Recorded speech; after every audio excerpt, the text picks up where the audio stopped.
fuck it. Fucking Instagram doesn't get a post because my phone just fucking died, and for some reason it won't. My computer won't let me charge it with my computer. So hi, hello. Welcome everyone. It is Free Game Motherfucking Friday.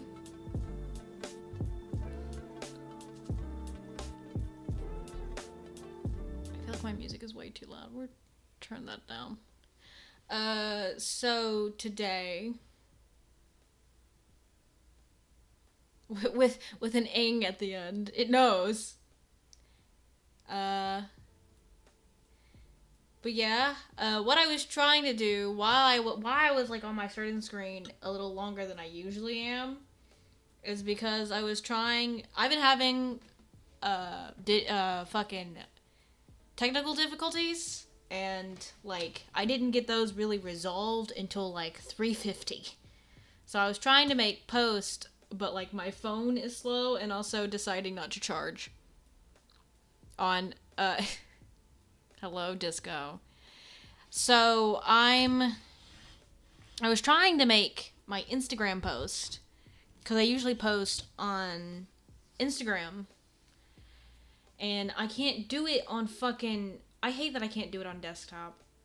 I wonder.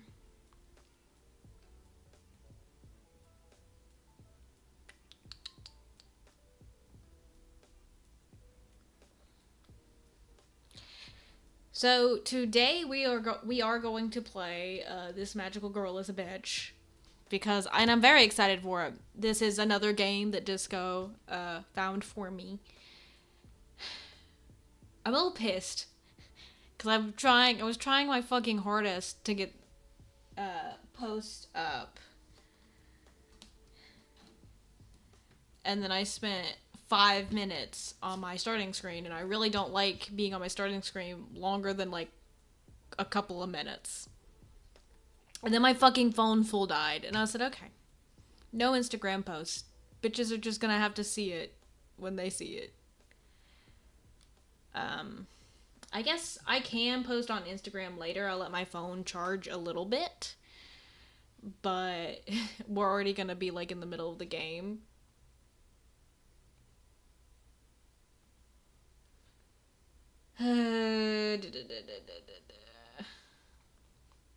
So I suppose I should get the game up now and close out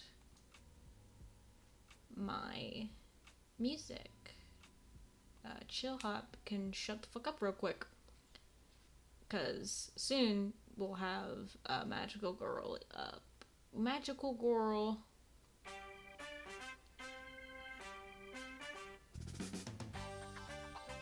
Magical Girl. Oh, she is large. Oh yeah, because I didn't have it in full screen when I fucking edited the size.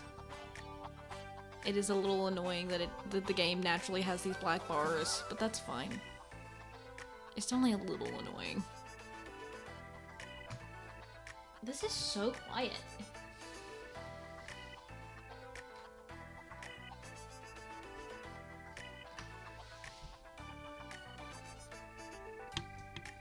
I'm gonna try to hopefully have the game audio up enough so y'all can actually hear it, because it's quiet on my end, like in my ear.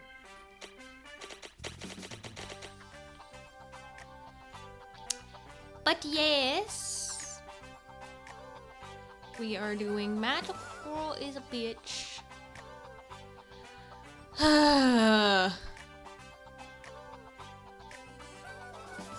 I guess there ain't nothing to it but to do it.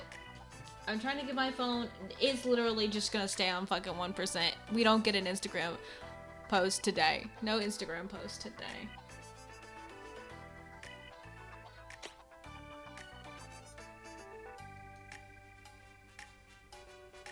I love this little man. I love this little man.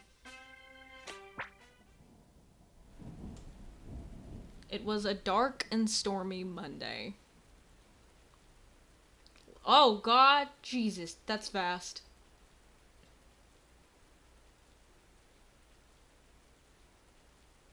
That's slow for the fucking text speed?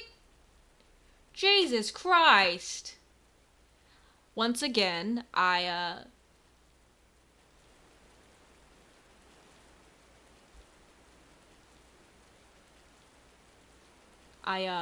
me not testing things at first is biting me in the ass.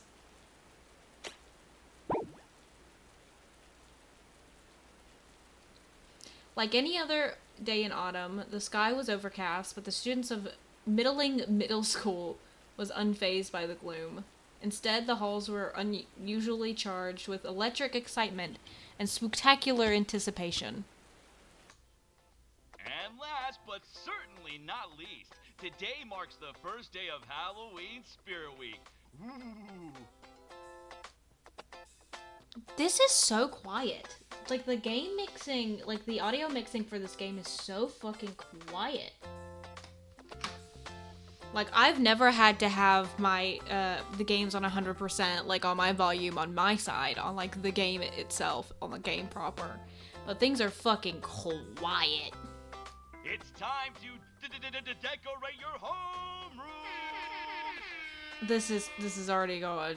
This is quite the start. I also groaned. The students collectively groaned. First place gets a prize. That's right. The first place class gets their own pumpkin pie and ice cream party. So, put your best effort in, everyone. The voices are still really quiet. Okay.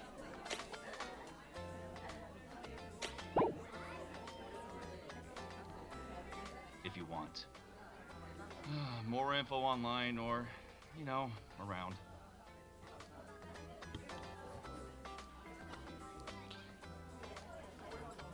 It's quiet. It's quiet on my end. That's how you know it's fucking quiet. I can turn it up a little bit on my mixer, but like it's quiet in my ear, dude.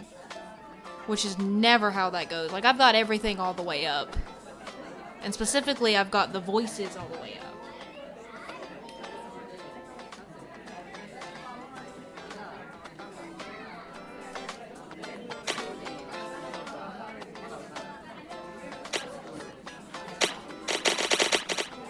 Yeah, everything's just really quiet. Because on my end, it's hard for me to hear.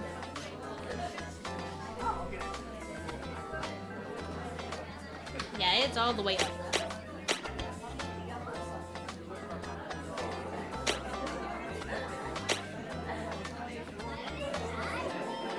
Hopefully that'll be okay. Ba ba ba ba ba ba ba.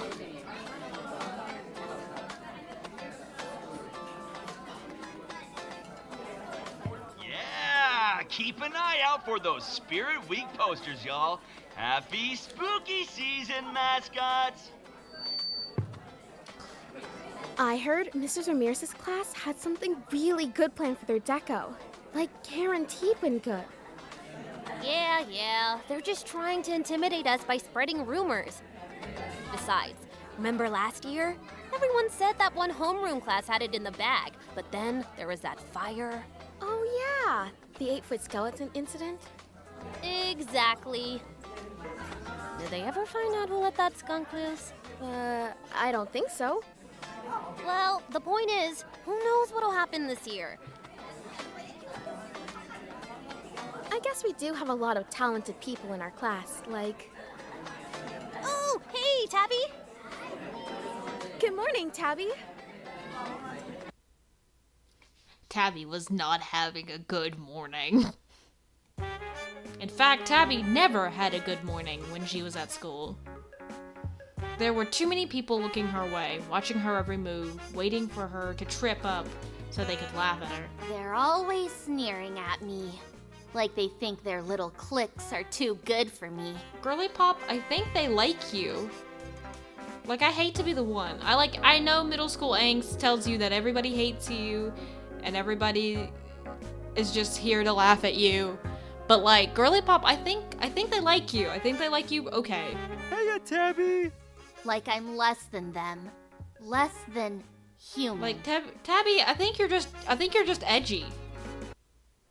Man, Tabby is so cool. Yeah, the real aloof type, like a spy or a secret agent, or somebody who's undercover. Pretty sure those are all the same thing. I always want to ask her to hang out, but I'm like super intimidated. Think she would say yes? Just because we're in the same homeroom? Not a chance.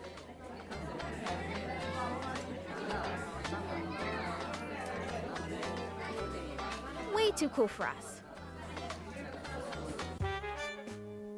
Tabby grew out of wanting friends fast. Endless bullying will do that to someone.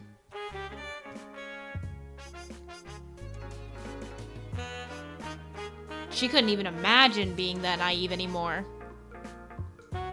Tabby was fully aware that this was her destiny.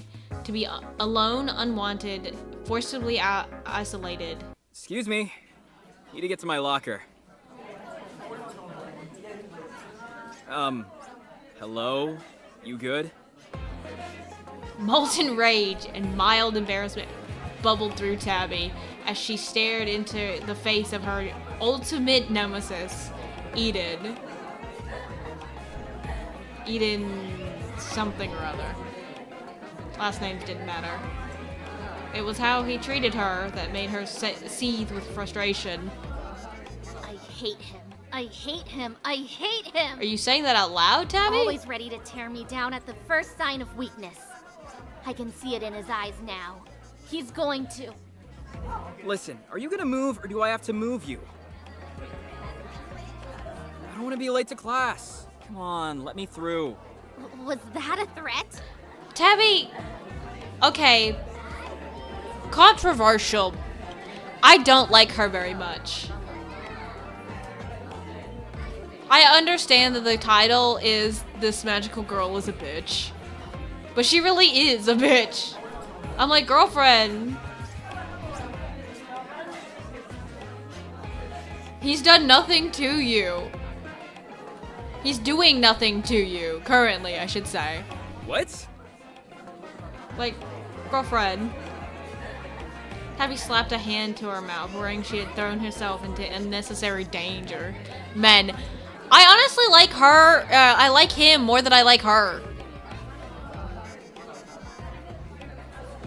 And everybody knows about how I feel about men. Who knew? Oh shit! Did I not read that last one? Tabby slapped a hand to her mouth, worrying that she had thrown herself into unnecessary danger. Who knew how bullies like Eden might react to being questioned? He just wants to his locker, dipshit. Like, girly pop. Let him get to his locker. He's just trying to live his goddamn life. She looked around in vain at the crowd milling around them, not seeing a single friendly face. I can't trust any of these bystanders to stand up for me. If only there was a teacher Girl, around. just let him to his fucking locker. He just wants to get to his locker, god damn it. Is that the bell? You dumb bitch. Now you're both late to class. I'm just gonna go for it. Excuse. Oh shit, I didn't mean to skip through his voice line, my bad. Tabby watched in horror as he reached for her. He's reaching for his fucking locker! Tabby! Ah! Tabby!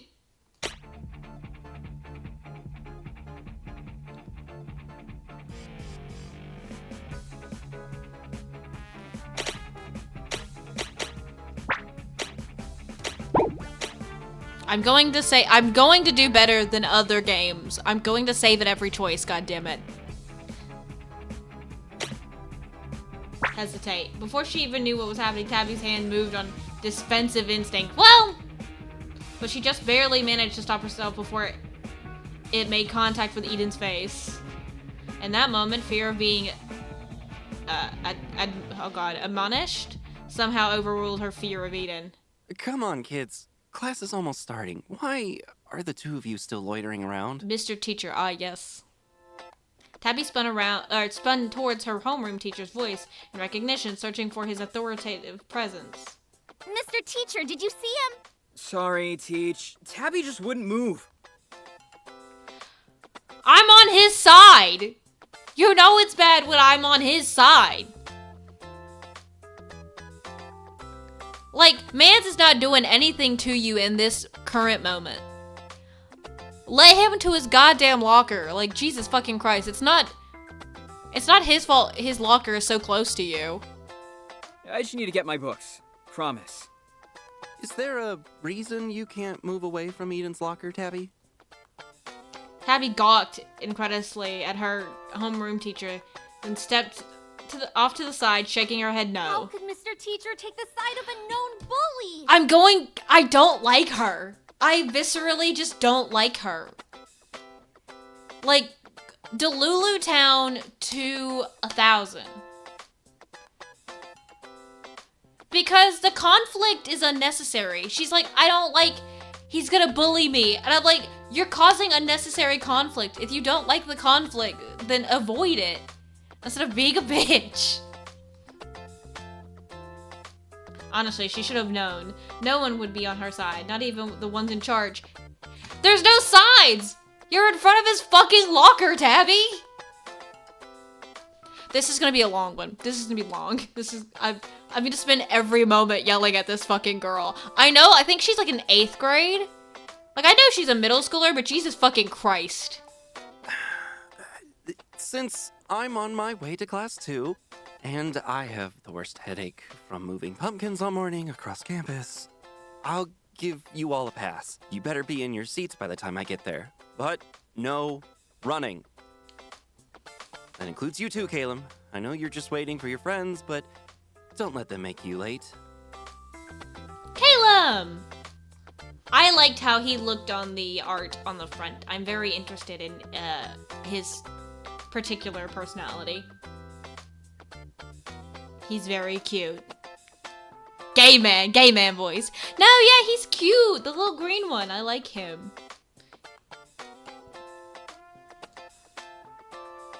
For just a second, Tabby considered speaking up and pleading her case, but the moment passed as quickly as it came. Pleading what case?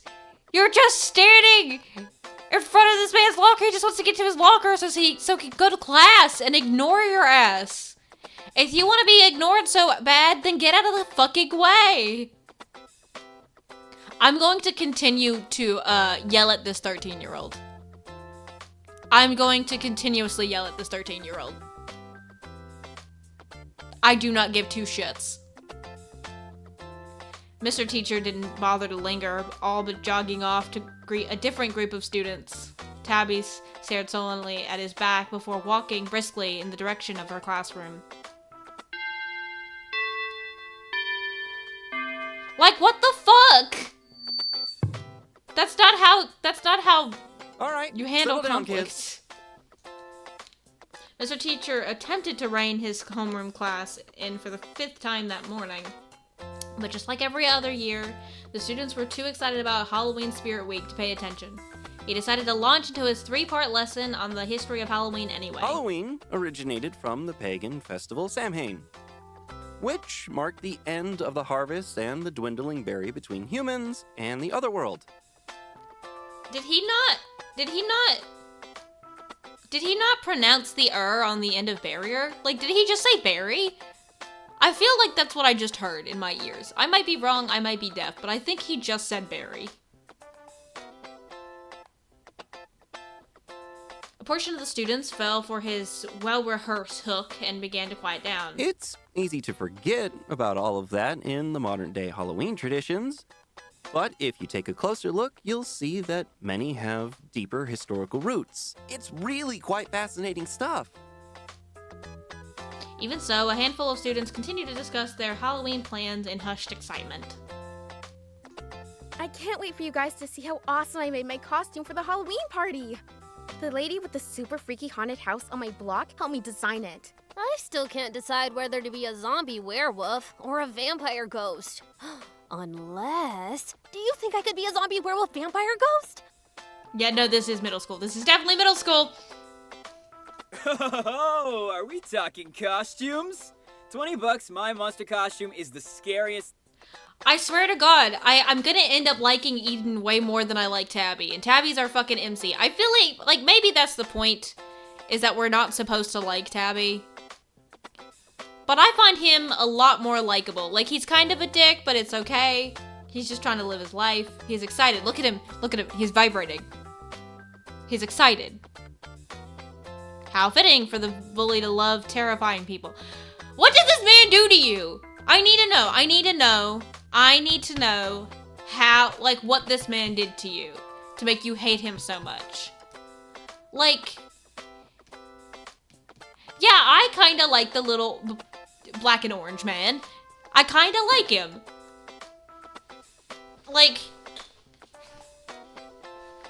I like dislike Tabby to like in a way that she infuriates me and like a kind of irrational way. Cause as a person who hates conflict and like is insecure, I'm like, girly pop, move out of the way, move on. Like, why would you ever like fight back like that if you fucking don't want to be picked on at all? If you don't even like want people to perceive you, why are you trying so hard to be perceived?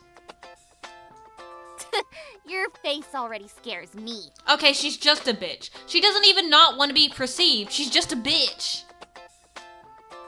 Lit, got it. I mean, I keep on saying that, and literally the name of the game is This Magical Girl is a Bitch. I know that. But I didn't think that she was gonna be, like, this much of a bitch. Tabby kinda hoe. No, yeah, cause she's like, she talks about how she's being bullied. And I'm like, listen, I don't like bullying in any way, but you kinda deserve it. You kinda deserve it a little bit. Oh, derogatory. Like, this is... I feel like she's the girl... She's the kind of girl. She's literally like, she can dish it, but she can't take it. Like, girl, if you're gonna come out hot, don't be afraid to take the same energy that you give out. Because that's what Tabby is doing. If she was so worried about being bullied, she wouldn't say a goddamn word. She's not worried about it. I feel like she says that here's my prediction. He bullied her by not letting him, for not letting her talk, a bit, like, be a bitch to her. Like, the only person that fight back with her. I feel like she arbitrarily picked this boy and said, aight. And then when he didn't, like, just take it, instantly pissed.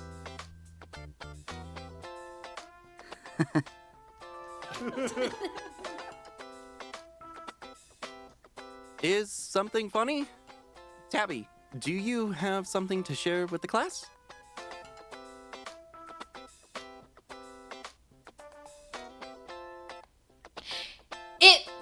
Oh, I just realized I'm not reading. Fuck. Sorry, I got so mad. I forgot I was streaming. Tabby felt her stomach drop as the whole class turned to stare at her.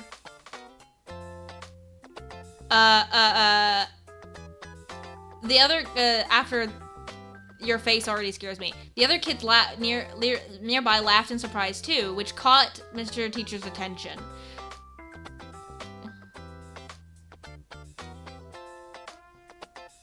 Shut up, you slut! I'm so small, and they all hate me. I don't hate you. Shut up, you slut! That's literally how she is. Prediction. Another prediction. She has a crush on him. That's my other prediction.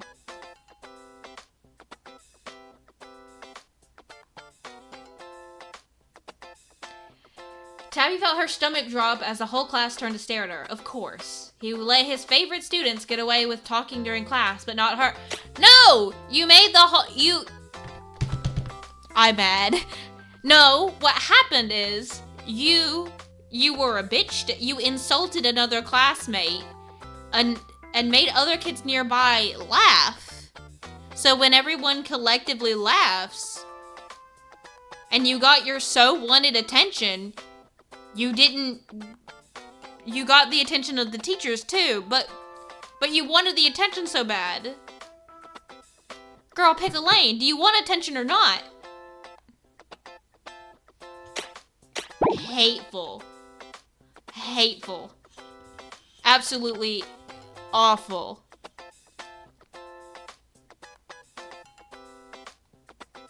Tabby tried to swallow the lump forming in her throat, but she just became more nervous by the second.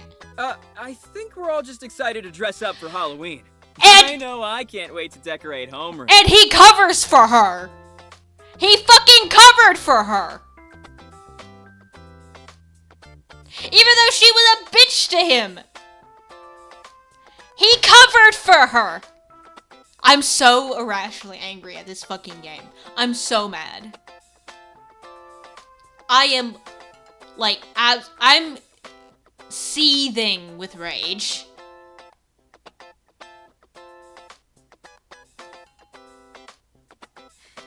Hits you cutely because I'm in love with you. I hate you! And he fucking covered for her. Even though she insulted him for no reason. Bully where? Bully when?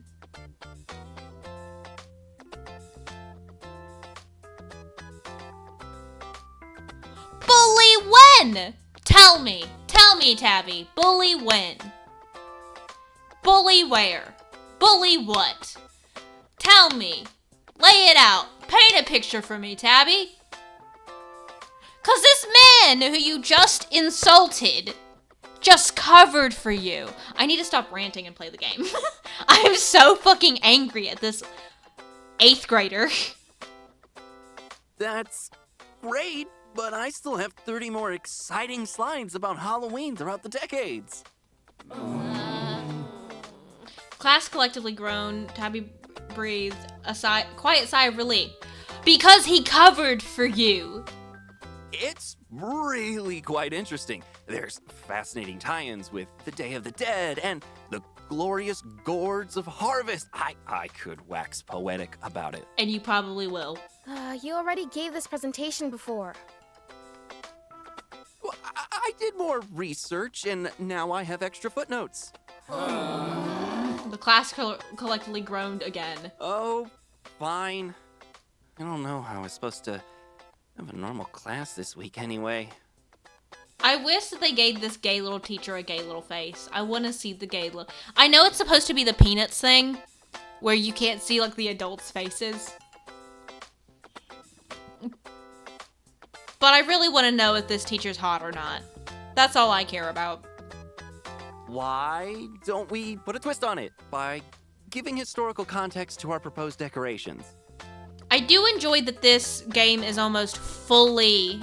it's fully, like, it's voiced by voice lines. Like, there isn't a narrator, but, like, every character, anything that they say is voiced, which I enjoy immensely.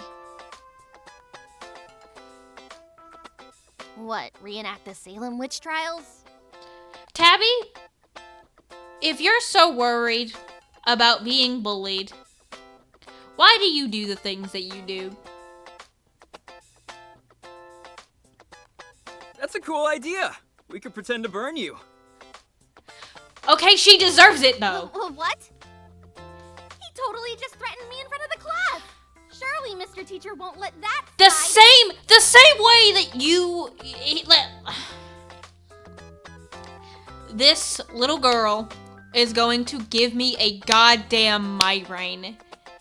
You can dish it, but you can't fucking take it, because all of a sudden when someone else picks on you, it's a threat. It's the most horrendous insult. He didn't threaten you. He picked on you for insulting him earlier.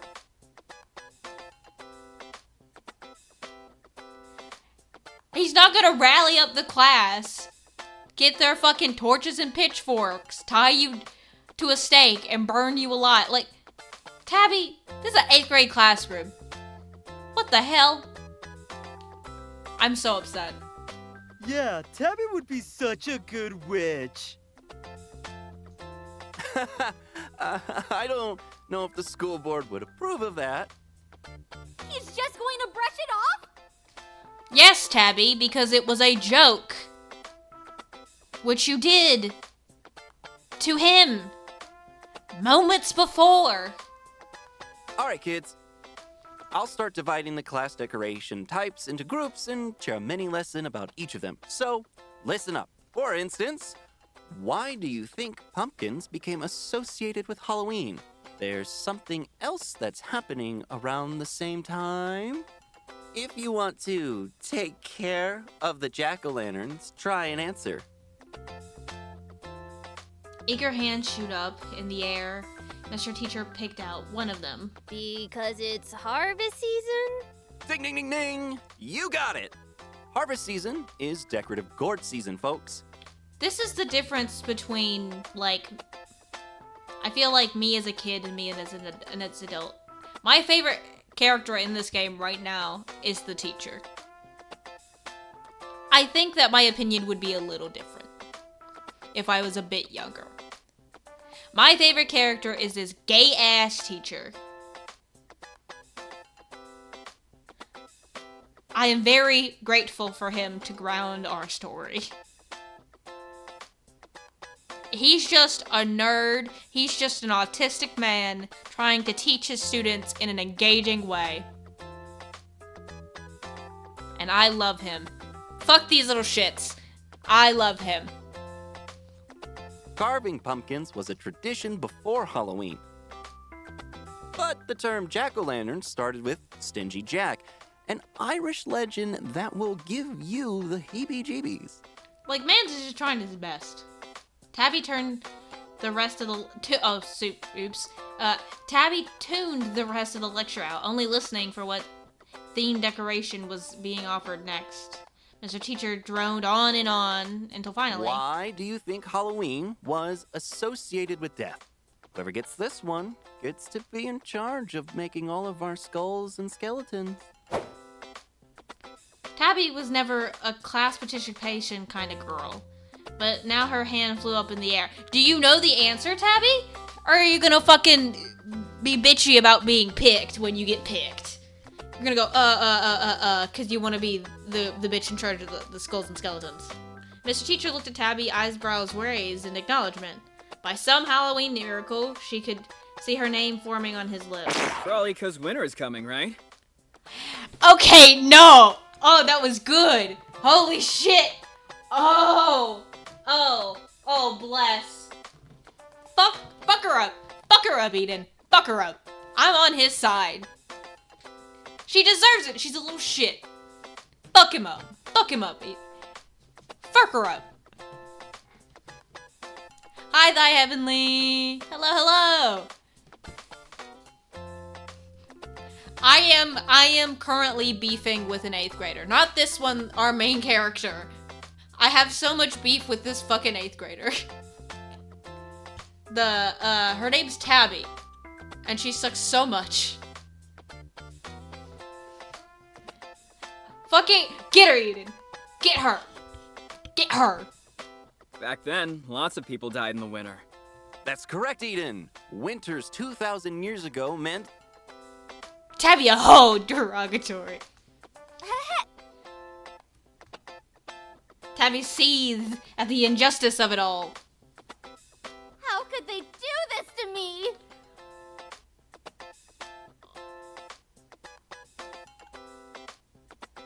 Was it a little bitchy on his part to not raise his hand, but just say the answer? Sure. But Tabby blocked his locker for no reason earlier. Then insulted his appearance. Then when he tried to give back the same smoke,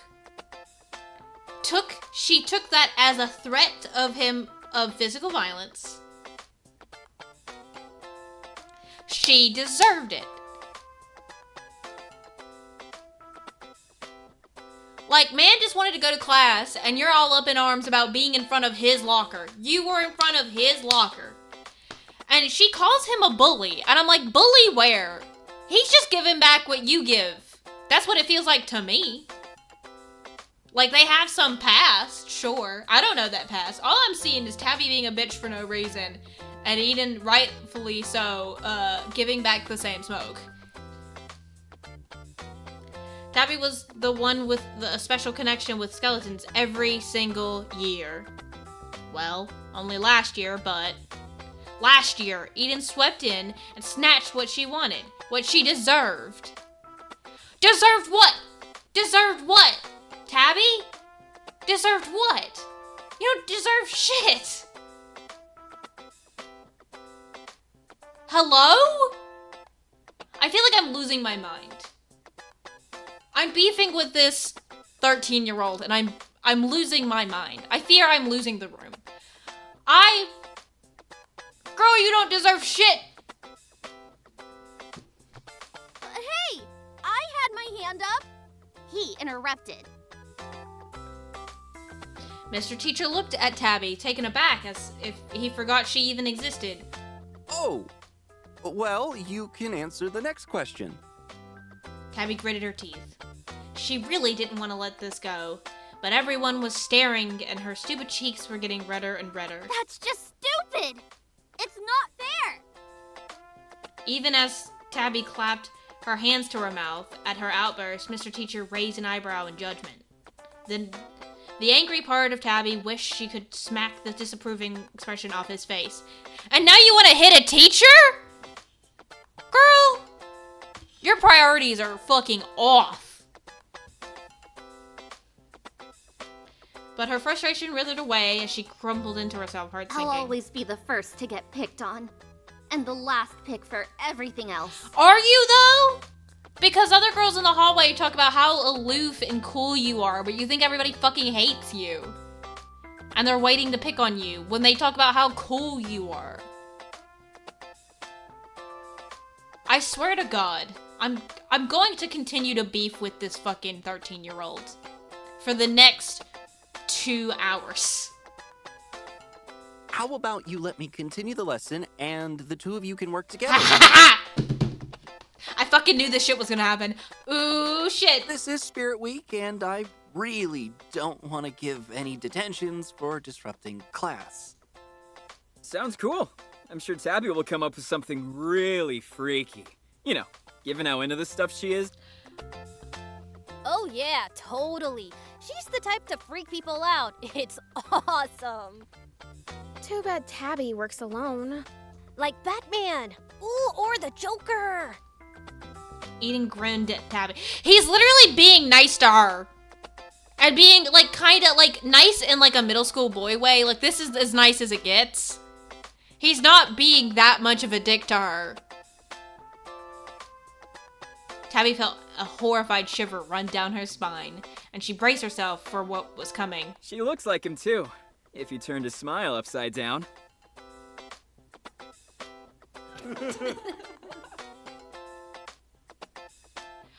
You give the same smoke, Tabby. Like, if you don't want to be perceived so bad, don't have outbursts.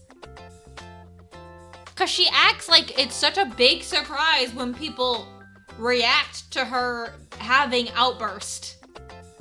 She's so surprised that when she's a bitch, people have a reaction. Or when she's a brat, people have a reaction. And that reaction is negative. Hey, for real, Tabby would be the best though.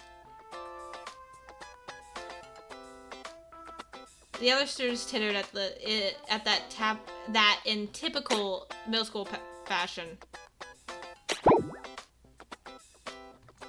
They're laughing at me now. Are they, Tabby? I mean, Eden is, but you already hate him.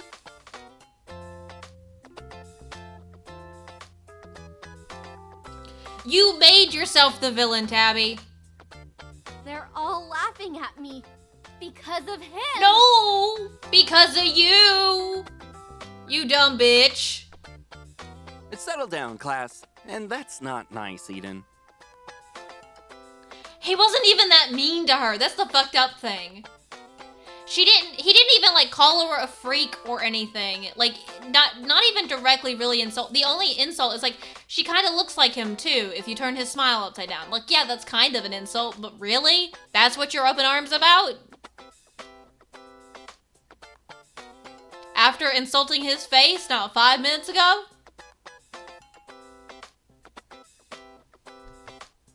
Only joking. Tabby got me good earlier, too.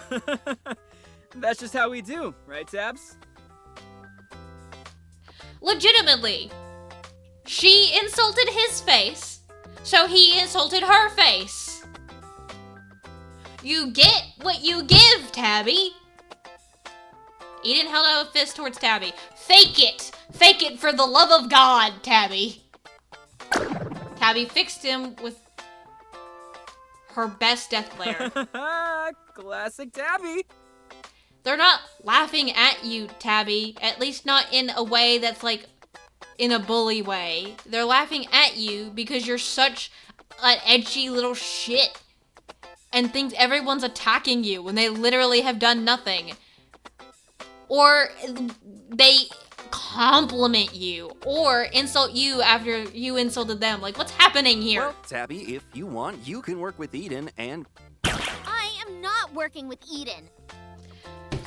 If you don't want to be treated like a bitch, don't act like a bitch. If you don't want to be treated like a brat, don't act like a brat. I hate this 13-year-old. There's still a couple of other decorations up for grabs. They've spent so much of their class time arguing about this one thing.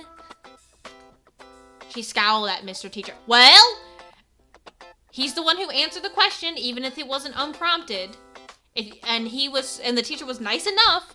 If you'd work together, if you want to work so bad, work together on the fucking decoration. He's still picking Eden over me? Oh my god! I'm going kill the child. Why? Why do they all love him so much? Because he's kind of charismatic. Because he doesn't give off an air that he thinks he's the best thing in the room. He's charismatic in like a kind of a dick kind of way. What do they see in a bully like him? A bully? I've still not seen like an actual bully out of him. He doesn't go out of his way to bully you, Tabby. He literally just gives back what you give to him. You literally started it. Like, by my perspective, you literally started, because this started at the lockers this morning. And, like, yeah, maybe there's a past. I know there's a past. But, like, girl, he isn't even doing anything to you. The class moved on, but Tabby just sat reliving the feeling of everyone laughing at her. Well, if you don't want to be perceived so bad, then don't have outbursts. Don't lose your shit over and over again and then be surprised that people have a reaction to that. Soon all the decorations were assigned and the class split off into their working groups. Slowly the room began to look more and more spooktacular. As a reward for the hard work, Mr. Teacher handed out spooky stickers spouting Halloween facts all the while. But of course, he skipped over Tabby entirely. Okay, that's a dick move. But is it because she's not doing anything? Is it because she's literally not doing anything? Hey, how come Tabby isn't helping? That fucking knew it. She's not doing anything. Why the fuck do you think you get a sticker if you're not doing anything? Fuck you! Why do you expect something for nothing? Why do you expect nothing for something? Hello? This fucking 8th grader is going to... My blood pressure is high. Psst. Tabby, do you want to join my group? It's not too late to team up if you want to do skeletons. He's legitimately being so nice to her. Like, he's not overly nice. He's not, like, bend over backwards, like, sweetly talking to her nice. But, like, in middle school world, in middle school dude world, this is pretty par for the course and pretty okay. He's joking with you and trying to give you what you want without sacrificing his own wants and needs. Eat 1,000 dicks.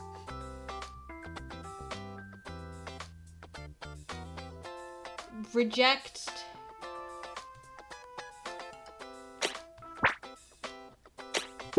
Rejects Stu's invitation. Rejects Tonathan. This is the weirdest goddamn name I've ever seen in my life. This is some white lady's son. Tonathan's invitation. Tonathan. This is some white lady son. I swear to God, this is some white people fucking bullshit. Reject Stu's invitation, reject Jonathan's.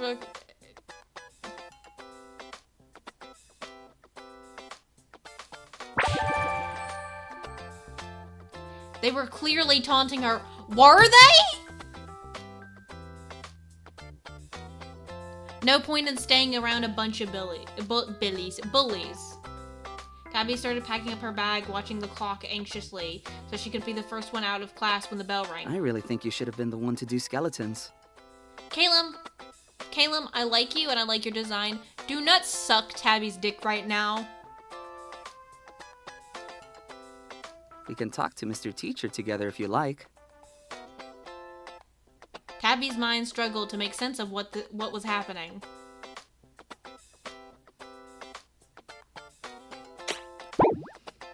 Wait, is he talking to me? He said your name, Tabby. Yes, he's talking to you. Is there a brain behind those goddamn pigtails? What was his name again? She had never even spoken to this popular kid before, much less seen him approach her general vicinity. I do think Tabby deserved to answer the question. But I also think Tabby, for raising her hand, I think it was wrong of Eden to interrupt like that. But also, Karma's a bitch. He's not making fun of me, is he? Not everyone is making fun of you, Tabby. Is this what I fucking sounded like? Jesus fucking Christ. Like, girl. Not everyone, whoever speaks to you in any way. This man is genuinely being nice to her. Like, actually. Like, not even, like, joking around, goofing off, like, middle school way. This is just a kid being nice to you. He's just legitimately, genuinely being nice to her. Listen, you're not the only one Eden's burned before. Okay, the plot thickens. But what does this mean, though? For him, I believe it more than I do for her. I feel like Callum and Eden used to be friends, and then something happened. Tabby, I feel like, just decided she hated this boy one day. Maybe together, we can finally knock him down a peg. I also love the voice acting for Callum. The voice casting for Callum is very good. Maybe not the most believable for a middle schooler, but I do not care. This isn't a trick, is it? I am Caleb. I love this little man. I just like him. I feel like I'm going to regret that later. He may be an evil little man, we don't know yet. I kinda like him a lot. And this is no trick. I'll stand by your side.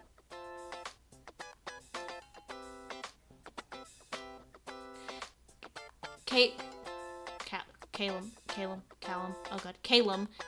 patted Tabby on the shoulder and she recoiled, almost hissing at him. Personal space, please. You're gonna hiss at him? But then, oddly enough, Tabby felt a tingle on her shoulder where he had touched her, like butterflies were dancing on her skin. Oh my god!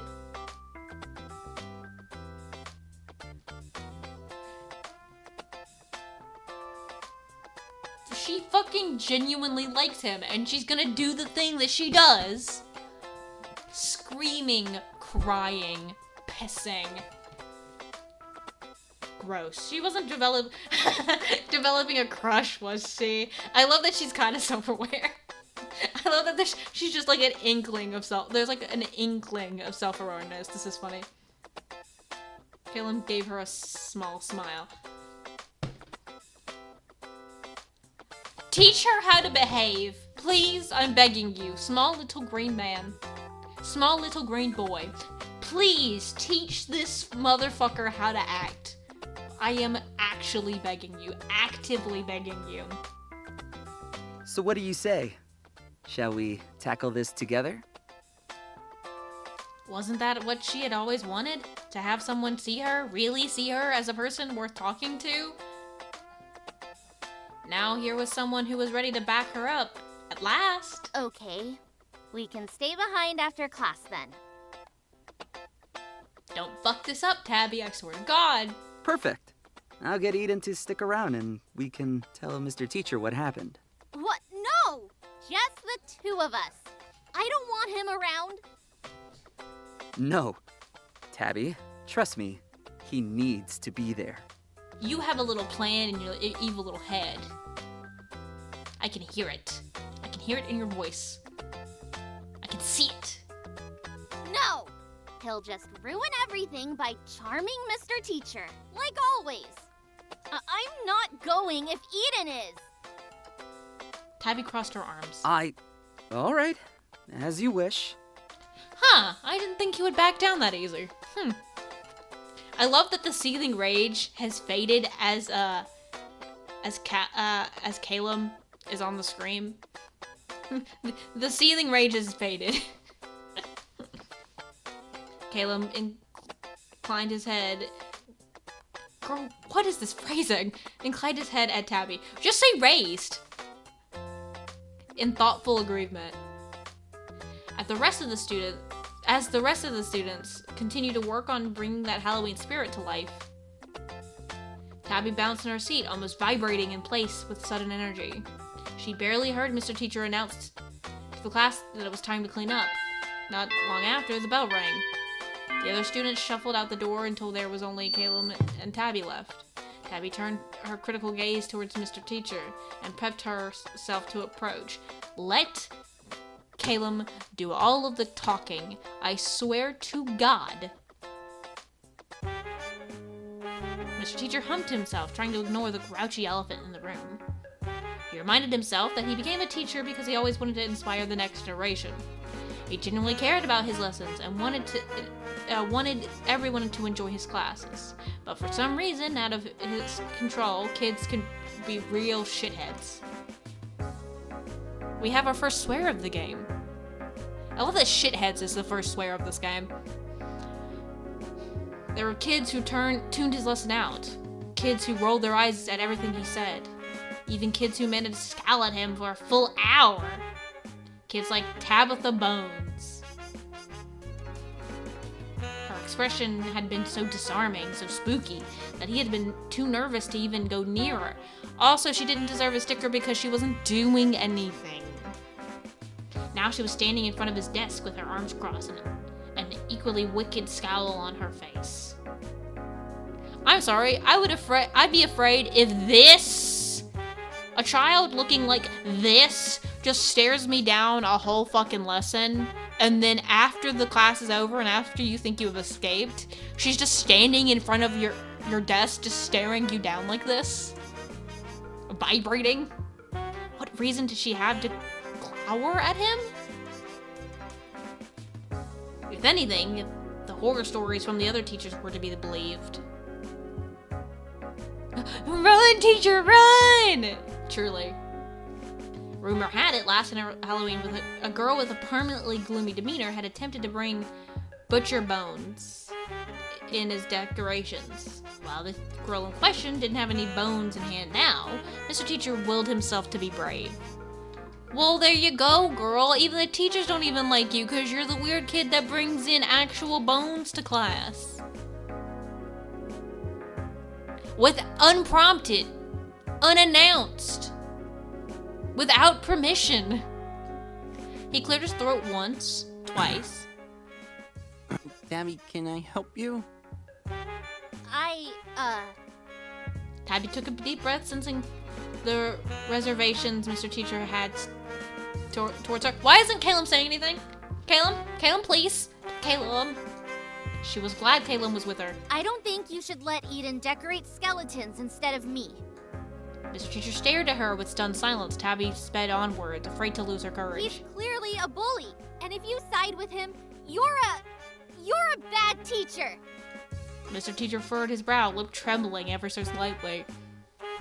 Leave this gay man alone, Tabby. He's just trying to do his fucking job. Ouch, he was hurt by Tabby's words more than either of them probably expected. She could probably sniff out his people-pleasing tendencies. But he could just as easily put those away, especially to call out students who had stepped out of line. Look, I'm not sure why you wouldn't let Eden get to his locker, or why you said he was scary looking. Yes, I heard what you said. Tabby glared at him, readying herself for an accusation. Girl, you deserve an accusation, Miss Ma'am. And he even tried to let you work together with Eden, since Eden was technically the one who had earned the right. Now, illegitimately, sure. But, like, he was still the one who answered the question and got to decorating, and you pouted even though a compromise was made for you. Mr. Teacher braced himself against his desk, trying to remain calm at the obvious hatred being beamed towards him. I don't know what's going on between the two of you, but I'm going to call Eden here and we can resolve this once and for all. Like you should have in the first place. Anyway. No! I don't want to be near him. I want you to listen! Listen to what, Tabby? You have no evidence. Caleb agrees with me too. Did Caleb leave? Caleb, you son of a bitch! Tabby gestured at the spot next door, only to be met with an empty space. Mr. Teacher frowned deep as he flexes his fingers in agitation. What kind of a bluff was she trying to pull? There were no other students left in the room. I'm sure we can resolve this right now.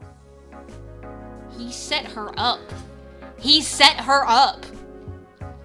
I'm so involved. Mr. Teacher got in front of his desk, glad to be out of the range of Tabby's burning Tabby's burning gaze. Jesus Christ. He poked his head out of the classroom, hoping Eden hadn't wandered off already. Luckily, the boy was still close by, chatting with a familiar green-haired student. Grace, listen! I can't help it, okay? Listened. Okay. Mr. Teacher felt vindicated at seeing Caleb out there in the hallway. Clearly, Tabby had been mistaken.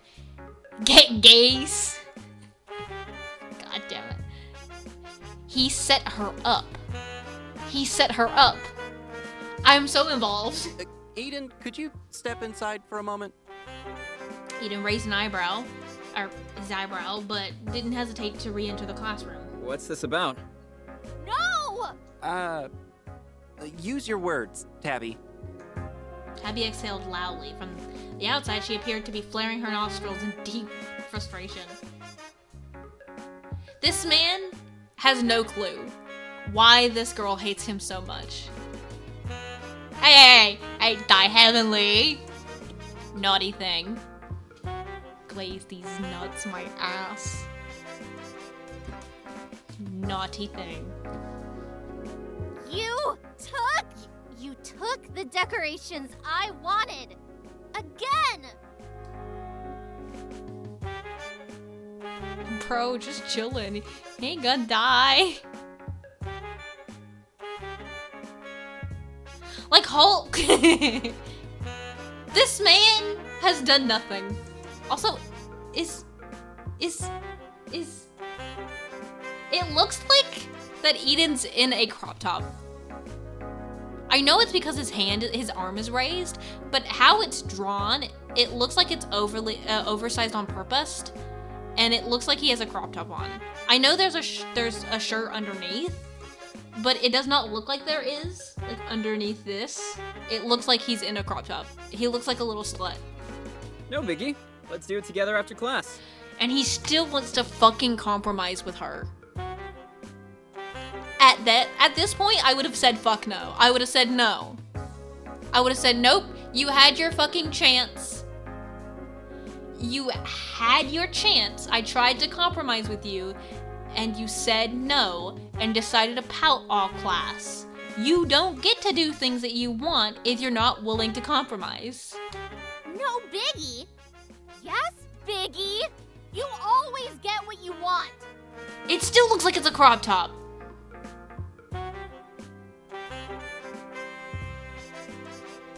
This child. Anyway. Huh? Like when? You get away with everything!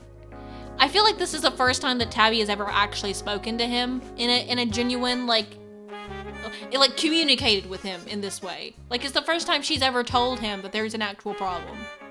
And, like, how she feels. This is the first time Tabby has ever had, like, a real emotion. Like, actually with genuine and trying to communicate with somebody. Like that time you put gum in my hair and I had to cut off my pigtails. When did I do that? I haven't even chewed gum since the 3rd grade. Oh, wait. It was 3rd grade. Oh. That's what this is about? That's what it's about? Are you fucking kidding me? This is about gum in your hair 5 years ago? Is this what this is about? Gum in your hair 5 years ago made you viscerally hate this boy with your entire self.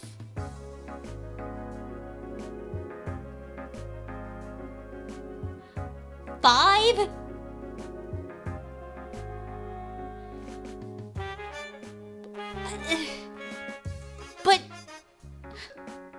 But him not doing that bad of a thing continuously, like the behavior not being continued in a similar way, it was gum in your hair 5 years ago. Unless he's done something else on a similar caliber more recently, it's gum in your hair 5 years ago.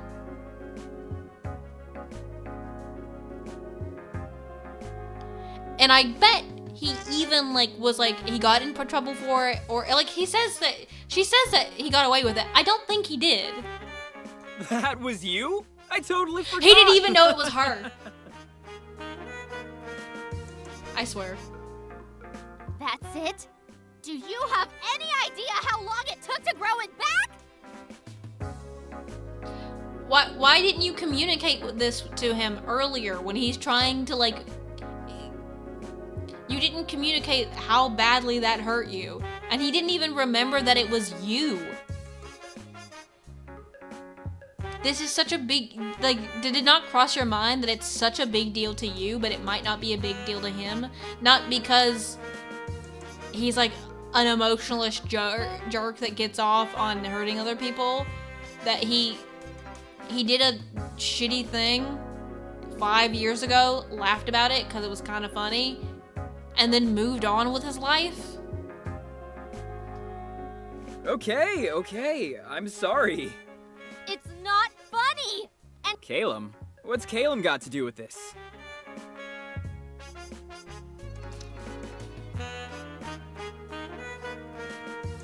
I swear to God, if he doesn't believe her, I will say, listen, I hate this bitch. But if he continues to be okay, if she brings him up again, there was a reason she brought him up in the first place. And that she gestured to him when he was supposed to be there. You're oh, Calum probably said that he was gonna back her up and then bailed. Mr. Teacher pinched the bridge of his nose, feeling an uncomfortable tingling in his brow, like a headache was settling in. Or worse, a migraine.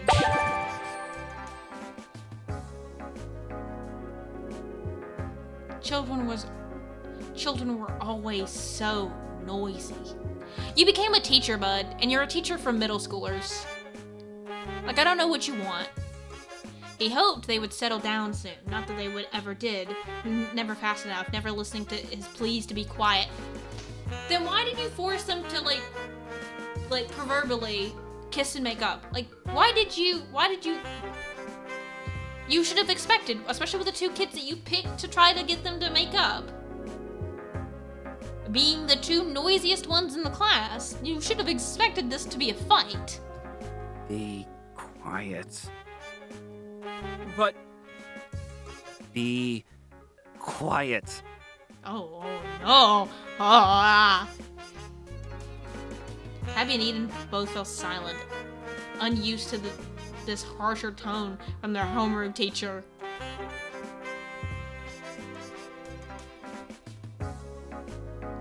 I am now scared of this man. I now feel the fear that these children are feeling. How did you go from being so nice? I know, listen, as a neurodivergent person, I know it's most likely autistic rage.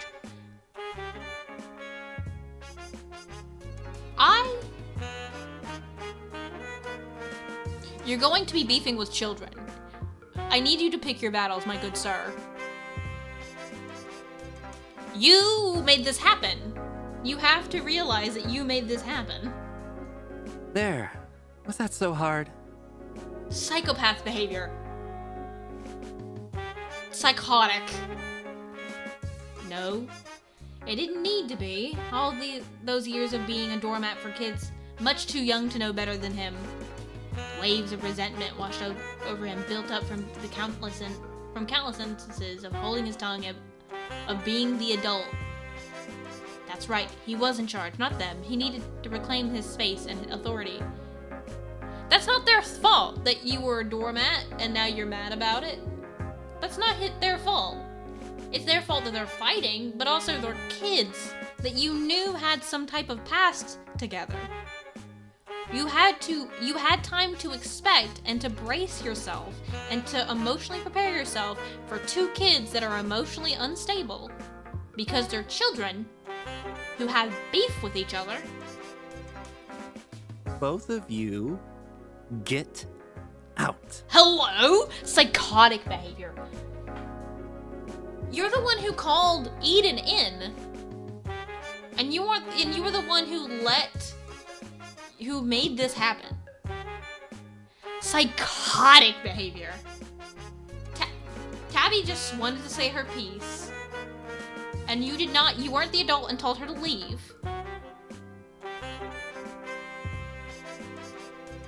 And you're not being the adult right now. We're trying to, peacekeep. If you wanted to do the peacekeeping role, do the peacekeeping role. Hello? But... Teach? You look a bit weird. You know, pukey. Using Mr. Teacher as a distraction, I see. Shut up, Tabby! Do you want the rage of a unstable, insecure man who's bottled up all of his rage until this very moment? Do you want to be there when this rocket takes off? Do you want to be there when this time bomb starts to blow up, Tabby? Do you want to be the cause of it? That was low, even for Eden. What the fuck do you mean? I'm gonna cry. No, kids, run! I love that I heavily changed their tune. Isn't it run, team? It's literally I can see it. Not on the chat screen on my screen, but on the chat screen in the actual chat. I can see both of them. It's run, teacher, run, and then run, kids, run.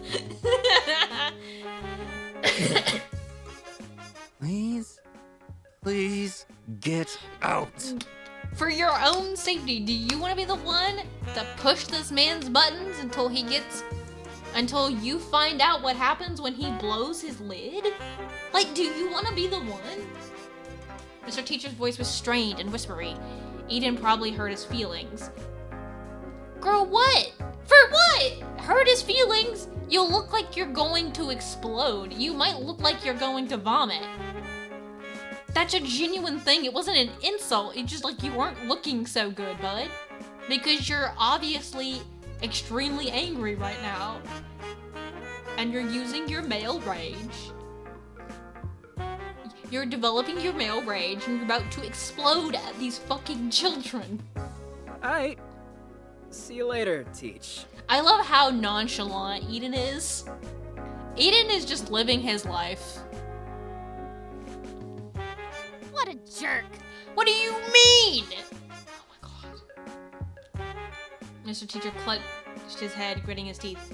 I get when something is annoying you so much that you have a migraine and it continues to annoy you, you want to blow up, but you are an authority figure in a space with children. You have to know when is enough, how to keep your cool and how to de-escalate a situation enough so you don't explode at children. Oh, should I get a nurse? He didn't trust himself to speak. Instead, he shut his eyes tight, hoping Tabby would be magically gone when he opened them again.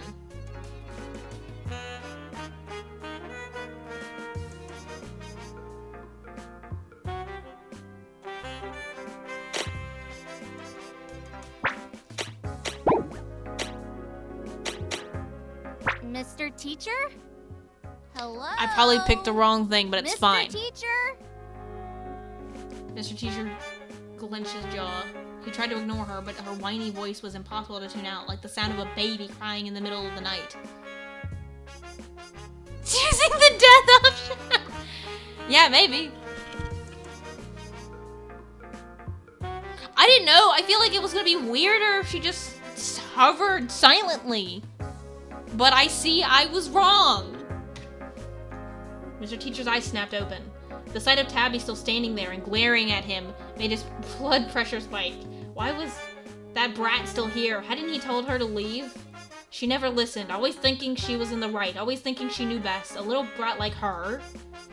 The tingling got worse, making it harder for Mr. Teacher to think clearly. Only one line of thought made it through the mental fog.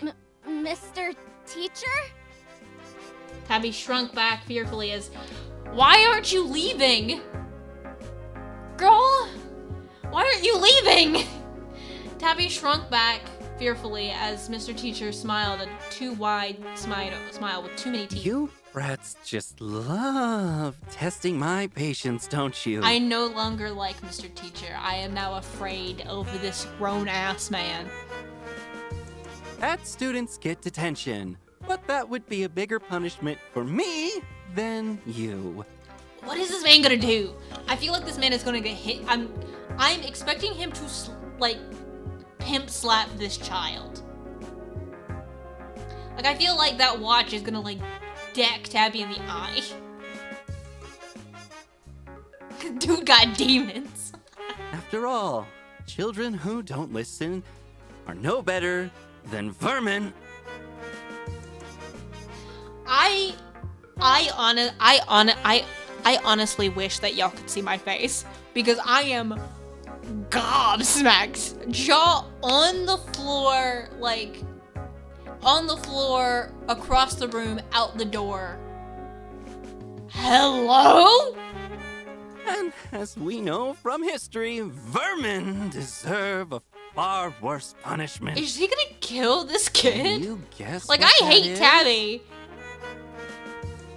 Is he gonna kill this kid? I'm afraid. Tabby backed away, bumping immediately into a desk. The blood seemed to drain from her face. Oh, come on, Tabby. There's a fun little sticker in it for you. I terrified, horrified. I'm scared. Tabby, you should have paid more attention in class instead of scowling all the time. Am I going to watch this man kill this child? The answer is extermination. Hello?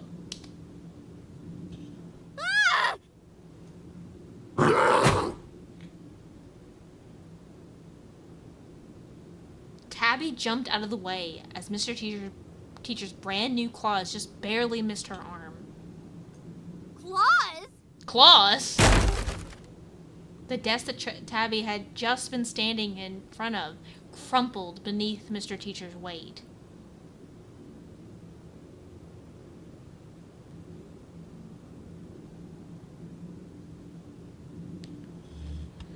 I am so sorry.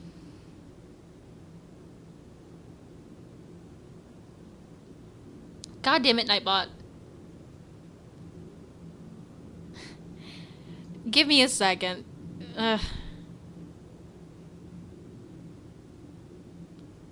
Let me turn Nightbot off.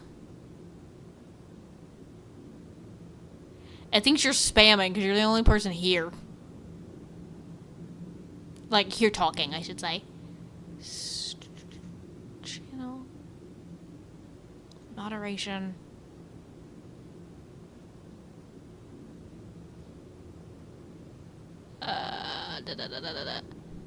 This is a really awkward thing.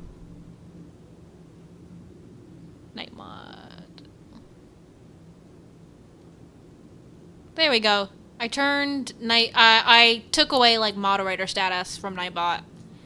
I'll try to fix that later. I just don't have time to actually fully fix it. So Nightbot has now been demoted.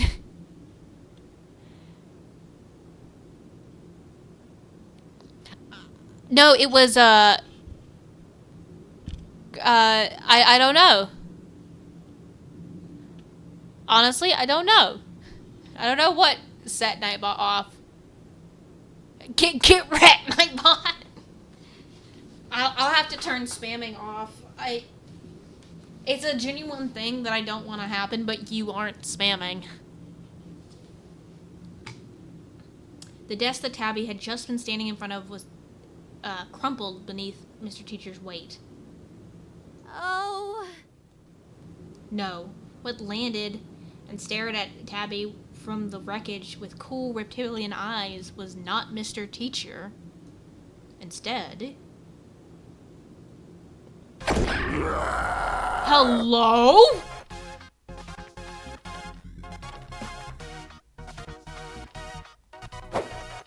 He or it lunged once more. We don't get to see his face until now. He had cute little glasses on his nose. Ah! She dove under the nearest desk, but she didn't dare to stay there for long. Tabby crawled towards the next set of tables as fast as her poor athletic record allowed.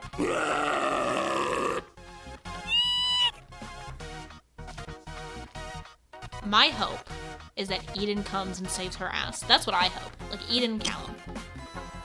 The desk she had just been under flew across the room and shattered against the wall. With desperation and fear coursing through her, Tabby scrambled to her feet. Please, please, please, please, please, please! Gunning it for the door, Tabby pounced on the doorknob. Of course, it's locked! Of course! Why would it work? Everything else seems to be going wrong. Why not this too? Tabby, do you really want to waste time bitching at the door?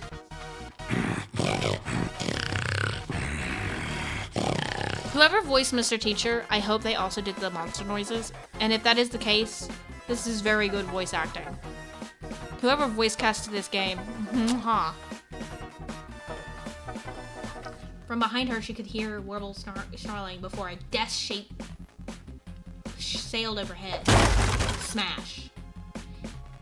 The pulverized debris of what had once been a desk rained down on her. Tabby shrieked and covered her head. She tried the doorknob again, despite knowing it was no use. Help! Someone! Help! Tabby whipped around, pressing herself into the door, like she might be able to phase through it. The monster approached her with a bloodthirsty aura and clever eyes. He had cornered her, and he knew it. At the sight of this misshapen, uncanny, too sharp grin, Tabby's legs gave out, like her body knew the fight would soon be over. She couldn't blame them. Everyone always abandoned her in the end. Why try anymore? It's useless. I'm useless. There was nothing more she could do. It's not like Mr. Teacher was ever gonna listen. He never had before, so why would this time be any different? She just wished for once in her miserable life, someone would have really, truly stayed by her side.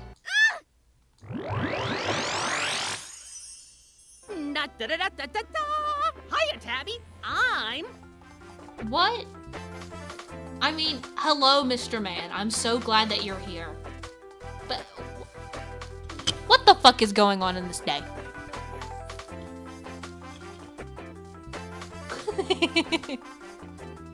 What the crap? Sorry.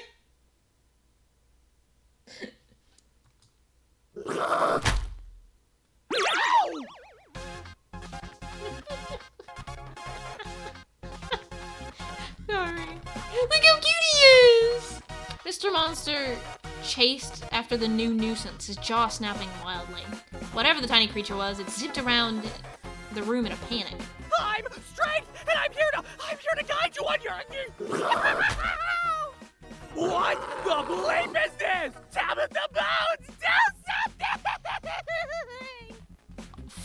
actual named her. Jesus Christ, bud. Tabby gaped at the little guy in alarm. She had no energy left. The fight was as good as over. What did it want from her? Don't just stand there!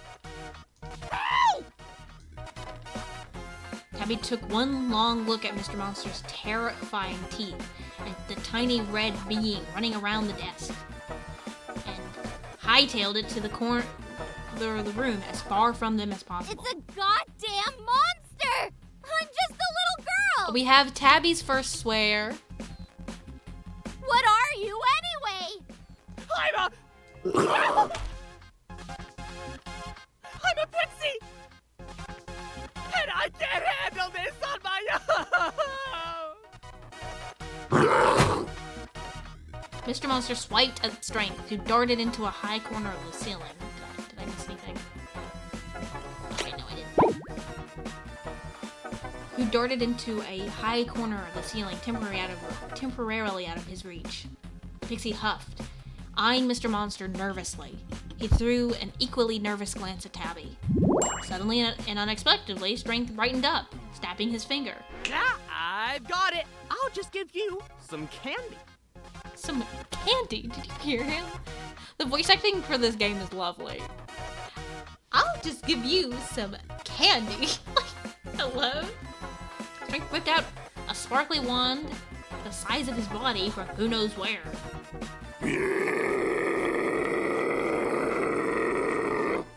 I also love how pretty this game is, or how like cute and pretty this game is. I love it so much. Candy? How the hell is a piece of candy gonna help us right now?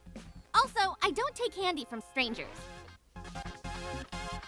That was funny. That was funny. Eat it or we'll die! It's magic!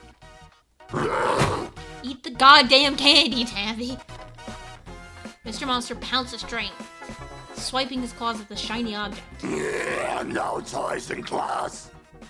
The wand flew out of Strength's hand and spun towards Tabby. Use the wand! Tabby grabbed it and let out a few practice swings, preparing to bash whatever came her way with it. Not like that!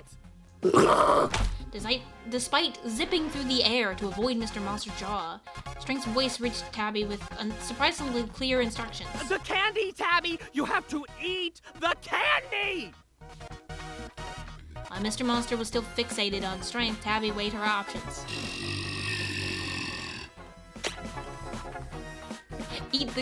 Refuse to eat the candy or eat the candy angrily.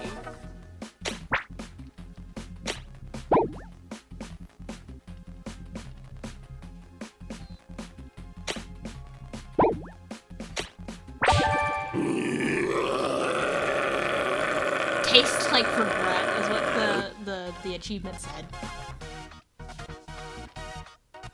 Tabby gripped the wand with fear and fury. She hated being told what to do, but if it was a choice between suspicious candy and the jaws of a monster, she'd take the jawbreaker any day. But it had better not be strawberry flavored. An animation!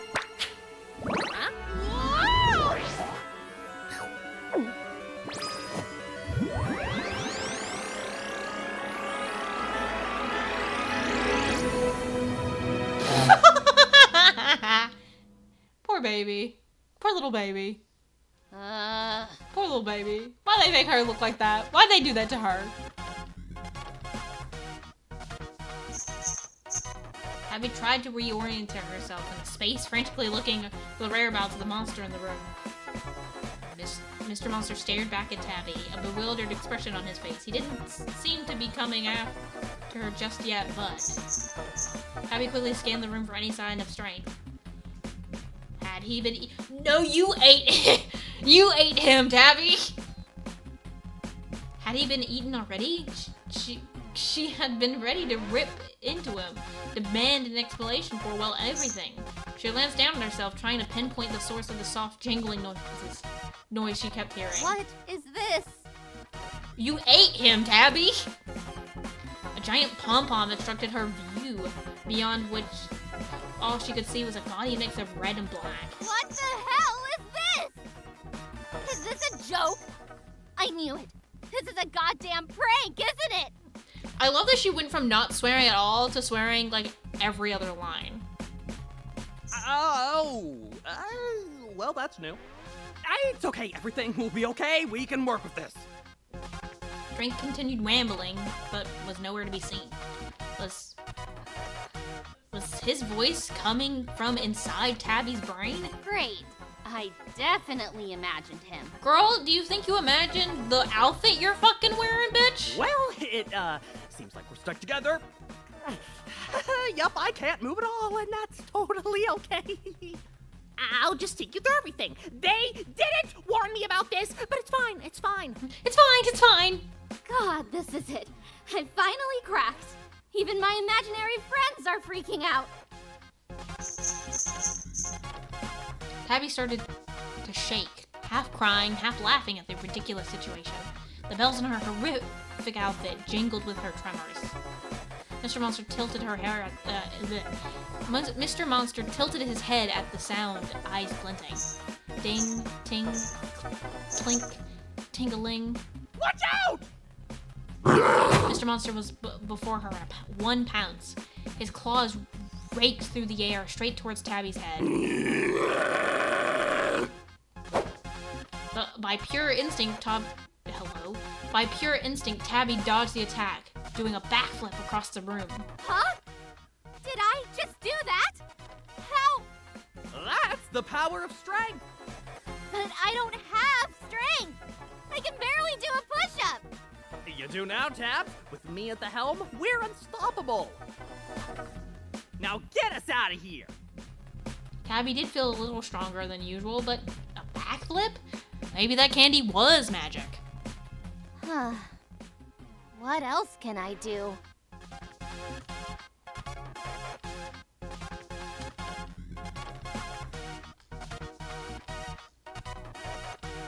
Oh, shit.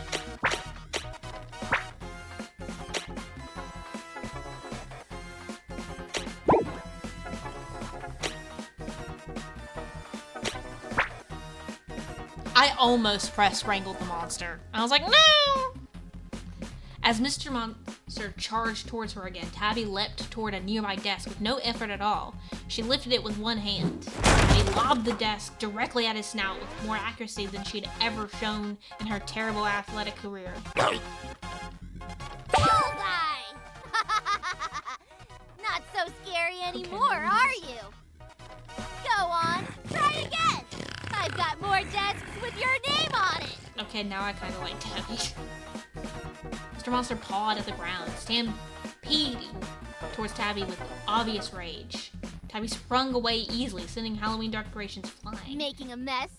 You deserve detention! Where are these one-liners coming from? Absolutely. See, I like Tabby now. This is fun. I like this. She tossed chairs, 2 at a time, at Mr. Monster. He winced and slowed down as each one made an impact with his head. Taking advantage of his hindered speed, Tabby snatched the string of skulls and caution tape off the walls. Now she was the one stampeding towards Mr. Monster. Tabby grinned, knowing he wouldn't be able to lay a single claw on her. She made several tight turns around the beast, wrapping the decorations around his legs with speed and agility. Mr. Monster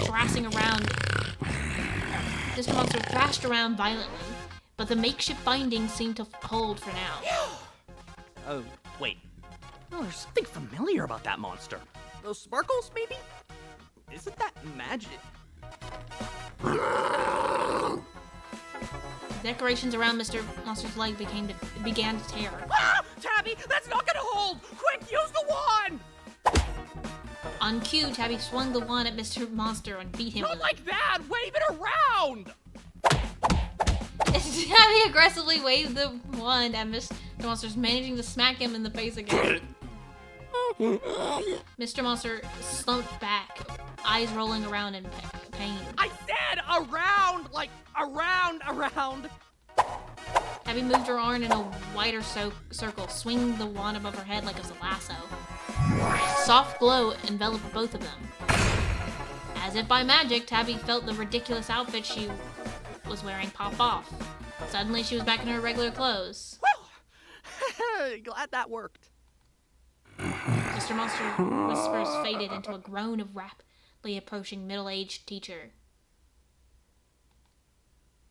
A soft light dissipated. Mr. Teacher blinked once, twice. He struggled instinctively against the decorations binding his legs and then looked around the room, horrified. On cue, someone pounded at the door. Miraculously, the door swung open and students poured into the room. It was clear from the level of sounds that a small crowd had formed outside. Gossipy chatter turned immediately into horrified gasps. They were audible from the hall and maybe even the other classrooms. I thought I felt an earthquake or something. We couldn't get in. What even happened here? Where's Mr. Teacher? Tabby, what's going on? They're not gonna believe her. Mr. Teacher? Are you alright? The other students quickly took a sight of Tabby looming over their bound and bruised teacher. Shredded construction paper and wood dust fluttered through the air. Tabby's pride at having defeated a monster quickly shifted into nervous apprehension. That Tabby is something else. Did she seriously ruin our decorations? Hello! Hello, Disco. You missed a hell of a fight, dude. How is that what you're worried about? Mr. Teacher looks like he's on the verge of tears. They really think that this little girl beat the shit out of their teacher and wrecked this room. Is that really his name? I'm okay. I'm alright. Okay. Oh, I think I might have broken a rib. Give me one moment. The other students removed the decorations binding Mr. Teacher's legs, wincing when the paper crafts tore in the process. Did she beat him up? I didn't know Tabby could be so... I can't even think of a good word. So horrible. Okay, now they don't like you, Tabby.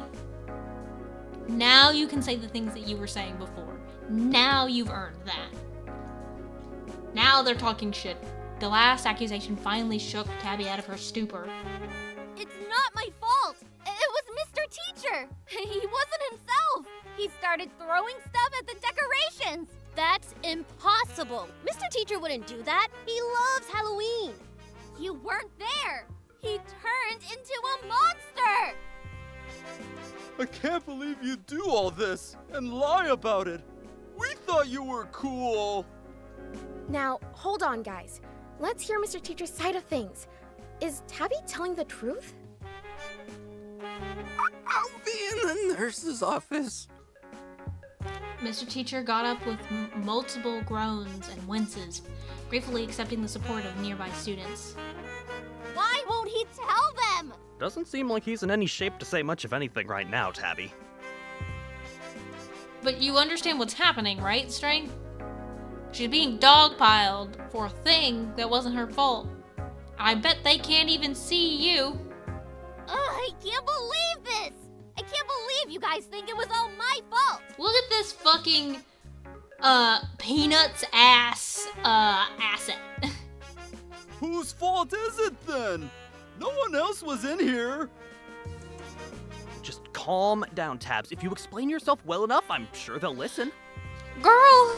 Like, I get you're a pixie, but like, are you dumb? Take a deep breath. In, out, and elaborate. I already did elaborate! There's nothing left to say! I was in the room with Mr. Teacher, and he turned into that horrible beast! He was crushing desks and everything! Real nice story, Tabby. But what does that have to do with wrecking our decorations? My poor paper pumpkins. We're gonna get disqualified now. But I didn't wreck them! And I wouldn't have even been put in this situation if it wasn't for... Enough! This back and forth is getting us nowhere. I don't know if I should like or hate you, bud. You ditched on Tabby. Calum stepped forward and stood between her and the crowd of students. Despite his outburst, he didn't seem angry and smiled kindly at them instead. I'm sure nobody meant any harm. Things happen, right? Psychopath behavior. Why don't we all just drop the unpleasantness? For a split second, he directed his smile at Tabby. We can work out the details later. I'll talk to Tabby, and... We'll go check on Mr. Teacher. Fantastic idea. Just what I was going to say. I don't trust this kid anymore. This kid feels like psychotic. I'll go too. Thank you, Stu. You're a real trooper. I don't like this kid. I rescind all of my niceties about him. I don't trust him. As for everyone else, shoo. I promise. We've got this handled. At Callum's authoritative direction, the group that had formed dissipated. After a few seconds, Tabby was alone with a green-haired boy. So, is this a friend of yours? What? No! I don't hang out with other people. Ah, how did I know? Ignoring Strike's comment, Tabby focused her attention on Caleb, unsure what he wanted with her. Or if she could still trust him after he disappeared on her. Oh! And the plot thickens again. The last thought faded away as Tabby noticed Caleb had a gremlin of his own. Unlike Strike, Caleb's pixie companion had a quieter energy. He stared at Tabby with critical and sleepy eyes. Looks like there was a lot of destruction. Okay, the voice for this little man also is good. The voice casting with anything to do with Caleb is good. Indeed. And yet our prize seems to have gotten away. For now. The fuck does that mean, buddy? Who are you again? I am Caleb. We spoke earlier this morrow. Morrow? Hooker, you're 13. The fuck you mean, Morrow? Why does he talk like that? Did he always talk like that? No, not you. That. The little guy. The name's Magician. And you are Tabitha. Hold on. Why does everyone know my name? My full name! Caleb spoke again, pushing his glasses higher up the bridge of his nose. I now enjoy this game. It only took almost 2 hours, but we're in it now. We're in it. You have my apologies. It would seem as though my plans have slightly... what's the word? Misfired. Misfired? Misfired? That's more than a misfire, you weirdo! You fixed that crazy monster on me? The answer to that is ambiguous. Yes and no. Both can be, and indeed are, true. Can you cut the crap? Explain yourself! Honestly, I'm on Tabby's side. For the first time in 2 hours, I'm on Tabby's side. I'm like, stop the yip yap. Explain yourself, bitch. And use words under 4 syllables, damn it! Damn it! You can hear her. Damn it! My intentions all along have been to get that horrible bully in detention. He's a menace. An annoying, terrible menace. Like a cicada in an otherwise perfectly brewed cup of coffee. Callum's tirade came to a sudden halt as Magician wordlessly tugged at his collar. In response, the boy tilted his head to listen as the pixie whispered something in his ear. What's that? The metaphor makes no sense? Magician nodded. Like a cicada in a screened door. All he does is make a racket without any care of who he's scaring. I don't know. I don't think Eden's that bad. Like, maybe I'm weird. I don't think Eden is that bad. He stopped for a moment, seeking the pixie's approval. When Magician nodded again, Caleb took it as permission to continue. As you can see, I'm also a friend of Pixie's. My most powerful ally is Magician, the Pixie of Manipulate. Magician gave Callum's collar a short poke. Magical influence. I can stack any situation in my favor, with the extra power to trigger transformations, often of an unpleasant kind. The assignment was clear from the start: get Eden to fight the teacher, or wet himself trying. Get Eden sent to detention, ruin Eden's reputation, book a vacation to celebrate, I don't know. With each word that left Callum's mouth, Strength's round little face twisted into an increasingly worried frown. If that was your master plan, you failed, Four Eyes! You got me in hot water instead! Your stupid scheme was super convoluted. You think a big Dumbo like Eden could have survived those teeth long enough to get detention? Even if you wanted to terrify him, you didn't have to deadlock the door. I could have been killed! The door? But that's never happened before. Our power doesn't work on inanimate objects. I told you it was a terrible plan, Calum. You should have listened to me. Calum frowned, clearing his throat. I didn't mean for you to get involved, of course. But you were never in any real harm. I would have stepped in. You understand? Had your powers not kicked in. Girly Pop! Everything was still within my calculations. And for your sake, we had to keep the monster contained. It would have been a disaster if the beast rampaged through the school. You might have been blamed for some kind of horrible witchcraft. So you were just looking out That's a for lie. me?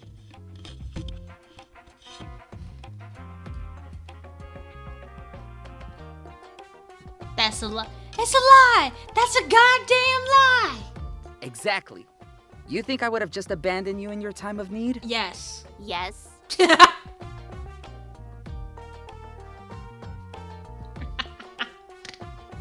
Of course not.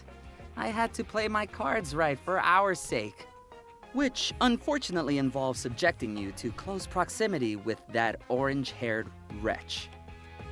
Girl, why do you talk like that? But he was almost in our grasp. Look how close we got. I don't think detention is the goal here.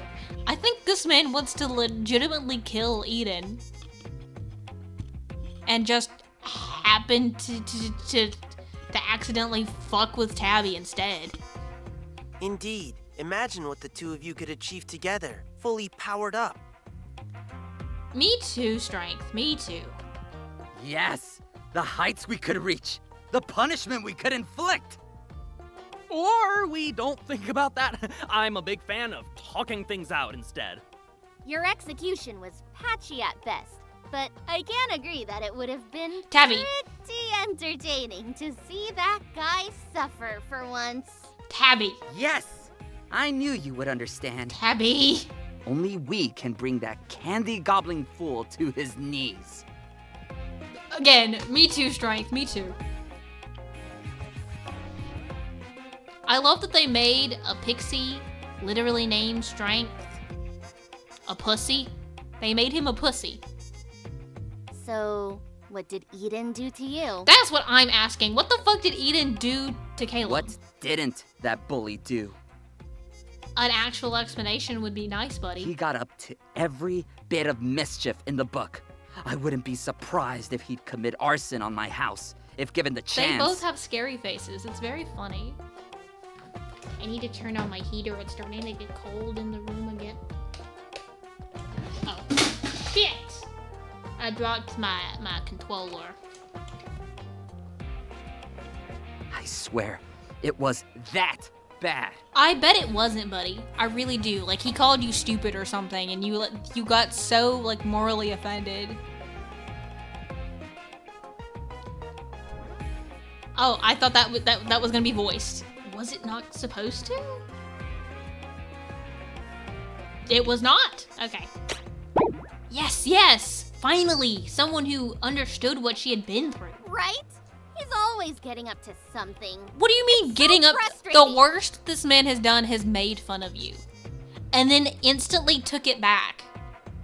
I don't buy it. I just don't. It's always like this. He starts the fight and then kicks you while you're down. But he didn't start the fight fight that I've seen with him and Tabby. Sure, the gum thing happened, but it happened 5 years ago, and he didn't even, like, give a shit that it was Tabby. And obviously didn't do it, like, to purposely, specifically, like, target her or bully her. It was just a shitty little thing he did as a third grader. Third grader.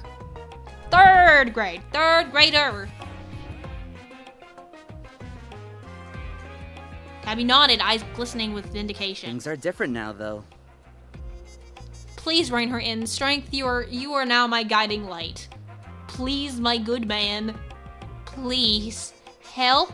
Even a wounded dog will bite. And anyone who would kick a poor, innocent, bone-loving puppy should expect the gnawing of teeth. What in the waxing fucking poetic bullshit? What's happening here? The teeth of vengeance.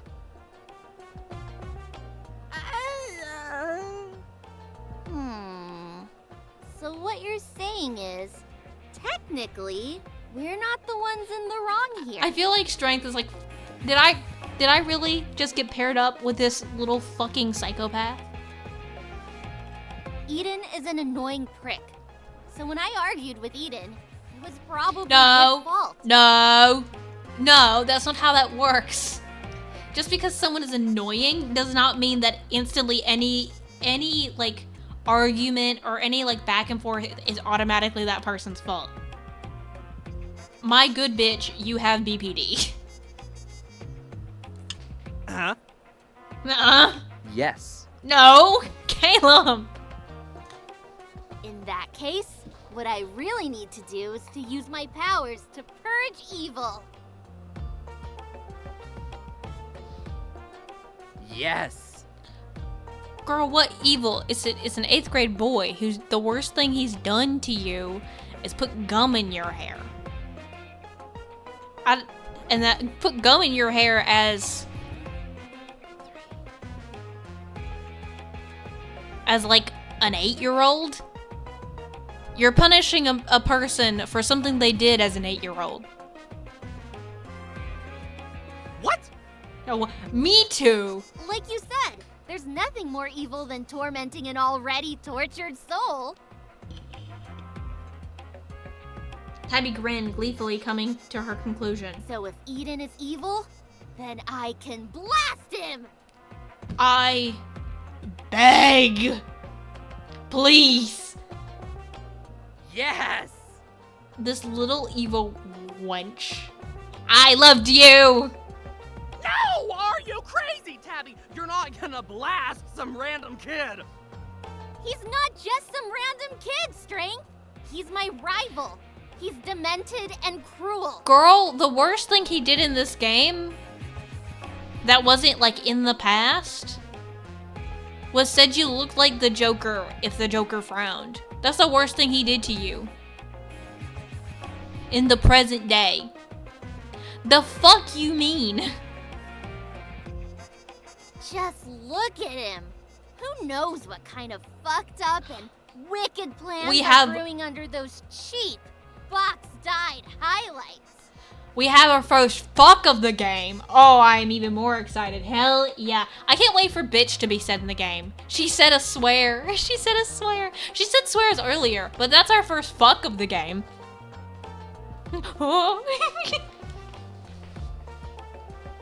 He's asking for a blasting. He's just kind of a dick.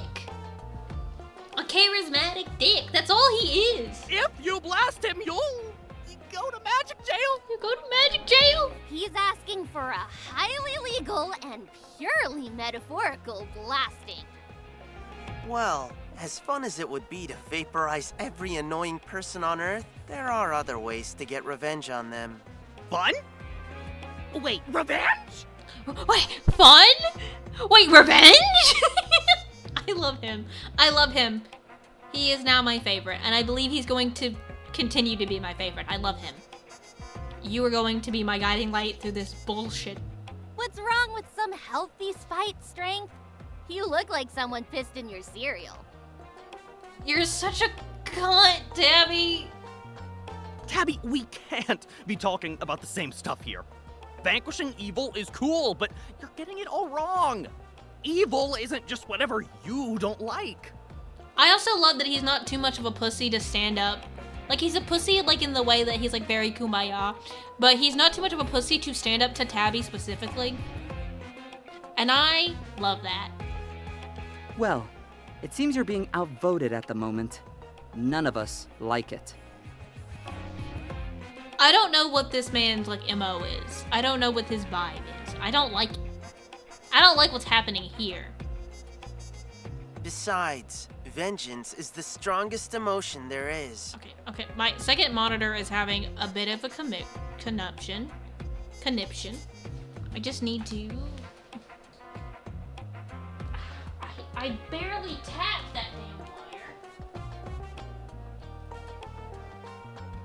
wire. Okay, I think I might have fixed it.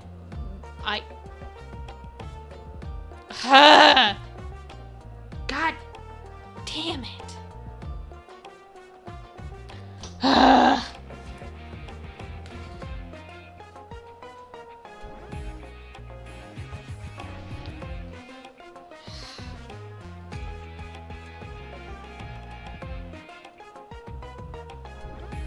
gotta fix my fucking other monitor. I really need...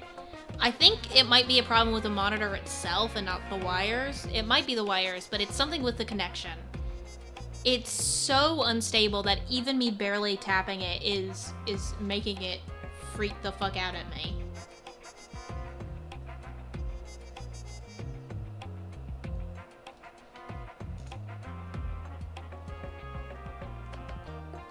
Okay, we're back in business. Hopefully.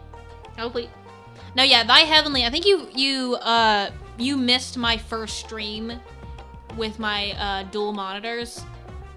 Every like 5 minutes of me playing I think it's like Durango Wonko, I think is what it was called.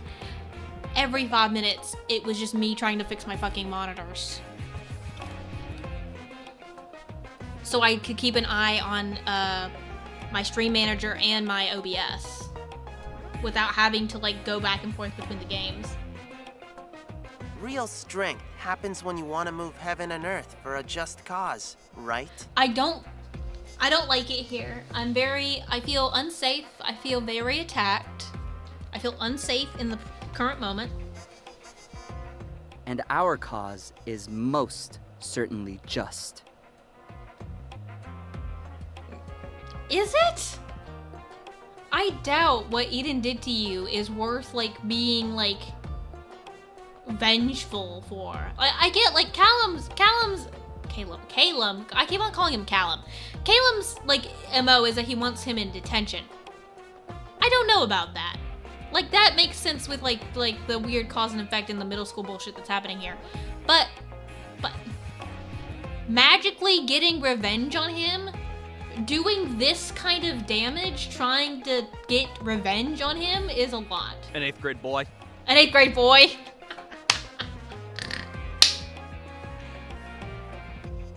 An 8th grade boy! The next day.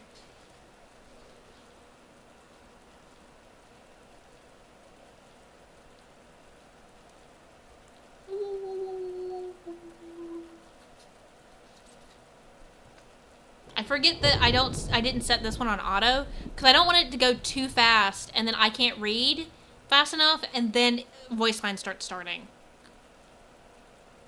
It was a dark and stormy Tuesday. Oh god, that was just Monday. We have a whole rest of the fucking school week to deal with. We have 4 more days of this shit. I'm already at 2 hours and I don't think I've cracked the surface of this fucking game.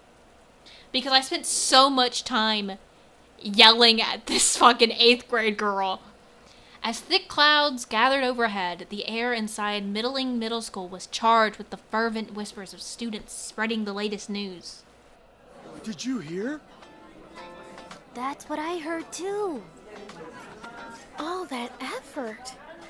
Pumpkins are all ready to go in the multi-purpose room. Oh, my back. Today is Tuesday. That That's right! It's Tuesday, mascots! Today is the second day of Halloween Spirit Week, and you know what that means. Oh, they didn't voice this one?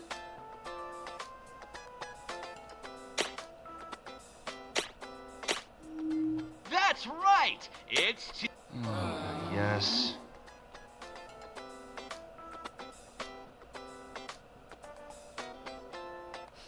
At least you ain't turned into a monster. It's time to judge your homeroom decorations. That's what it said. They didn't voice that one for some reason. The judges will be around soon. to check out all of your great work. So get those finishing This touches PA in guy- as soon as you can. This PA guy kinda sounds like Sonic, just a little bit. Just a little bit. Or don't. But don't worry if you don't win today. Tomorrow we'll be hosting more spooky activities for all mascots to enjoy. And now, sports. The volleyball team! Yay, volleyball! Has an Tabby turned out. God, I keep on saying turn instead of tuned. Tabby tuned out the rest of the announcement. Despite her bravado yesterday, she felt a sense of dread about entering her homeroom classroom. The gnawing ache at her gut at the thought of having to interact with her classmates wasn't anything new. This was a weird feeling to be having in light of recent events. I'm all powerful now. Why should I be afraid of what other people think? Strength popped out from inside Tabby's hood, shaking his head vigorously. No, you should be worried. That feeling, it's coming from a place of... weakness. I was going to say guilt. Strength climbed gingerly onto Tabby's shoulder. Listen to me, Tabby. It's not weak to feel bad because you messed something up. Even if it wasn't your fault, but you also shouldn't brush everything off like nothing happened. You did cause some damage, right? Yes. Exactly. What? You're agreeing with me? I mean, that's great. Strength took a closer look at Tabby's eerily calm expression and rubbed his hands together easily. What exactly is it you're agreeing with? You said it wasn't my fault, and it wasn't. So I shouldn't feel bad. That's all you got out of that, huh? I mean, I guess what you're saying isn't entirely wrong. But Tabs, maybe, just maybe, with great power... Tabby twirled one of her braids absent-mindedly around her finger. With great power, I can finally even the odds. All my life, I've been in the lowest part of the food chain. Easy prey. People thought you were cool, Tabby. They literally said it to you after the fact. After you and Mr. Teacher destroyed the homeroom. The homeroom room. They said they thought you were cool until they thought you had assaulted your teacher and beat the fuck out of him. It's not nice to prey on the weak, is it, Strength? They didn't prey on you. No one's fucking preying on you, goddammit. Eden makes the same jokes that you make at him. What prey? No. God damn it. I hate it here. Tabby nodded sagely. Like Calum said, I have vengeance to execute, evil to purge. On behalf of us weak victims everywhere! Victim of what, Tabby? A victim of what? So I'm not going to waste time thinking about anyone's feelings, just like they never thought about mine. Where's this chip on your shoulder coming from, Tabby? As Strength struggled... Hold on. Okay. As Strength struggled to turn the moment into a learning opportunity, Tabby strode into class, head held uncharacteristically high.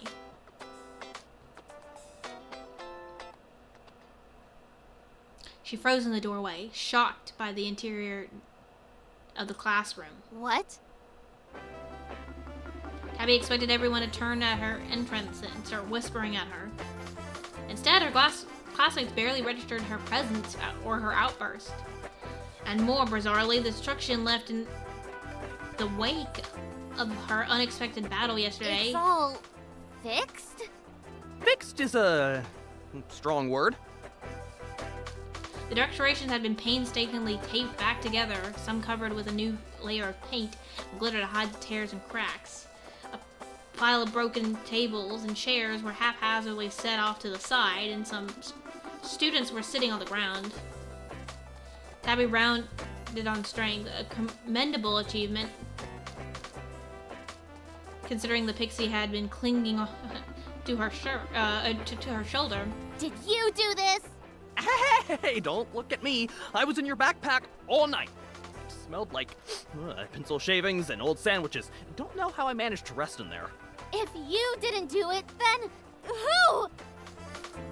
A fellow classmate stared wide-eyed at Tabby, who appeared to be ranting at nothing, or raving at nothing. Hi, Tabby. Is everything okay? Who fixed the... Everything is... Oh, back to normal, right? Yeah, when we got here this morning, everything had been all patched up. The other students gave Tabby a careful look. You know, at first we thought maybe you'd be the one to do it, but...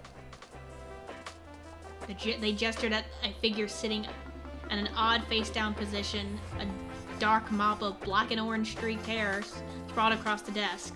He's been half asleep all morning, and then we were like, of course. Of course, it had to be Eden. Had been Eden. Of course it had been Eden. Sorry, my bad. Getting on their good side, making me seem like a bad guy.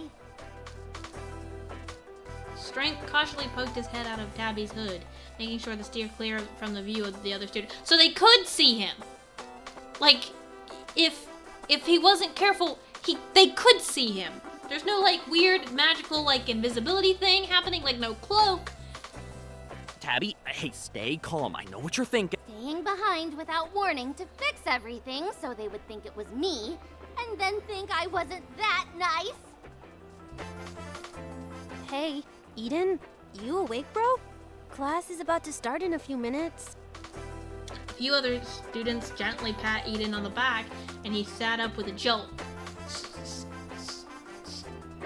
startling more than a few of them. Oh, thanks. Hey, I heard you were the one who patched all of our decorations, Eden. Eden gave the curious onlookers a sleepy, lopsided half-smile, but didn't confirm the suspicions. He really didn't have to. His fingers were all slightly crusted in orange paint and a solid layer of glitter.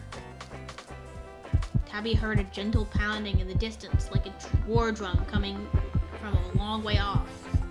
It took her a moment to realize that it was the pounding of her own heart, slowly growing louder in her ears. Yeah, thanks, Eden. You're our hero. Let me buy you a cookie at lunch. You've earned it. Me too. Or like a soda or something. You work so hard. Nah, I'm all set on sweets. He gave a good-natured pat to the jack-o'-lantern lunchbox sitting by his backpack. Oh, right. Forgot candy is like your thing. So cool that you don't have cavities. I wish I had your teeth. That's a strangely, like, kind of threatening, weird thing to say. I wish I had your teeth.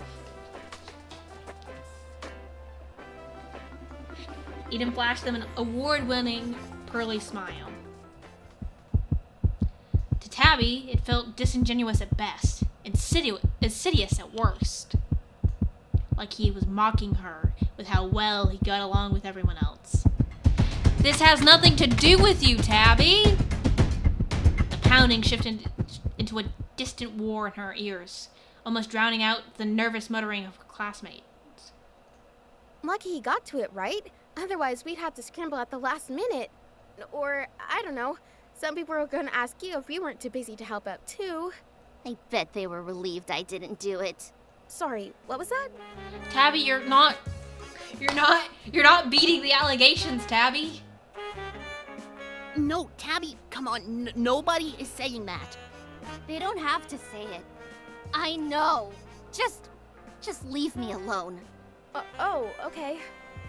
I bet they were relieved they wouldn't have to buy gross little Tabby a cookie. Why is it about that? Why is it about that, Tabby? Shouldn't you be glad that your classmates aren't continuously bummed that they were gonna be disqualified from the little contest they were so excited about?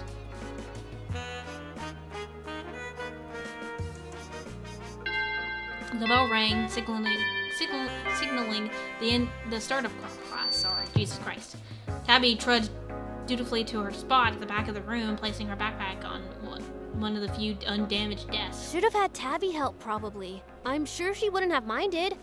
Oh, she definitely would, and then been so offended that y'all thought she was a bitch for not helping. Because God forbid she does anything nice and or with Eden. At least I don't think she would have. I don't know anymore, honestly. Eden laughed aloud. Why are they not voicing half of this anymore? Eden laughed aloud, oblivious to Tabby's darkening brow. Tabs? Wait, no, you're right. Without Tabby's help, nothing would have looked this horrifying. I bet she could have made it even worse. Okay, buddy, you're digging your own grave here. Buddy, I'm begging you to quit. Please, for the love of God. This woman wants your head on a platter. Do you really want to start continuing to push her buttons? Tabby froze. Her hand reached for the wand stashed in her pocket. No, Tabby, bad! Maybe he didn't word it right, but he probably didn't mean it that way. He really didn't. He meant that she could make it worse by making it better. Said worse, but like scarier is what he meant. It's very obvious that he meant that. And her irrational hatred of this boy grinds my gears to like an astonishing level. And if he did, well, forgiveness is commendable. It takes the most strength. Letting someone get away with lies is not being strong. All right, settle down, class. Let's take roll real fast before the judges get here and I release you all into the cafeteria for the start of our special Halloween activities. I'm sure you're all just as excited as I am to leave this whole mess behind us and move on to the pumpkin carving contest. I feel like this man's voice has changed about 3 times. It's not like giving knives to children can make things any worse. Hello? Are they giving knives to Wait. Hello? Hey, Mr. Teacher? I know you probably can't see too well with all those bandages, but Eden did us all a solid. Not up to date with the youth slang, but I take it to mean that he did something possibly good? I hope? Do you mean a solid is like not even modern, like super modern slang. It's like millennial slang. It's like honestly almost Gen X slang at this point. It's like a solid, like I think of like early 2000s, like 90s slang. Like late 90s, early 2000s. Like I might be wrong. Yeah, he fixed all the stuff that Tabby broke. I mean, sorry, Tabby. I know you said you didn't do it on purpose, but everything was still broken. That's so rad. Tabby raised her hand faster than she had ever done before. She didn't even wait to be called on, speaking boldly out of turn. Can I use the bathroom? Is that Tabby? I mean, yes, sure. Tabby, right, let me just mark you down as present and... Tabby didn't wait for her teacher to continue speaking, to continue peering at the roll sheet through his bandages before she left. Oh yeah, cause I was like, why does he have bandages on his face? And I remember she continuously decked him in the face with desks and chairs. You're turning into a real delinquent, Tabby. Turning? I'm not the delinquent. Eden is. For what? He's a bully and a manipulator. He has them all eating out of the palm of his hand still, like he's got candy for hands. That is a horrific thing to imagine. It sure is. Well, imagine worse, because that's what Eden is. You know, he's just an 8th grader, just like you. Yes, exactly. Evil starts so young. No, Tabby. You're so right, yet so wrong.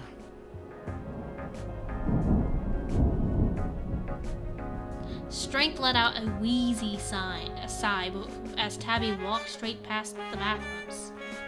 Wait, aren't we going to the bathroom? What, together? I don't know.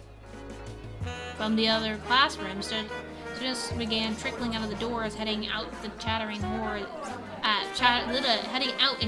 hordes towards the cafeteria. I wasn't ever going to the bathroom. I was lying, obviously. I'm going to put Eden back in his place right now. He won't beat me at my own game. I don't think he's trying to beat you at anything. I don't either. Well, he can't. Eden doesn't have any powers. This Pixie's like, God damn, they really gave me the worst fucking kid in the world. It was stupid of them to think he could ever fix anything. If they want a hero, I'll show them what a real hero looks like. Tabby. I have a bad feeling about this. I also have a bad feeling about this. Don't look if you're so scared. Real strength is doing things other people are too afraid to do. I have a really, really bad feeling about this. Abby snuck into the multi-purpose room, eyes alighting on the dark oblong shapes scattered evenly across the unlit floor. I'm going to guarantee us a victory. Then they'll see. They'll all see. Girl, you've been living in Delulu Town for a long time, and that's not a good place to be. When threatening other people's bodily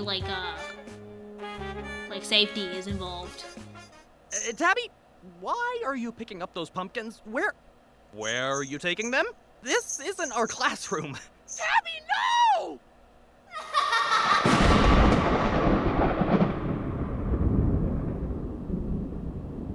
Tabby? What did she just...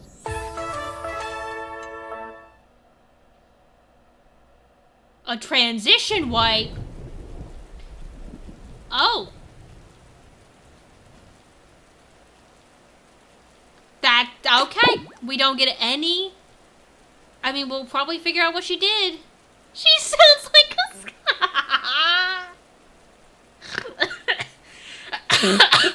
Fuck! She sounds like a school shooter. You can't say that!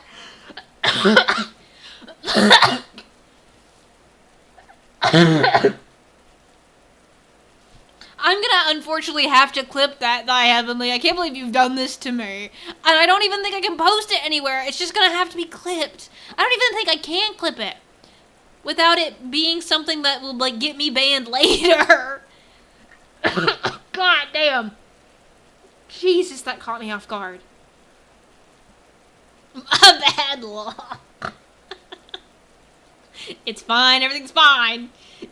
It was a stark and even stormier Wednesday. No, you're not.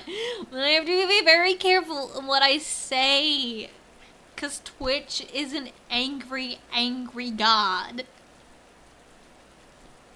It's a dark and even stormier Wednesday.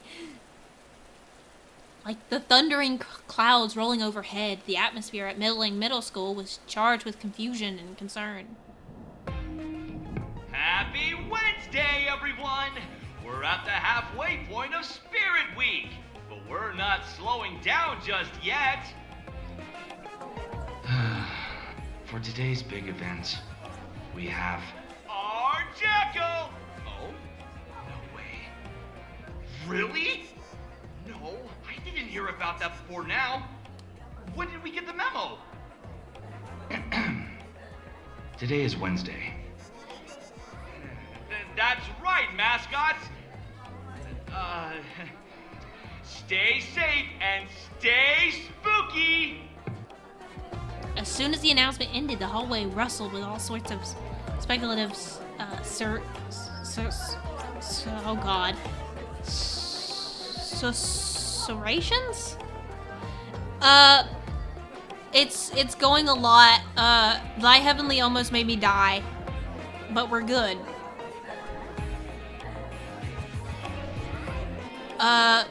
A lot is happening, and I encourage you, Disco, to watch the VOD. Because a lot has happened. The last couple of comments, Thy Heavenly, it said, hit me like a truck. Or one of the last, I'll say, hit me like a fucking truck. Anyway. That was weird, right? Yeah, but the teachers have been acting weird since yesterday. I noticed that too. Why did they refuse to tell us who won the decoration contest? And it was so weird when we suddenly switched to carving apples instead of pumpkins without any explanation. Yeah! And then they were like, no knives, actually. Like, make up your mind. Yeesh. She sounds like an excuse me. Tabby is what happens when you pick the worst kid to be the chosen one. When you pick the worst kid to be in this instance, a magical girl. Talking about, like, vengeance and shit. I think what she said, right before Thy Heavenly said that, I think was real strength is, she was like, then look away if you're so scared. Because real strength is doing, oh god damn it, I would have to go back in the log. I was tempted to just use my teeth at that point.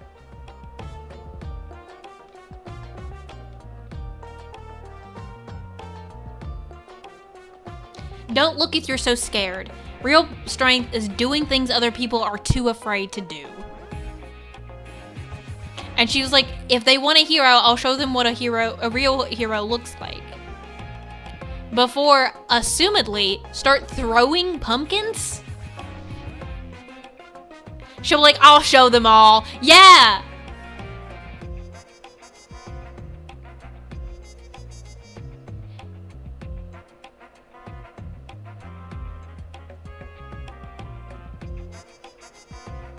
If they want a hero, I'll show them what a real hero looks like. Like, hey, yo!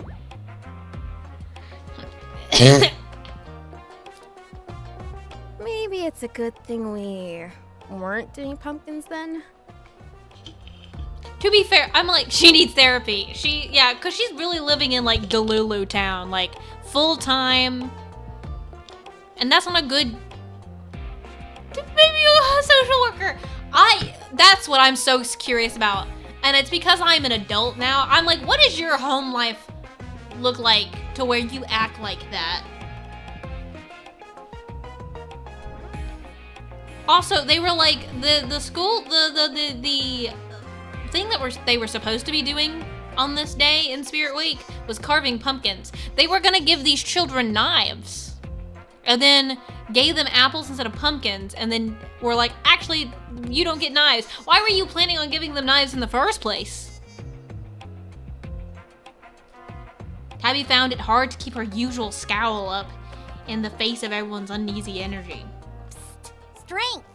Strength, wake up! Tabby reached into her backpack, shaking her pencil case until Strength clambered out of it. Is that how small Strength is? What's happening? Because they made him look like the size of like a small dog. Something's wrong. It should have been obvious by now that we won. People should be thanking me for a job well done. For what? Also, what did you do? And also, what did you think was gonna happen? What's taking them so long to announce it? I could think of a few reasons. Like? Maybe they're just waiting to announce their, findings when class starts. Huh. I guess that makes sense. Tabby, did you throw all the pumpkins at the other decorations in all the other classrooms? Is that what happened here? I swear to God. Well, I can't wait.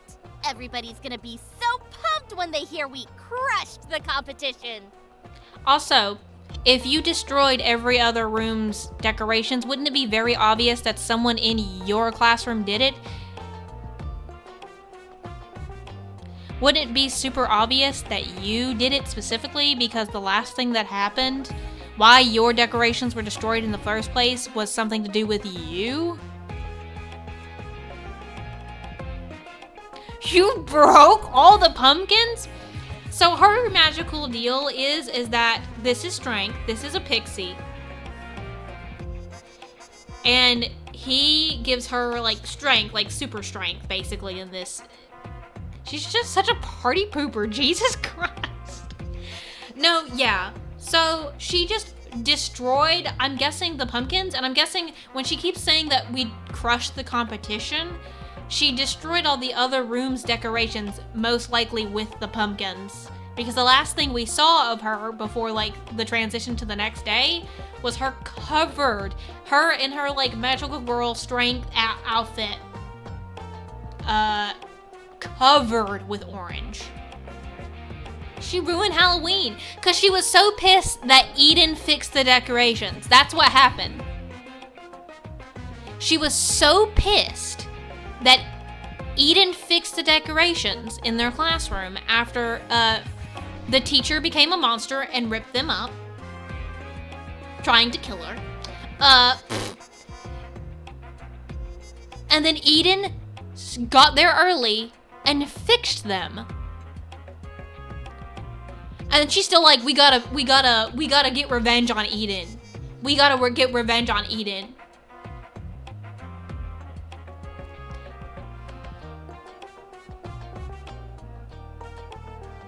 That's what I'm saying. They would, decorations, and they got so pissed because she got so pissed because she's like, oh yeah, Eden did it on purpose to make me look bad, and for him to be the hero, and just to smirk and to be, and to make me look bad because I wasn't the one that did it. And I'm like, girl, I couldn't have done it without you, Strength. You sure couldn't have. Listen, Tabby, I'm glad to see you're so happy for once, but I think you're gonna have to brace yourself. This little motherfucker is going to be my guide. Like, this my one, like, breath of fresh air, my guiding light in this fucking game. Because he's the only one. Because also, Caleb also has a pixie. You missed that. And he was the one that turned the teacher into a monster. And Caleb's fucking crazy. His pixie's fucking crazy. And this little shit right here is the only thing keeping me sane. For what? For everyone's reactions to go differently than you're expecting. I don't think you should be down in the dumps, but... But nothing. Don't overthink it, Strength. They'll all be thanking me. I guarantee it. This is narcissism. This is like textbook narcissism. Where you did a bad thing because you thought it was going to be a good thing, and then you assume everyone's going to thank you, and you're going to get pissed because they don't. This is the face of a 13-year-old textbook narcissist. But she's not a narcissist because she thinks, okay, but she also thinks so lowly of herself and that everyone hates her. So I don't know what her fucking deal is. Tabby zipped up her backpack, leaving only a strength-sized peephole through which he could watch her predictions unfold. Tabby continued down the hall, apprehension replaced with jaunty confidence. She's got issues, because it's like... It's not winning when there's literally no competition. That's what I said. I said BPD. I didn't say bipolar. I said BPD. But, like, also, like, bipolar. Which is also both BPDs. I think she has both BPDs. I think she's bipolar and she has borderline.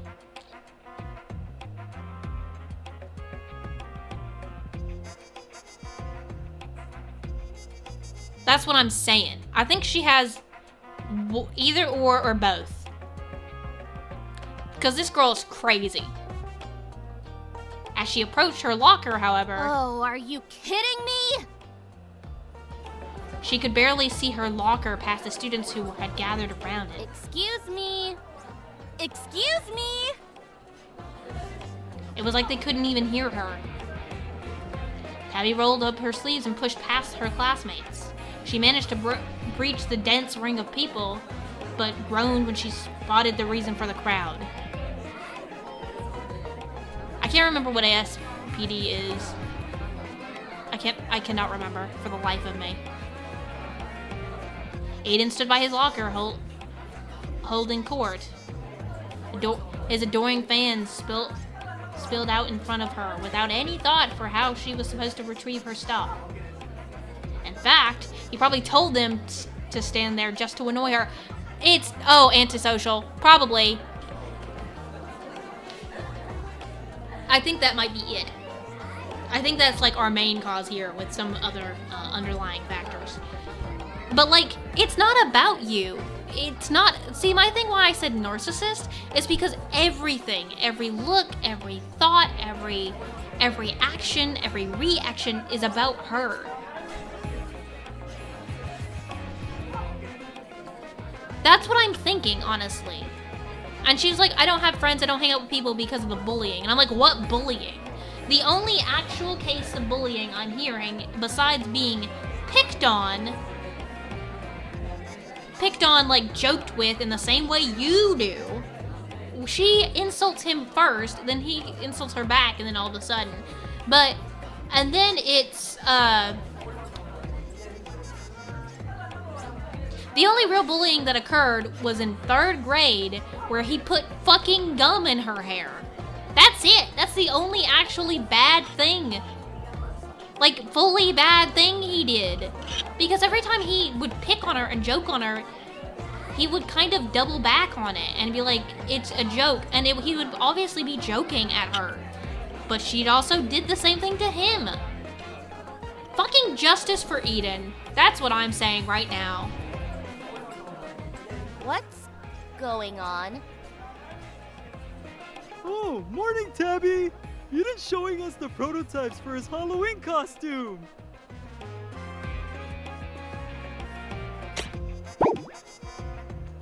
That's not what a prototype means, Tonathan. And if it did, these ones would fail a few standards. Caleb!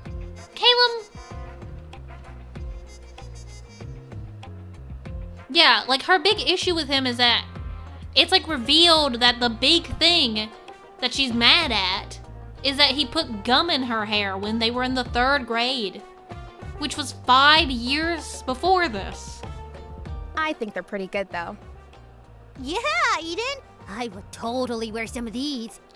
I get not liking the, like, how people are, like, idolizing him and, like, that he has fans, because this is fan behavior. This is, like, social, like, hierarchy behavior. This is, like, an idolized individual with a bunch of lackeys type behavior. But also, Eden hasn't done anything wrong besides kind of be a dick a little bit. Caleb's right, though. They're more like rejects. And he's so good, though. That's the thing. Because he'll double back. He's apologized. He's kind of humble about it. You know, like, he's a dick, but he's kind of humble about it. Tabby leaned in to get a better look, her annoyance just barely overpowered by curiosity. Her eyes widened. Hey, isn't that... Huh? Tabby hid her backpack to keep strength quiet. The sketches were crude. And ugly and stupid. The designs, however, were immediately and uncomfortably familiar. Tabby tried to quell the rising panic in her body. There's no way Eden saw me yesterday. That's impossible. That's what I was thinking. How long did it take you to come up with all of these, Eden? I started coming up with ideas after last Halloween, but I didn't start on prototypes. Mock-ups until a few months ago. For, like, a traditionally, like, kind of dickish, like middle school boy archetype. I like him a lot, actually. Oh, but then I ended up having a way scarier idea. He's just kind of excited, and, like, he's a little bit of a dick, but, like, he really doesn't mean any real harm by anything. Yeah, these aren't scary at all. They give off super silly vibes, especially this red one. Jonathan, I want you to shut your goddamn mouth. I can't stand you. It looks like a clown dipped in fruit punch. Tabby's cheeks flushed with embarrassment as her other classmates nodded in agreement. Do I look like a clown dipped in fruit punch? I agree. Those colors are comically hideous when paired together. The fact that Callum, you fucking sociopath, you fucking psycho. He's seen strength, and I don't think he saw her in the outfit, but I think he knows how that works. The fact that he knows that's what strength looks like, and is still saying this shit. Diabolical. This is a diabolical child. I can see why you changed your concept to something with more panache. Yeah. They're super goofy. And is that a leotard? That's so lame. I love Tabby trying to cover her ass. Hey! Right? And uncomfortable too. I scrapped these for a reason, but I don't know. I'm still kind of proud of them. I like this man. I just like him, dude. Like, he's kind of sweet underneath. Like, he's just a boy. And he just acts like that, but he's kind of earnest. He got Riz. God damn it, y'all. He's kind of earnest, and I think deep down he actually has a good heart. He's just a middle school boy who does middle school boy shit sometimes. Maybe I'll repurpose them for something else instead.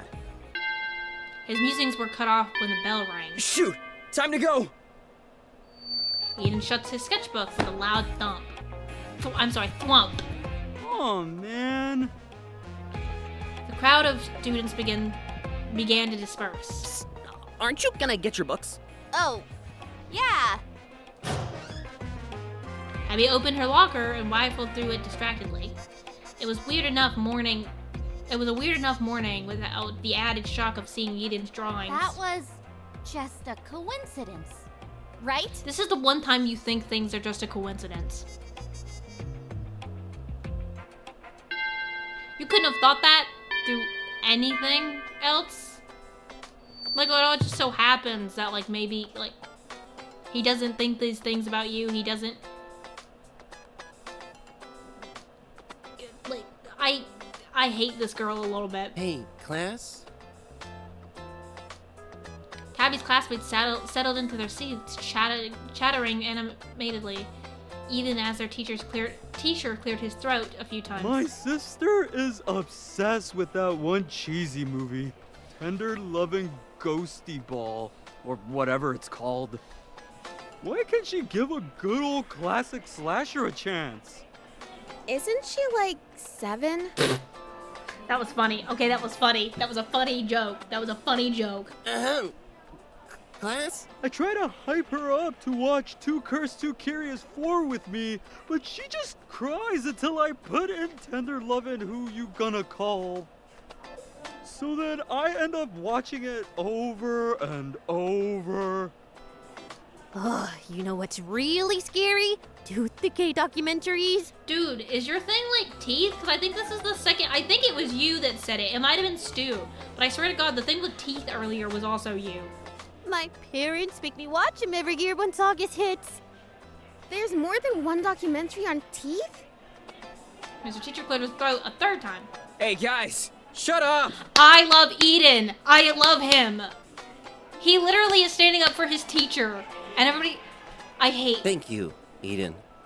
Ugh, there he goes again, gaining brownie points. Because he's an actually kind of okay kid. Who isn't a dick.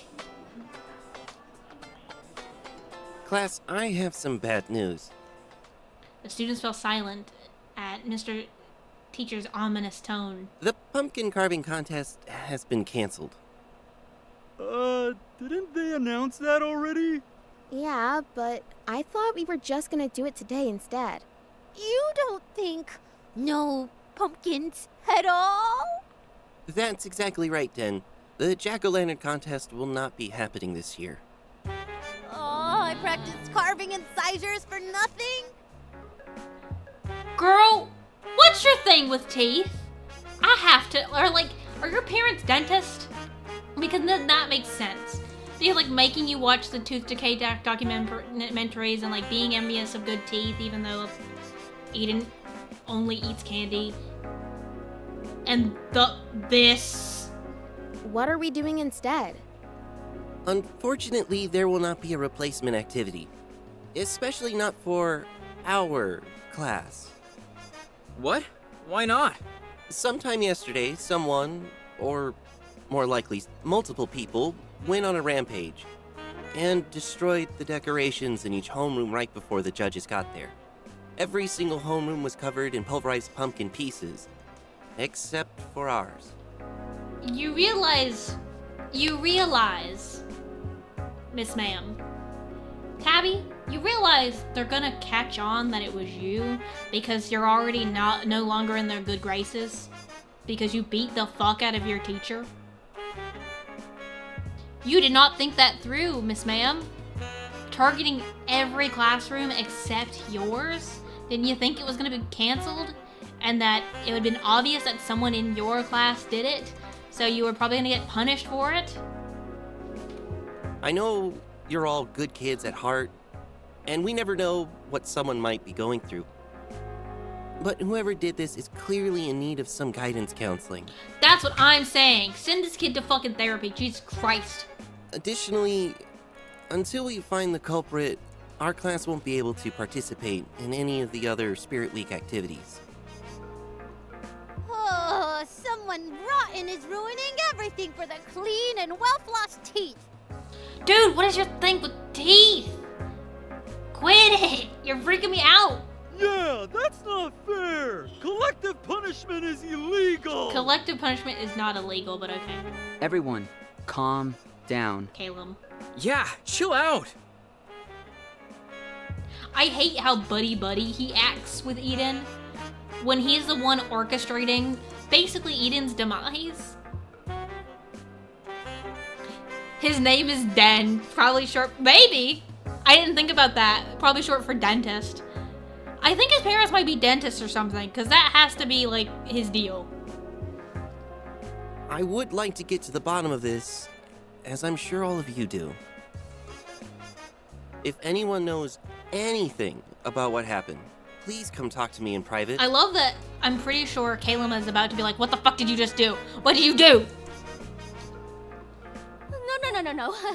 This wasn't supposed to happen. You didn't think things through, honey. I just wanted to help. Strength whispered to Tabby from inside her backpack. Tabby, you have to say something. You do have to say something. Now's your chance. What? No! Well, it's never too late to right your wrongs, even if you need an extra push. Strength took a deep breath and did his best Tabby impression. I have something to say! The entire class whipped their heads. Holy shit! Strength, so they can hear him too! Randomly. Strength, you asshole! What was that, Tabby? Tabby wanted to share something, I think. Eden, you're not helping. You're not helping, baby boy. I know you're trying to help. Tabby was too panicked to glare daggers at Eden. You can do it, Tabby! Be strong! Tabby? Tabby ground her teeth together. Her face felt hot with everyone's eyes on her. What am I even supposed to say now?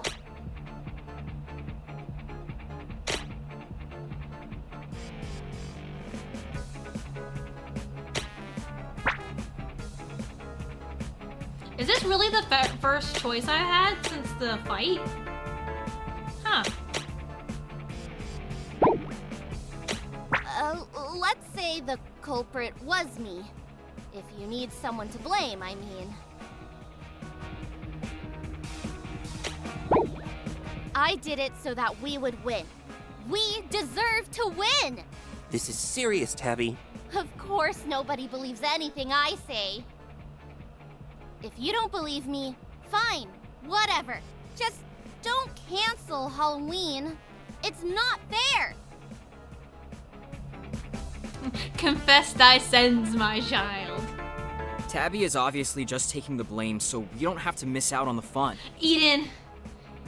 He doesn't even hate her. He doesn't even dislike her. He legitimately just wants Tabby to be happy. That's what pisses me off so much about her weird, irrational hate for him. Because he's just he legitimately, consistently tries to be nice to her. We can say it was me. Don't cancel Halloween. Eden! Eden! Eden! It was me! It was me! It was me! I am All right, Spartacus. All right, settle down. I can't pretend that wasn't a moving display. Of course, I love Halloween as much as everyone else. It gives me no joy to keep you from participating in the Spirit Week activities, but we have to take this pumpkin smashing incident seriously. I'll say it again. If anyone knows something, really knows something, come talk to me after class. In the meantime, I'll speak with the other teachers and see if there's a little wiggle room regarding our Spirit Week participation. Caleb, you're in charge. I'll be right back. Well played, Tabby. That was inspiring! Yeah, I've got chills. No! Oh no! Oh no, this is the first time people have been legitimately outwardly really nice to her and think that she did something really good and she can't even take it because it literally was her. This makes me a little sad. And they're all so sweet to her. You should be a public speaker or something. God damn it, Tabby! You make me. I hate you. I was like, oh no, she's not gonna feel bad. Of course she won't. You should be president. I hate her. I hate her so much. Maybe I'll dress up as Tabby for Halloween next year. That'll give everybody goosebumps for sure. Then you're not helping. The real criminal is still out there. Maybe it's even someone we know and love. Oh! Should I You're dress trying up to as get them- mystery pumpkin pulverizer instead? I swear to God. He's trying to get them to blame Eden. Eden has done nothing wrong this whole time. And they really want to fight this kid. What would that even look like?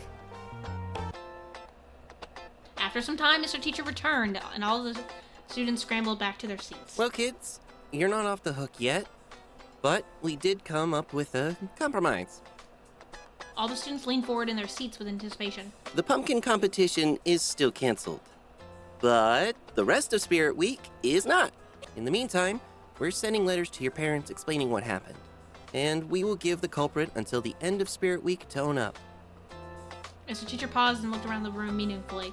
However, if no one comes forward, well, we haven't decided yet between detention or some sort of volunteer activity to make up for it. All right, settle down. Right. However, if no one comes forward, well, we haven't decided yet between detention or some sort of volunteer activity to make up for it. But... All right, settle down. I was trying to see what I skipped. As I was saying, a decision has not been made yet, but everyone will have to participate. Now, as you can imagine, the other homerooms were pretty bummed about what happened. You don't know what solid is, but you know what bummed means? To make it up to them, the teachers have decided to send everyone on an impromptu field trip. Excluding us, of course. But I worked some Halloween magic, and if we agree to be on our best behavior from here on out, they've agreed to let us join them. The class erupted with words of approval. Can I trust that you won't cause any trouble on this trip? The students nodded vigorously. All right. Don't let me down, kids. Tabitha, keep your goddamn mouth shut. You won't be needing your backpacks, so you can leave them here and we'll lock the classroom up. And make sure you don't bring anything you wouldn't want to lose. Your emergency permission slips only cover so many liabilities. Mr. Teacher, you haven't told us where we're going. Can anyone guess? It's somewhere spooky. And, just around the block. I love spooky. Jonathan, I hate you. I hate you. See, this is one that I know my hate for him is irrational. Unlike my hate for Tabby, but I just don't like him. No way! Is it the Madlock? Madlock Mansion of Horrors! Exactly right, Eden. Nothing like a local historical site turned tourist attraction to keep your mind off the real horrors of life. Okay, off you go. Lockers, bathroom, drinking fountain. We'll take roll at the front door in 10 minutes. Despite the gloomy weather, the middle schoolers were in high spirits as they walked to their final destination. A local haunted house known as Madlock Mansion. Tabby heard her classmates whispering about the prankster in their midst as they walked. Holy crap! It felt kinda good getting everyone to rally up for me. But you didn't... I'm... And technically, I didn't lie. Having everybody's support has its advantages. I just gotta figure out how to do that again and use it against Eden. Keep up, kids. We want to make sure you get a chance to experience the whole mansion.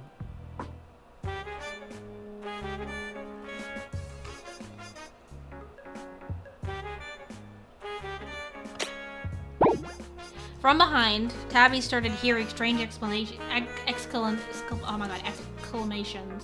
from her classmates. Whoa, Eden, you look sick! Where did you put that on? Looking good, Eden. I was wondering where you were. Thank you.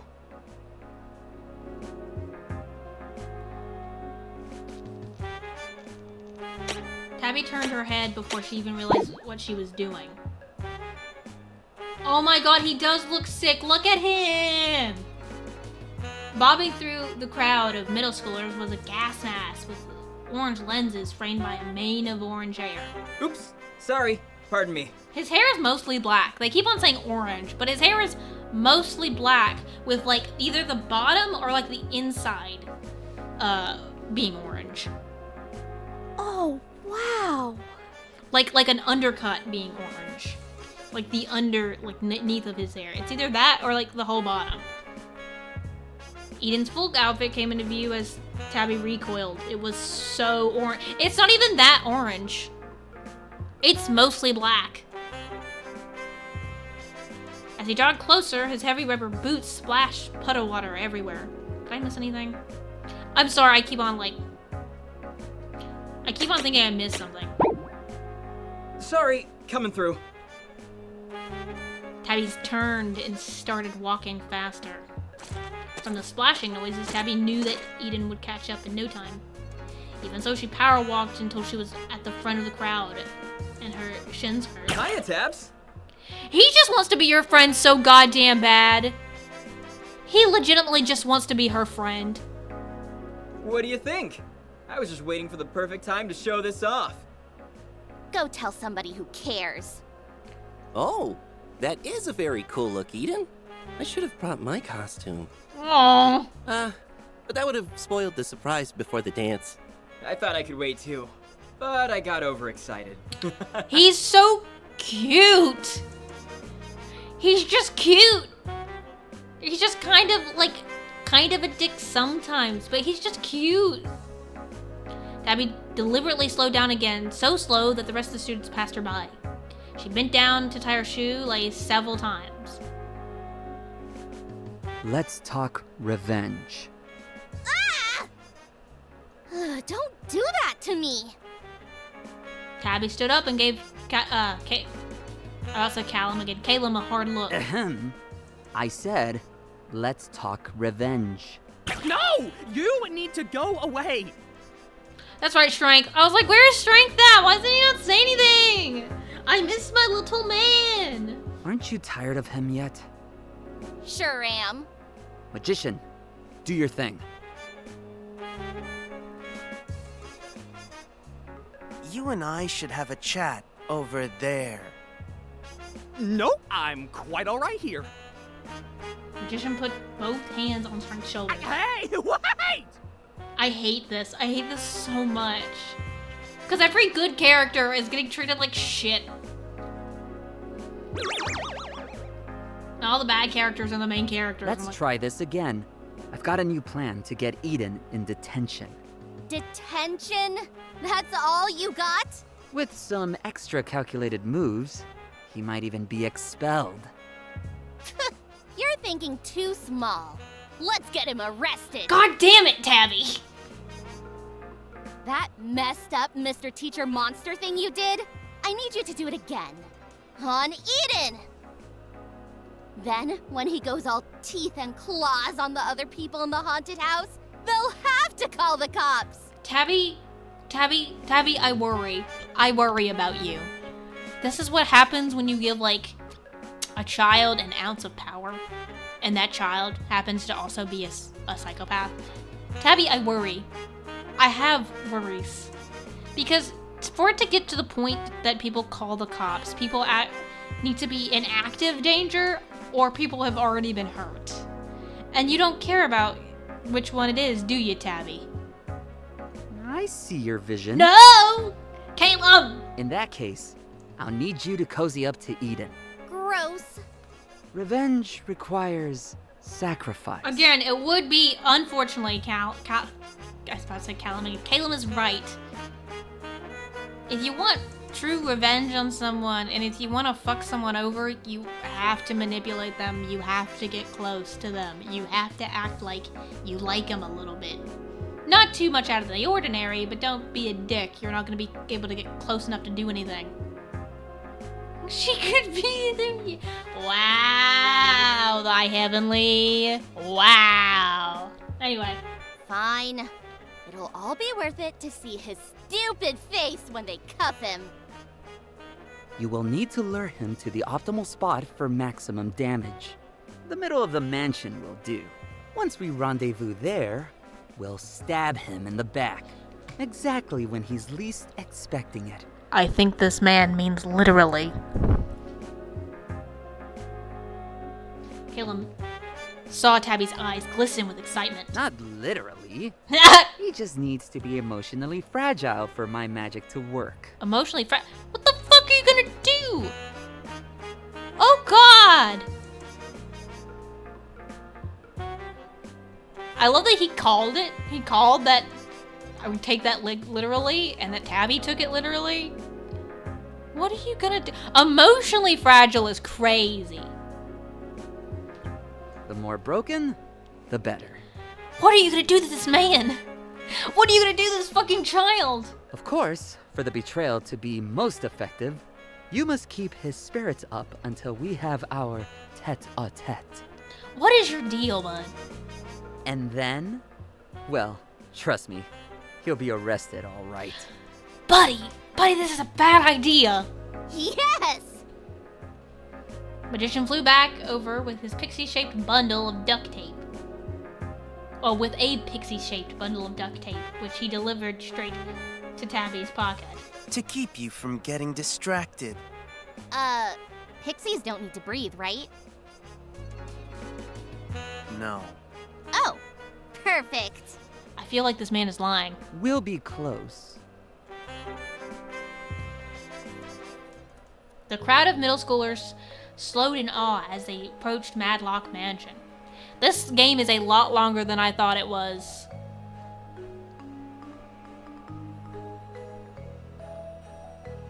This is so cool! Dope! It looks just like the mansion from the Axe Massacre Maximum Axe! I'm getting spooked already. Nice. I'm so hungry, dude. I'm so fucking hungry. I hope this game is over soon because I am starving, dude. All right, class. Pair up with a buddy and make sure you stay with them at all times. Oh, no. You're responsible for making sure your buddy makes it out safely. Hey, wanna be buds? Sure, Just don't freak out on me like last year. No promises. Oh, that sounds so good. That sounds so good, Thy Heavenly. That sounds really good right now. God damn it. I don't like chocolate cake, but cake, something sweet like that in general sounds really good. Dude, I think my sugar is low. Caleb raised his hand. I'm not feeling well, Mr. Teacher. Yeah, right. I bet he's too scared. My stomach hurts. A little actor. How bad is it, Caleb? Do I need to send you back to school with someone? I just need to sit down. Oh, of course. You can sit out here with... The chattering students fell silent. With me. In fact, if anyone else wants to sit this out... Mr. Teacher sighed. I suppose I'll be the one to sit with you. Oh, I bet he was so excited to go through. And then Caleb... Fuck Caleb, dude. I also thought that he said he was gonna stick close by to Tabby. Let me just inform the other teachers. I guess haunted houses aren't Caleb's style. He's so sweet. He's not even making fun of him or anything. They think Eden is this big bad bully. But he literally... Besides, like, the only time he's made fun of Tabby is, like, light little roasts. And usually after she's said something to him. Man, I hope he's still gonna have fun out here. He's so sweet! He's so sweet. I love this little baby boy. Also, that is not what a gas mask looks like, and it's very funny, because I didn't know what the fucking mask was supposed to be. But it's apparently a gas mask. That is not what a gas mask looks like. He's so sweet! God! Okay, this is my chance. I've got to stay close to Eden. Oh, she's gonna hate this. Cringing, Tabby walked up to Aiden. Hey, Eden, do you... Hey, Eden. Hey. He's so sweet. He just wants to be friends with this girl so bad. And he treats her like a friend because I think he thinks that they are friends. That they have this weird bickering back and forth because they're friends. I want to talk. Really? He's so excited! Oh, baby boy! I love, my favorite character in this fucking game is Eden and Strength. Bless! I mean, yeah, sure. More than happy to. He was so excited!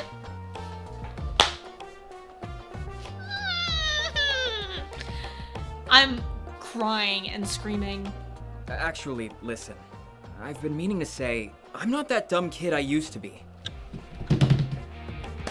I'm gonna cry. I'm gonna scream and I'm gonna cry. I mean it. I know you see me as this joker, but I'm like an onion. I have layers. A Shrek reference and fucking impression is so fucking funny. Also, right after saying he wasn't a joker is so fucking funny. Sorry, what did you want to say to me?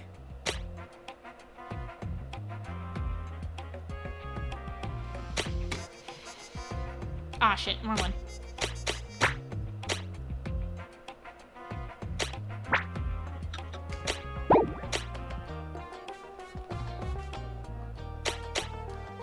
The mansion. Madlock Mansion. Oh, it's super awesome, right? So lucky that we get to come here. He's just excited. He's just like a good kid. He's just excited and kind of a jokester, but like not like, he's like, I'm not that dumb kid anymore. And he really meant it and really meant like genuinely that he didn't mean to hurt her. Man, I love haunted houses. Okay, I think this is working. But I still need him to trust me more. Anyway, was that all you wanted to say, or? Oh, okay. Cool fit. Oh, I thought maybe you didn't like it since you said... Eden shook his head. I mean, never mind.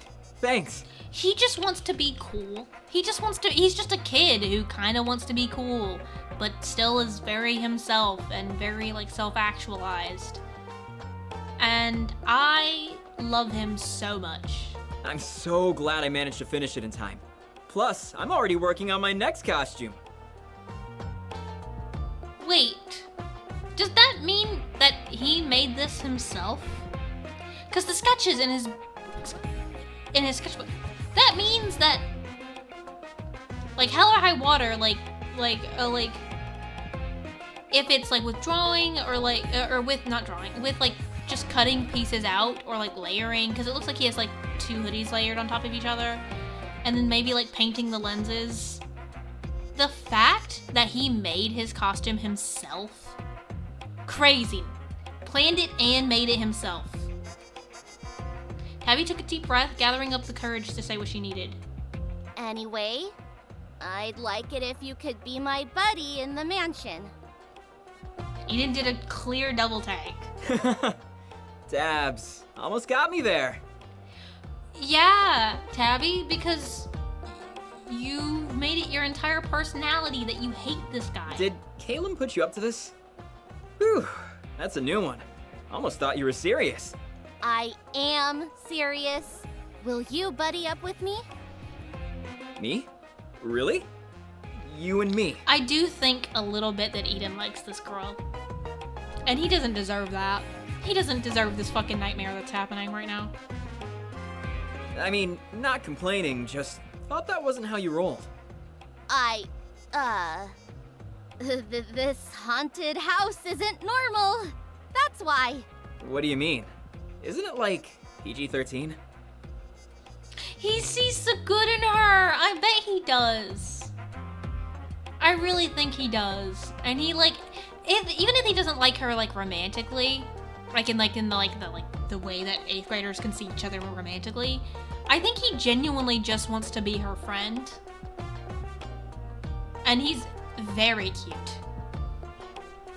I don't like this one. Wait, are you scared to go in, Tabs? Like, actually scared? The fact that he like insists on calling her a nickname and like being cutesy about it, I'm like, he genuinely wants this girl to be his friend and is kind of bummed that she isn't. I thought you were the queen of spooks. I am. This one is different, okay? I just need you to go in with me. Also, why Eden, specifically? I wouldn't judge you if you wanted to tell Teach you're not feeling up for it. Is he actually worried about me? Yes, goober. Are you fucking kidding me? He's just a nice kid. No way, right? It's gotta be a trick. He's just a genuine guy. No, I do want to go in. I just thought, since you're an expert at spooky stuff. Oh, this is really her swallowing her pride, huh? And everyone else is already paired up. Does anyone else not have a buddy yet? Oh, I get it. Testing the limits. I like it. Even the Queen of Spooks has some challenges left to face, huh? He genuinely, like, this is genuinely, like, I think he's a little oblivious. I say waving my hand in front of my face like you can see it. I think he's just a little oblivious. But he really just means to be genuinely, like, friendly to her. He's being friendly and casual with her, even though they're not friendly or casual together. Well, I don't know what part is freaking you out, but I promise to keep you safe.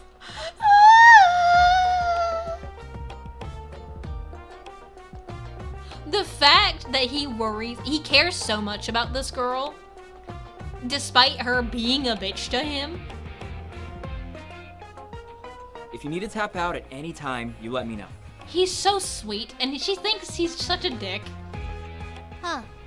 That felt oddly sincere. Oh, I realize what this haunted house thing is going to be is it's gonna be her realizing that, oh shit, he is sincere and genuine and he's just a kid. Since I'm an expert in There all, it is. Is he sneering at me? I take it back. He's still a jerk. Come on, let's get in line. Ahead of Tabby and Eden, the other students disappear into the open door of the Madlock mansion, one pair at a time. The darkness inside seemed to swallow them whole. When it was their turn, Tabby instinctively closed her eyes as she passed through the blackout curtains in the doorway. It's pretty dark in here, huh? Watch your step, Tabs. He's so sweet. Tabby snapped her eyes open, barely avoiding walking straight into a wall. Of course it's dark. It's a haunted house. Oh, good. It's great that you're not afraid of the dark. Would have been hard to shield you from that one, to be honest. He genuinely wants her to have fun. And that's what's so heartbreaking about this. Tabby grimaced at her mistake. She could feel the remnants of Strength's influence, fueling her aggression and bravado. Thanks for nothing, Strength. Give me a heads up when there's something you can't handle, okay? He genuinely wants her to have fun and to keep her safe. Okay. Get it together, Tabby. Just gotta mine Eden's stupid hero complex to keep him happy until I reach Caleb. Come on, act scared. Ooh, spooky. She glanced at Eden, only to find him reverently touching the vest of a propped-up corpse. What are you doing? Eden jumped and removed his hand from the vest. Oh! This is pretty nice fabric. Just, you know, admiring the, weave. I love that Halloween is his thing. Like, it's literally every aspect of it is his thing. And he's like, that's good fabric. It's really good costuming. Like, he's admiring the costume work. He patted his thighs like he was feeling for his pockets. Right. Left my notebook in my backpack.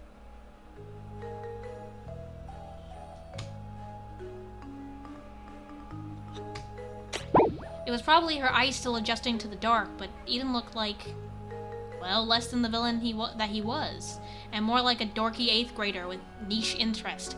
'Cause that's what he is, Tabby!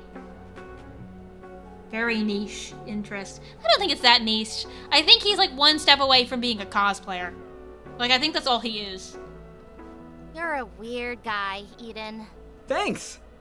Wasn't a compliment. We should keep moving, shouldn't we? Yes. The corpse, yes. Corpse that Eden had been touching raised one gaunt arm to point towards the next doorway. That way. The corpse is like, please stop touching me. Please, I'm just an actor. I don't get paid enough for this. Tabby hastily suppressed her new instinct to fight all impending dangers with her fist. On second glance, the corpse was just a high schooler in costume and makeup, yep. Wonder if Caleb is disguised as one of the actors. How far is the center of the mansion anyway? Let's get going. Eden disappeared behind the next set of curtains without her. Did he just leave me behind? Eden's an idiot. As soon as she finished, I thought Eden popped his head through the curtains, giving the impression that he had been decapitated. Just double checking. You okay with doll stuff? He was checking ahead. He was checking ahead for her before she went through the curtain. I'm going to cry. That's what, he wasn't leaving her behind. He was checking to make sure she could handle what was next. I'm gonna start crying. This child, this very sensitive child is going to make me start crying. I know we just got here, but we can leave if that's not cool. Tabby froze, unsure how to respond. If I say no, we'll leave and the plan will fail. But if I say yes, Eden might be suspicious and think I'm faking the whole being scared thing.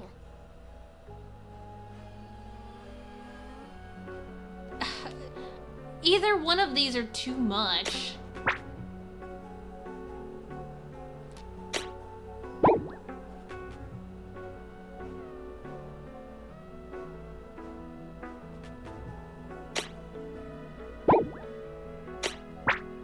Tabby shook her head, even though Eden probably couldn't see her that well in the dark.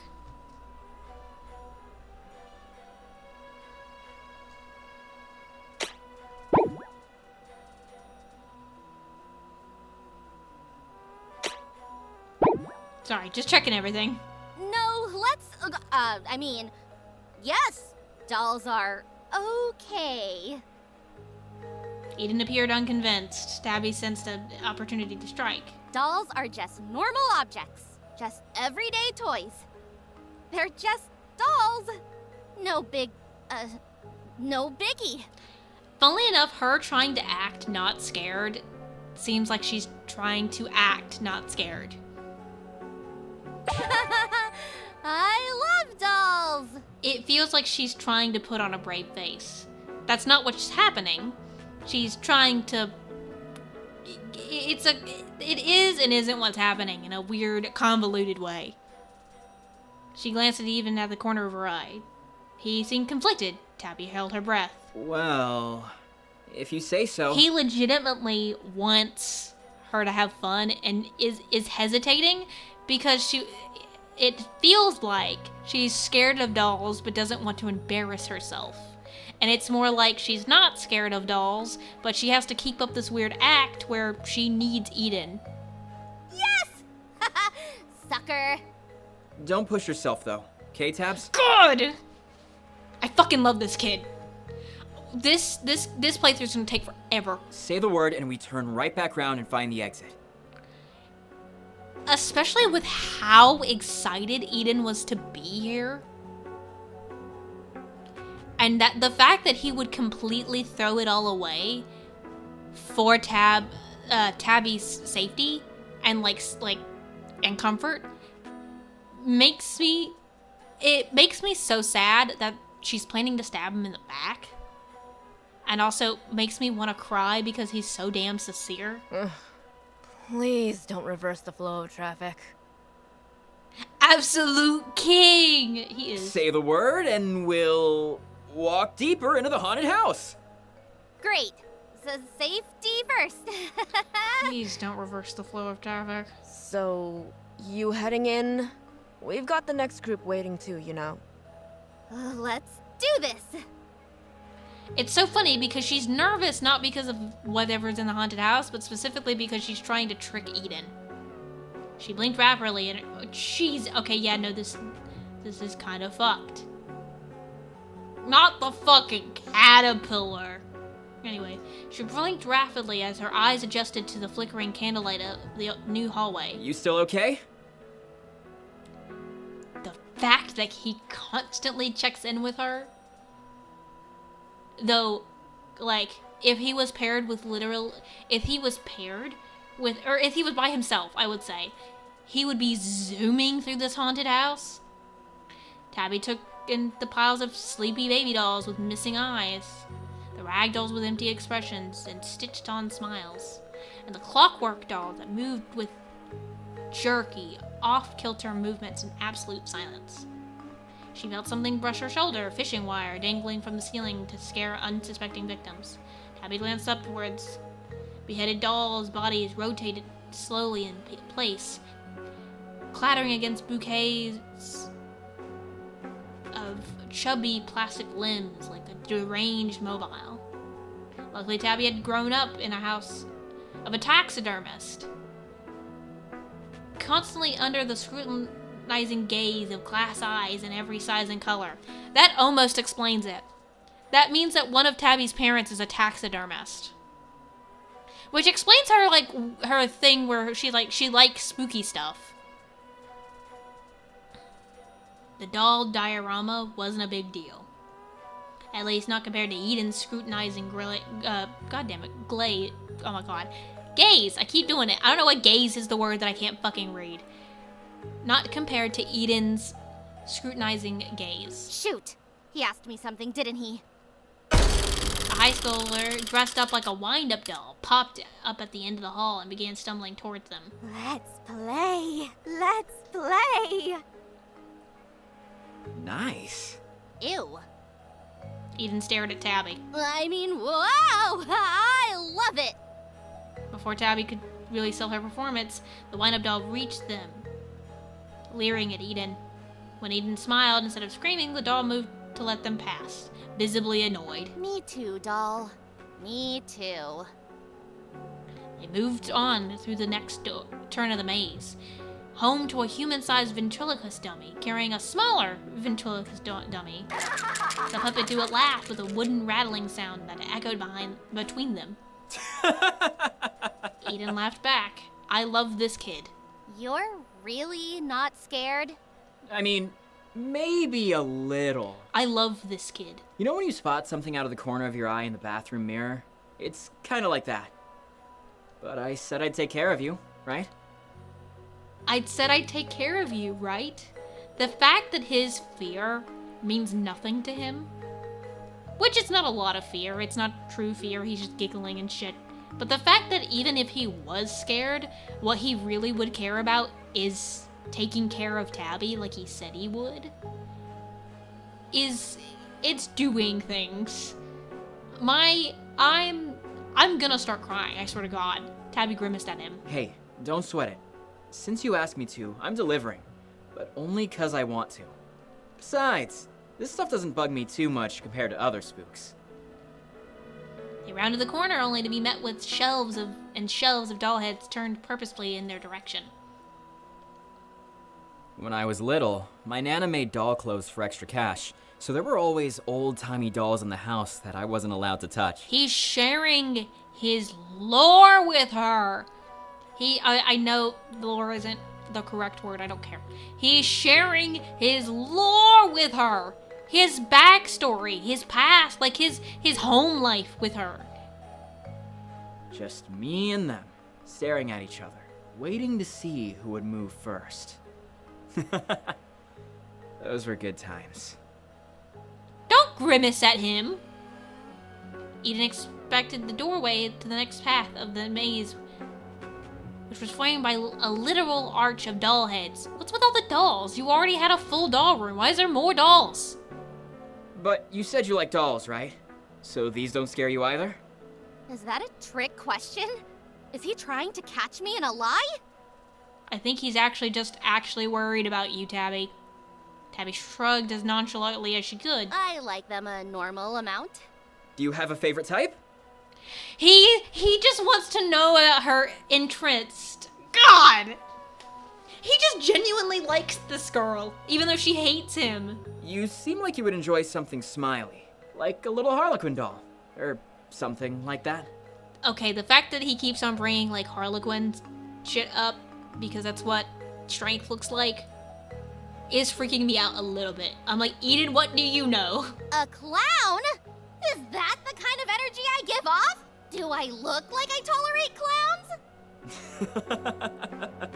Eden laughed. His laugh is also very infectious. It's very sweet. Eden laughed, and it's so sweet and genuine, and it's soft. It's not even mocking or anything, or it doesn't sound like it has any type of malice in it. Eden laughed at Tabby's incredulous tone. I don't know. Just thought it fit your vibes. You're pretty funny and lively when you want to be. That is a compliment, Tabby. You're not going to take it as a compliment, but it is. I think that's a stretch. Funny? Lively? Me? You don't remember all the roast y'all do back and forth? He thinks that shit's funny. And you also think that what you say is funny. That's why you say half of the weird shit you say. Why are you asking anyway? Just something I was curious about. Are you thinking about getting her something? It's always cool to make stuff for people I like. He is! And it's kind of cool to make stuff for people I like, implying that he likes her. This part of the fucking the game is gonna take so long, because I'm just gushing over Eden. So, is that a no on the cute little Harlequin? He left the dolls and entered a room lined with funhouse mirrors. I genuinely am very touched about how much he likes this girl, and very upset about how much she hates him, and thinks that everything he does is through malice, when he literally is just... He thinks he's just friends with this girl, and that their thing is that they roast each other. I'm more of a skeleton person. You know what you're getting with a skeleton. No tricks you can't see coming. Their reflections doubled and tripled and transformed and stretched. She frowned at her artificially tall form and Eden's warped short round, short one. Just good bones, clean bones, safe bones. Oh, right. You always were the Bones girl. She's gonna take that as an insult. For some reason, that acknowledgement didn't make Tabby any happier. Gonna be real for a sec. I thought it was a joke at first. What was?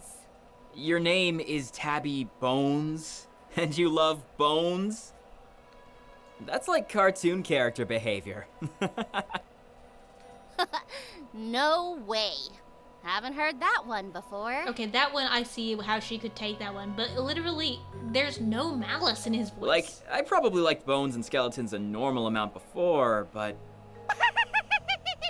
Who's laughing now? The fact that I'm pretty sure he was about to say that he liked Bones more after he met her. Crazy. Crazy town. Eden rejected the advances of the circus clown, who had been waiting for them to round the corner. The clown sunk back. Oh, these poor high school actors that are just trying to scare kids. And they've got these shitty little 8th graders that are just laughing at them. Okay, I feel bad for the high schoolers. They're trying to... Because it has to suck. Trying to genuinely scare people and probably not getting paid. If they are getting paid very little. And just to be met with, like, stone faces and, like, either disgusted grimaces that aren't quite fear or, like, literally nonchalantness is crazy. Anyways, you were the Bone Queen before I even knew there were bones in my body. Wait. The clown sunk back against the wall with a grumble. I didn't read that part, so I'm reading it now.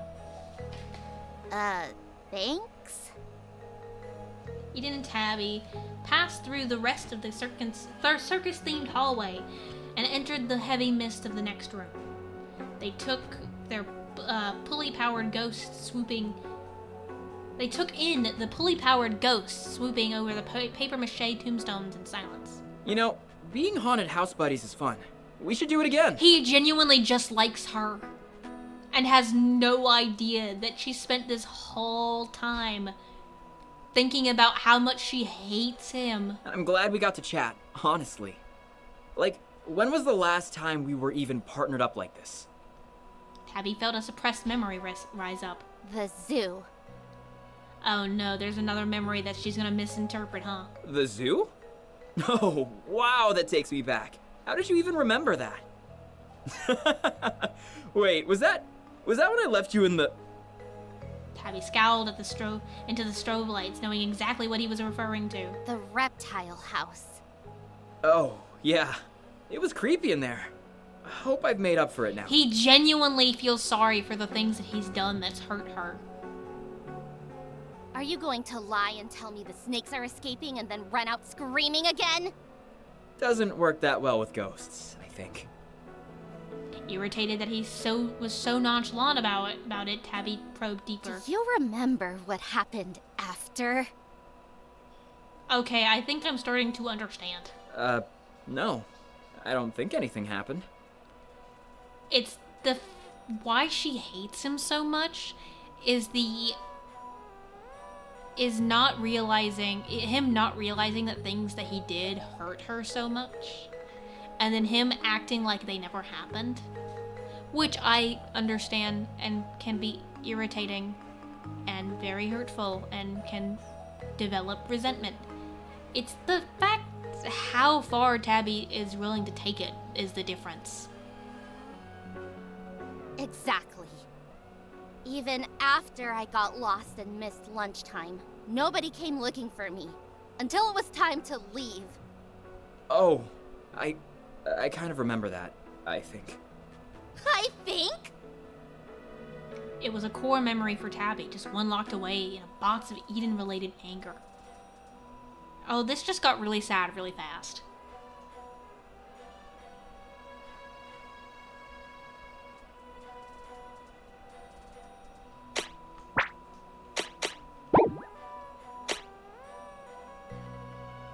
No one takes me seriously.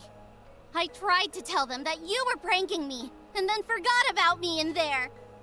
But I got in trouble for not finding a teacher earlier and wandering around by myself.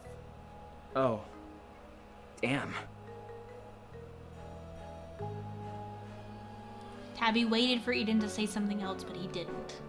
Rage bubbled up inside of her, and she pushed past him into the next room, glowering. They use that word again, I don't... Ah, wait, Tabby! Oh. Oh, this makes me so sad. Because now my hatred for Tabby has kind of... Okay. Also, here lies my posture. Here lies my rest in peace, my sleep schedule. It really is. It's her getting in trouble for shit that hurt her. That wasn't even her fault. Okay, I now understand this child and regret some of my anger towards her. I don't regret it as much with some of the ways she's reacted to things. But this is sad. Tabby stomped into the adjacent room. At the sight of caged plastic skeletons lining the walls, she felt slightly calmer. She waited for something to pop up. A high school scare actor waiting in the wings or something. But no one came except Eden. The sound of his shoes echoed in this large space. Listen, Tabby. Tabby ignored him. Instead, she focused on the distantly familiar tingling sensation on her skin. Magician's magic. No! No! Are we already at the center of the mansion? To be honest, Tabby had forgotten about her mission in the heat of her emotions. It literally is that. He's just a goofball that didn't even process that he might have hurt her. And every time he hurt her, in the end, he was just a kid who didn't realize things that were happening. He didn't know that she had got in trouble for wandering around because he left her behind. He just thought that he just saw her come back late. And probably looking angry.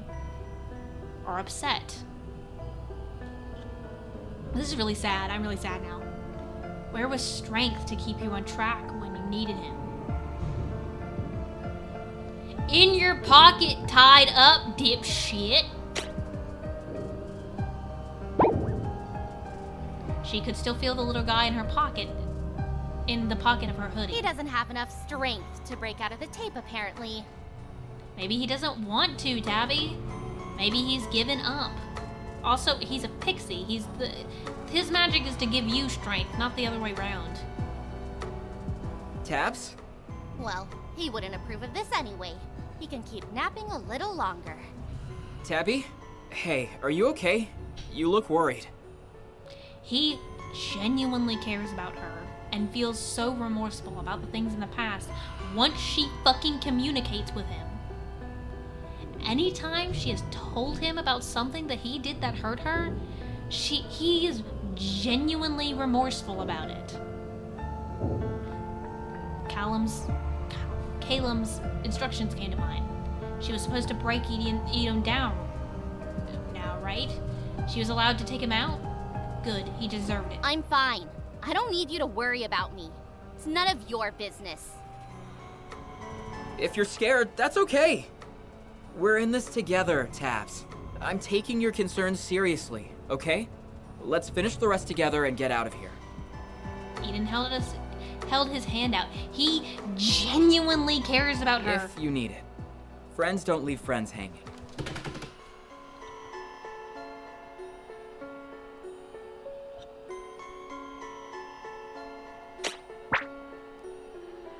I don't know if y'all can hear me every time I hit things, but anytime something like this happens, I'm fucking either like clicking my nails on the table or hitting the table or my chair.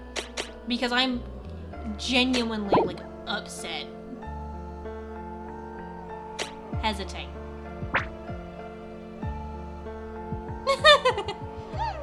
Tabby stared at Eden's hand, not sure what to do with it. She shook her head and scowled. I'm not going anywhere with you. Friends? Yeah, right. Eden pulled his hand back to the side, looking hurt for a split second before laughing it off. I get it. I know I'm not your favorite person, even if you ask me to be here. I can see why with the whole zoo situation. And the hair stuff. I have been thinking about it since we talked to Mr. Teacher on Monday. I'm sorry. I did a really stupid thing. Many stupid things. And didn't really take responsibility for it. I know saying sorry doesn't solve anything. But I do feel bad, okay? I forgot a lot of this stuff happened because, I don't know, we were kids. And I don't like to think about the bad stuff. He represses bad memories. He's laughy and giggly and always is positive. I have a feeling he has a hero complex because he has to be the one that's strong enough, happy enough to keep others up and to protect them from themselves or their own emotions or whatever. So he represses bad memories to keep himself happy and bright for everyone else. How lucky for him to be able to forget. I know it's probably not fair to you. You're not the only one either. Even with Caleb. We're best friends, but there's things I've blocked out. I'm so grateful he stuck with me in spite of everything that's happened between us. He's the coolest guy I know for bouncing back and being such a good friend. I don't know. It gives me hope that we might be friends too someday, Tabs. Excuse me? Anyway, what I was trying to say was that your hair looks great now. He is so sweet. You can't even tell anything happened to it.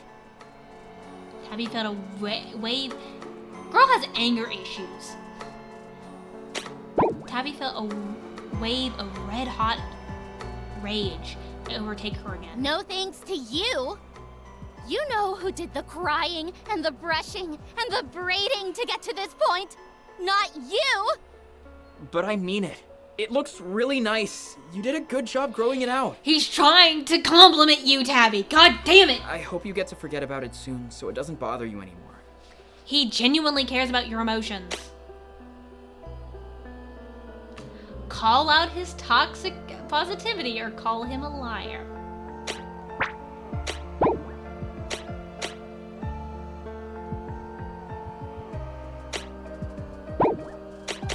What is wrong with you? Huh? First, you minimize something that really hurt me.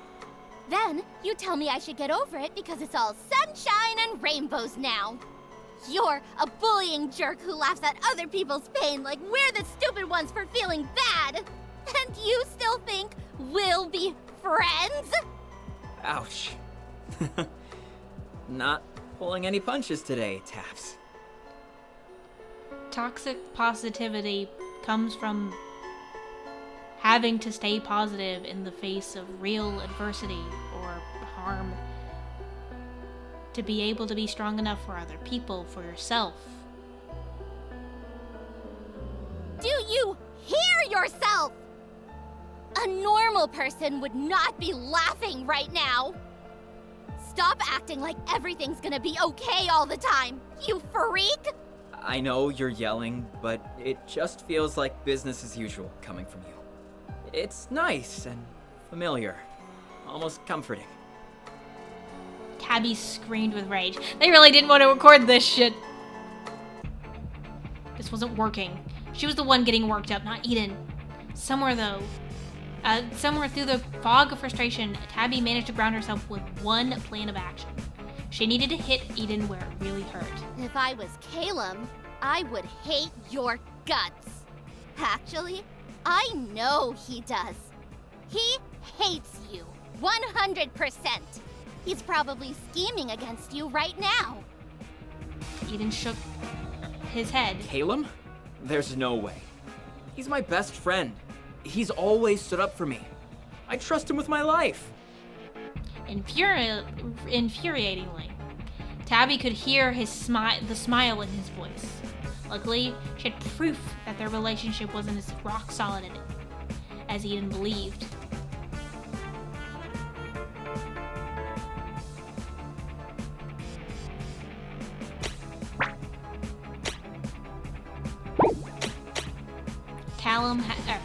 Caleb hasn't forgiven Eden. I don't know what you did to Caleb, but he definitely hasn't forgiven you for it. I know because he told me you were a menace. Me! A random stranger! He even said you're the kind of guy who kicks puppies when they're already down. Eden stiffened. Jackpot. Why would he say that if he's such a saint? If he's really forgiven you? Is that how friendships work? One person is an oblivious idiot, while the other one hates their guts? This hurts me so bad. Because in this instance, I am Eden. I relate a lot to Eden in a lot of ways. In fact...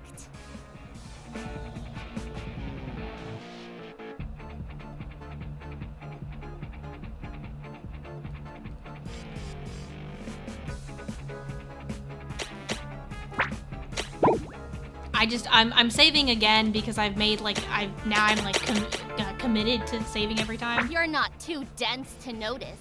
Caleb talks about you like you're beneath him, to your face. He makes fun of your choices, your hair, your grades, your drawings. Eden was silent. Is he really your best friend if he's always putting you down? Tabby racked her brain for more proof. And actually, you heard him in the hallway, didn't you? I know you did. He said your prototypes were comically hideous failures. What makes you think he's not laughing at you behind your back about the one you're wearing? Eden didn't meet Tabby's eyes. Is that something you say about your best friend's hard work?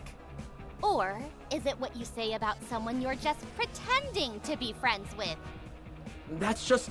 I'm sure it was a joke. She is mentally breaking down this boy for shit he did literal years before this moment. After actually proving that he's remorseful and actually being pretty nice to her in present day. Eden's shoulders dropped slightly.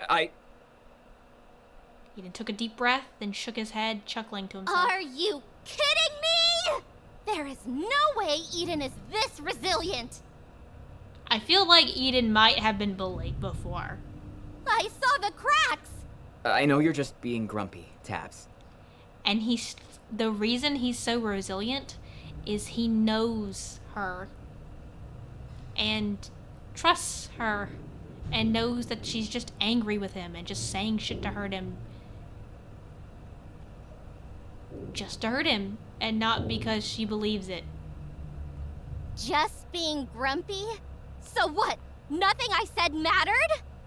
Bad-mouthing is part of your MO, Tabby. Maybe you haven't realized it, but... You don't even know me. You don't know the first thing about me. I don't know. You kind of talk shit about him to his face all the time. I know you're lashing out. He knows she's lashing out because she does this. You always do this, making things a bigger deal than they really are. Maybe I wouldn't if someone didn't just laugh off real problems every time, instead of accepting that some things are actually bad. Is it bad to be positive? Yes, when you're like an ostrich in the sand. You're so selfish! Does it help anyone but you to pretend like you can't see what's happening? They just gotta hug it out or something, really, because this hurts. This hurts so much. Oh, and you're good at seeing what's really happening? Oh, shit! Fucking get her ass, Eden. All you do is cry to the adults when things don't go your way. You're always a victim. We have a classic case of always the hero and always the victim. I am a victim. Not always. Not every time. Ha! You know, sometimes you hurt people too, Tabby. This needed to happen. I'm hoping that Tabby changes her mind and starts going against Caleb. I'm hoping. I don't have a lot of hope for Tabby. I hope she does the right thing. Oh, sure. Which one of us is a literal bully? You, Tabby! You keep saying that like it's a fact, but you don't know me either. You don't know what I go through. What I'm thinking, why I'm like this. Baby boy has trauma, Tabby rolled her eyes. Boo-hoo, the bully has a backstory. Tell that to someone who cares. Oh, wait. You're so insufferable, nobody wants to hear your sob stories. Especially not Caleb. Eden flinched. Tabby went in for the kill. He hates you. He hates you, Eden. Caleb, when are you gonna get in here? Stop bringing Caleb into it. He's got nothing to do with any of this. And the fact that she is getting so worked up about things that genuinely hurt her and returning that with doing shit that genuinely hurts him in the present day. An impossible wind picks up, carrying with it the sharp scent of burnt sugar. The fake candlelight in the room glowed a deep blue as a figure materialized at the center of the pentagram. Also, they've been in this fucking room for so long. I'm like, how has no one came in and like, guys, you're holding up the groups here. Eden did a double take. The actors watching like, these 8th graders are really beefing it out. Caleb? He was dressed in the outfit Tabby had never seen, before. A midnight blue ensemble with an imposing... God! Turn off!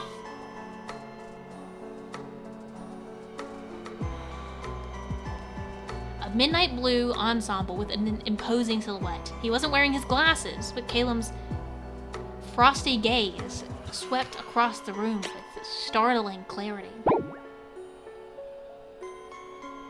I'm afraid. I'm very afraid. What are you doing here? I thought you were sitting this one out. Unless... Did you get asked to be part of Madlock Mansion? That would be sick. He's so genuinely happy. It sickens me to know what these two are fucking planning. Caleb stared imperiously at Eden. Also, nice costume. Did you get it custom made? It looks so professional. You should have told me you were gonna wear something too. Maybe we could have matched. He's so cute. He just likes his friend. Ask him, Eden. Ask him to tell you the truth. Caleb? Weird question, but, we're still... We are friends, right? Caleb smiled. Friends? Yeah, you and me. We're like best buds. No. Did you think we were? Eden stared at Caleb, first in confusion, then disbelief. What? Why would I be friends with someone I loathe?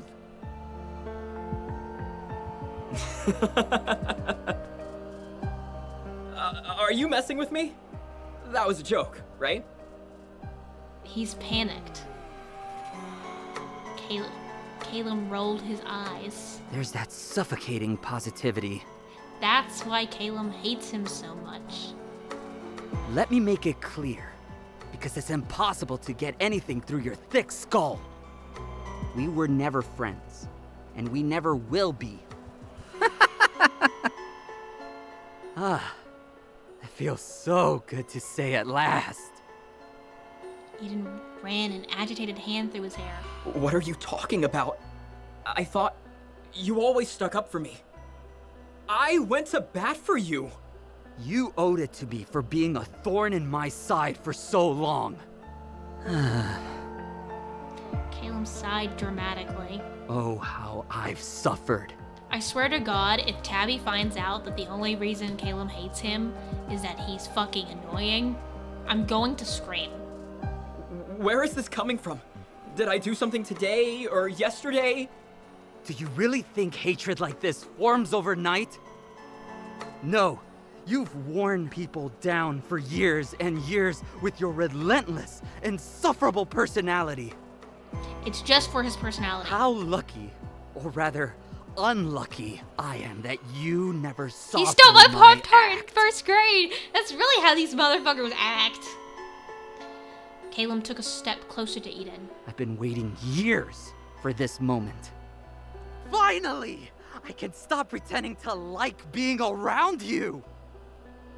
Eden trembled, his hands balling in a fist as he attempted to remain calm. So this whole time, I'm not a mind reader, Caleb. If I was hurting you, if you hated me, why didn't you just say something? That's the question of the goddamn fucking day. If it hurt you so bad, why didn't you say anything?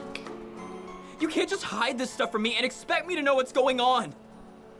You have no one to blame but yourself for being disgustingly self-absorbed, insensitive, narcissistic. Yeah! And I bet you would have forgotten even if he did tell you. Like you've conveniently forgotten everything else you've done. Eden whirled towards her in distress. How am I supposed to know what's going to hurt you for 10 plus years if you act like nothing's wrong? Maybe it was my bad to assume something that happened when we were kids wouldn't be important anymore. But as soon as you told me, I tried to be better. I'm trying to change. That's the point that the two of them fucking miss. But you don't want change. Neither of you do. All you want is justification. A reason to feel righteous and lash out against anyone who irritates you. Neither of you care about anyone else, do you? The scent of magician's magic was cloying now. Even Tabby found it hard to think as she breathed it in. What do I need to do now again? Oh, right. As Tabby rummaged around in her pockets, Eden started to laugh. It was a broken, unhinged sound, a far cry from his usual carefree attitude. Strength, get out here! Tabby whipped the duct tape bundle out. She clawed the layers of tape, wanting to hear the faint jingling of bells. Wake up already! The layers peeled away one by one, becoming impossibly small until then, nothing. Tabby's stomach dropped. Without Strength's power, she was in big trouble. Did he escape, or...? Tabby turned in horror towards Caleb, who had his eyes trained on Eden. You want to see self-absorbed. You want to see relentless. Let me make up for lost time. He's fucked with them. As he spoke, Eden's goggles clogged up with pink. His worn shoes obscuring his eyes. Tabby's blood ran cold as his hair floated into the air, moving like tendrils of an open flame. Yeah, when he started talking like that, Amanimo Shinderu is what the text for the achievement is. For like the Discord achievement. Amanimo Shinderu. Caleb turned and ran before the transformation was even complete.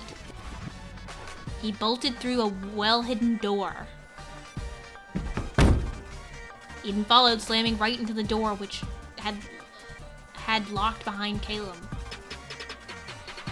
Tabby glanced around the room in blind panic. Caleb took Strength on purpose, not to distract her, so she couldn't fight back.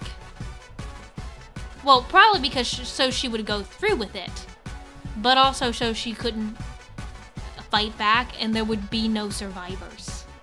There has to be another exit. There'd be no witnesses. This is fucking dark-sided. She felt the air shift before she heard him lunge. Tabby raised her arms to shield herself from the impending attack. Wait, he doesn't even have real knives. Tabby caught the glint of Eden's blade before they sliced through the air, now metal rather than plastic. She threw herself out of the path, rolling across the ground. The blades glowed as they sank into the floorboards where she had been standing. Definitely not toys. Definitely not toys. Tabby scrambled to her feet, rushing to keep her distance from Eden. Caleb? Caleb! Oh, he's not here, Tabs. The fact that he's still lucid. That he's still lucid enough to speak in full sentences is horrendous. He's always been a coward. You showed that to me.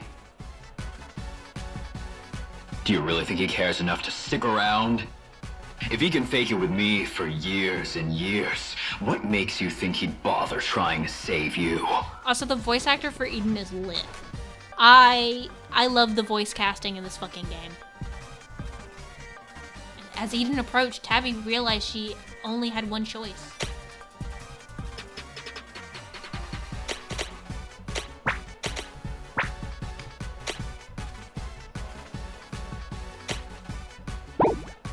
I am going to be a bit,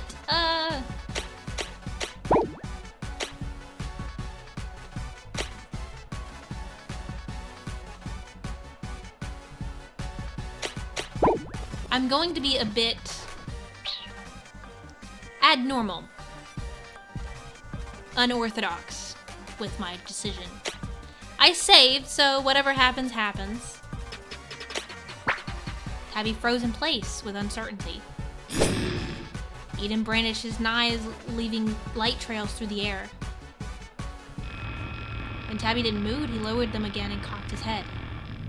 Are you not gonna run? Or... They sized each other up. No.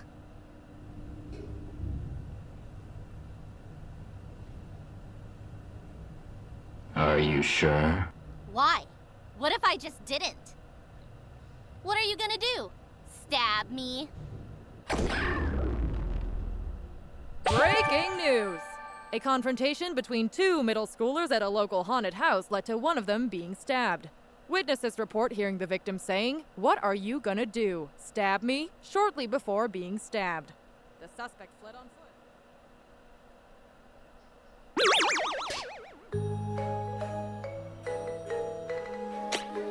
I'm glad I saved.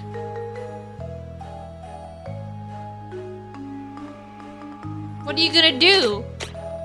No fucking way. I'll do the Tabby thing. I'll do the very Tabby thing to do. Strength wasn't here, but she had to do something. Tabby swung her fist towards Eden as hard as she could. Her knuckles smarted from the impact against Eden's surprisingly hard mask. Both the mask and its wearer seemed unaffected by the punch. Tabby darted backwards in fear.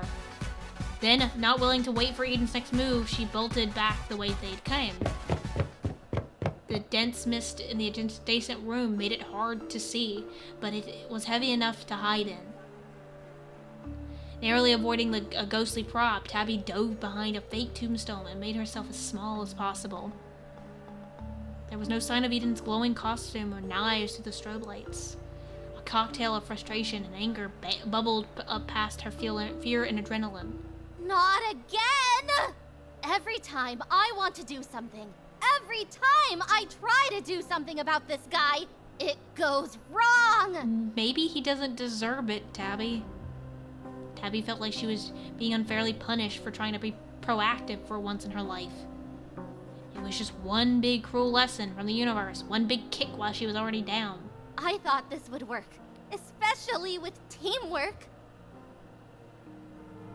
Tabby's stomach sank as she thought about Caleb. There's no way he just left me here to fend for myself, right? He took strength away on purpose, Tabby. He's just trying to survive, Crazy Dagger Murderer Eden. If that was the case, why wouldn't he let you have strength? Why wasn't strength actually duct taped in your pocket? Maybe he'll even rescue. Tabby couldn't finish that thought, the way he hadn't even looked at her. What did I think was gonna happen? Yeah, you really shit the bed on this one, hun. Tabby put her head in her hands. Did I think I had friends?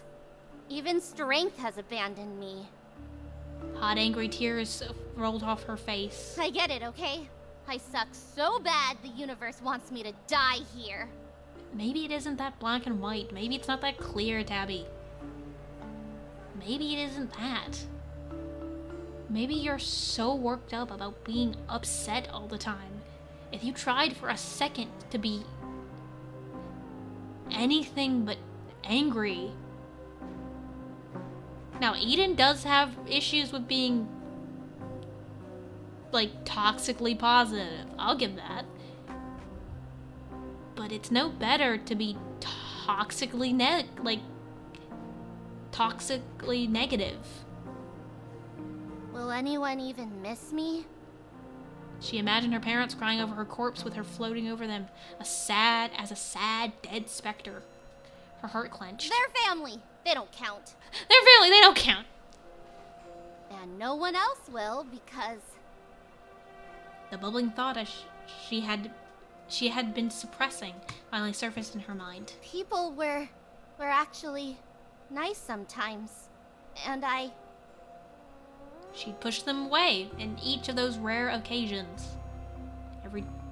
Even the not-so-rare interactions where Eden felt like a lost opportunity now. It's just what I deserve for being a horrible, mean, awful... Tabby tensed up, preparing to run.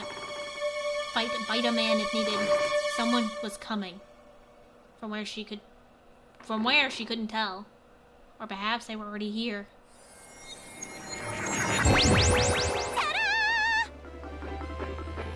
Oh, shit! Greetings, Miss Bones. My name is Lev, and I'm here to guide you on... Shut up! Do you want to get us killed?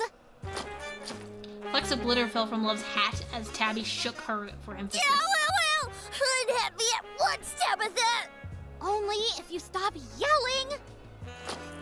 Tabby used her arms to smear the tears off her face without letting go of the pixie, shaking Lev again in the process. Let me go!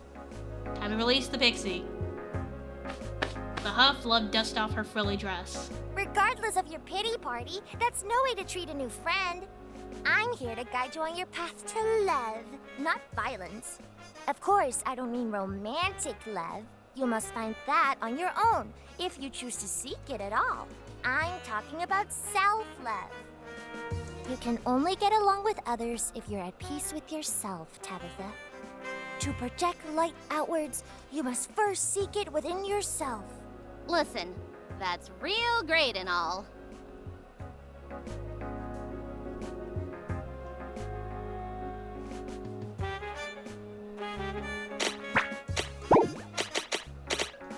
Where's Strength? Have you seen him?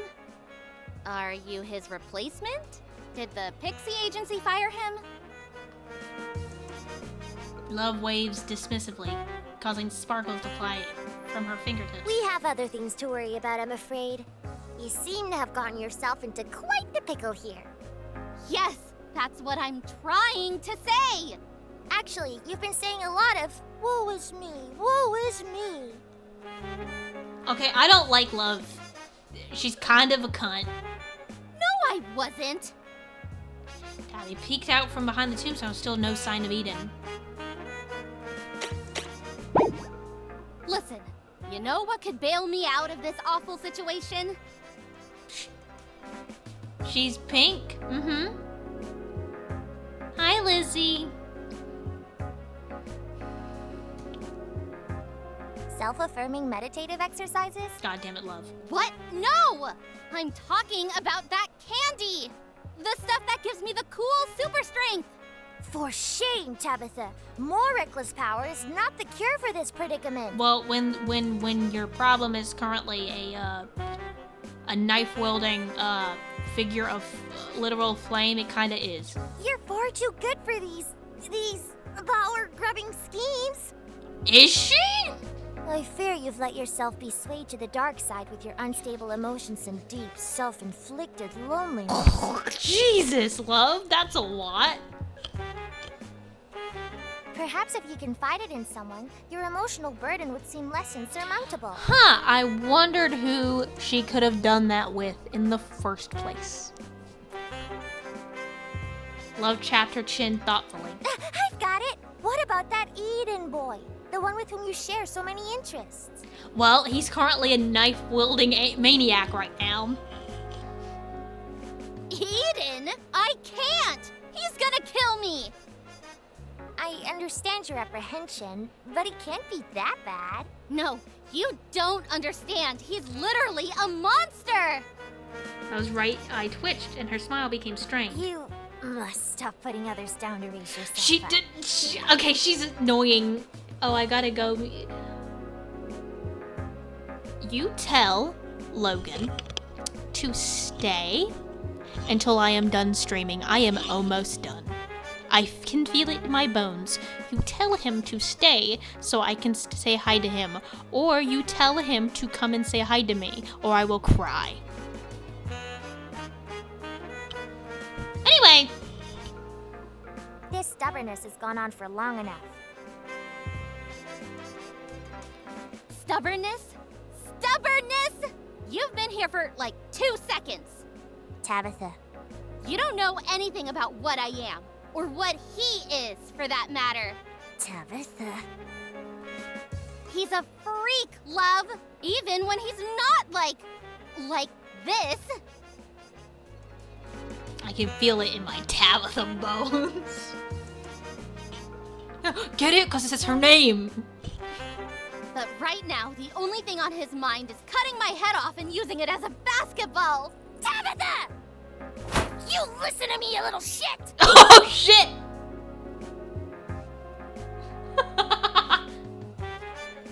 You're never going to have any friends if you keep this up. And trust me, you need friends. Listen to me, you little shit! Without a support system, you will remain sour and despicable until the end of time! Is that what you want, Tabitha? To never open yourself up to anything better in life? Because that's where you're headed!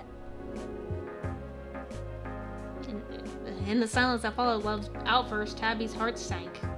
She couldn't tell if it was because her patience was running out or the pixie had actually struck a nerve. Tabby cleared her throat and pried Love's hands off her hoodie. Well, you know what? I'm never gonna be able to fix it if I don't survive this! Tabby grabbed Love and flipped her upside down, shaking the pixie with vigor. A round piece of candy fell out of Love's skirt and fell onto the ground. Before it disappeared into the mist, Tabby dove for the candy, tossing Love to the side in the process. You don't realize what you're doing, Tabby. If Strength's candy gave you strength, what the fuck do you think Love's candy's gonna do to you?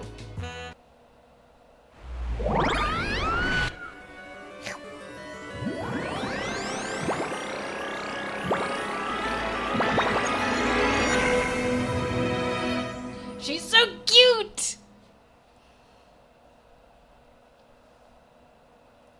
Tabby didn't even bother examining her outfit. Based on the past experience, she knows she looks ridiculous. She looks so cute! Love, on the other hand, was mentally staring holes into Tabby's frilly lace. What? 5-second rule. You tossed me like a piece of trash! Shh. Excuse me? I can't hear anything over your voice, and we're being hunted by my lunatic class bully. It's a long story. To Love's credit, the pixie felt silent. I don't hear anything. The swish of the ghost passing in and out of the mist had been long filtered out by Tabby's brain, but that noise was absent now. Unsettled, Tabby peered over the tombstones. No more ghost. As if someone had cut them down.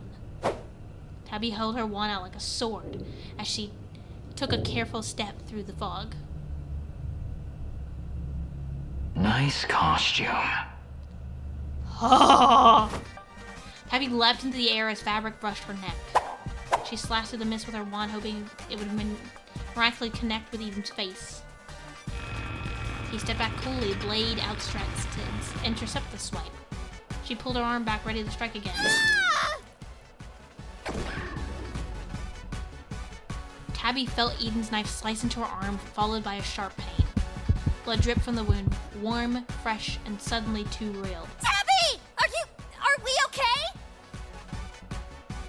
Tabby didn't answer, focusing on clutching her arm and applying pressure as she backed away. The blood just kept coming. That had never happened with Strength before. Whatever Love's power was, even with a new magic coursing through her, Tabby felt scared, vulnerable, and worst of all, weak.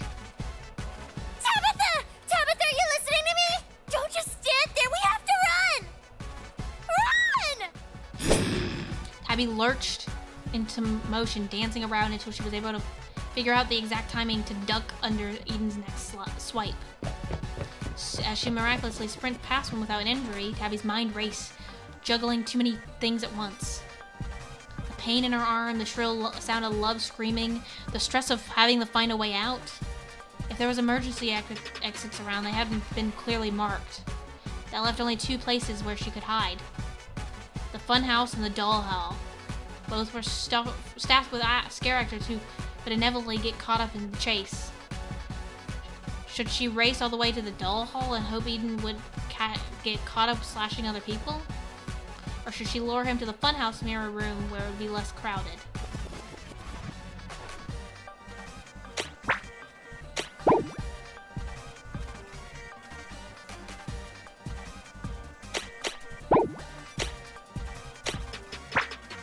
Tabby made a quick decision, aiming to sprint to the funhouse mirror room. As she raced down the adjacent hall, she spotted some other students coming up the path. There was a clown waiting to scare them, his back turned to her as he hid behind a wall. Tabby's stomach clenched.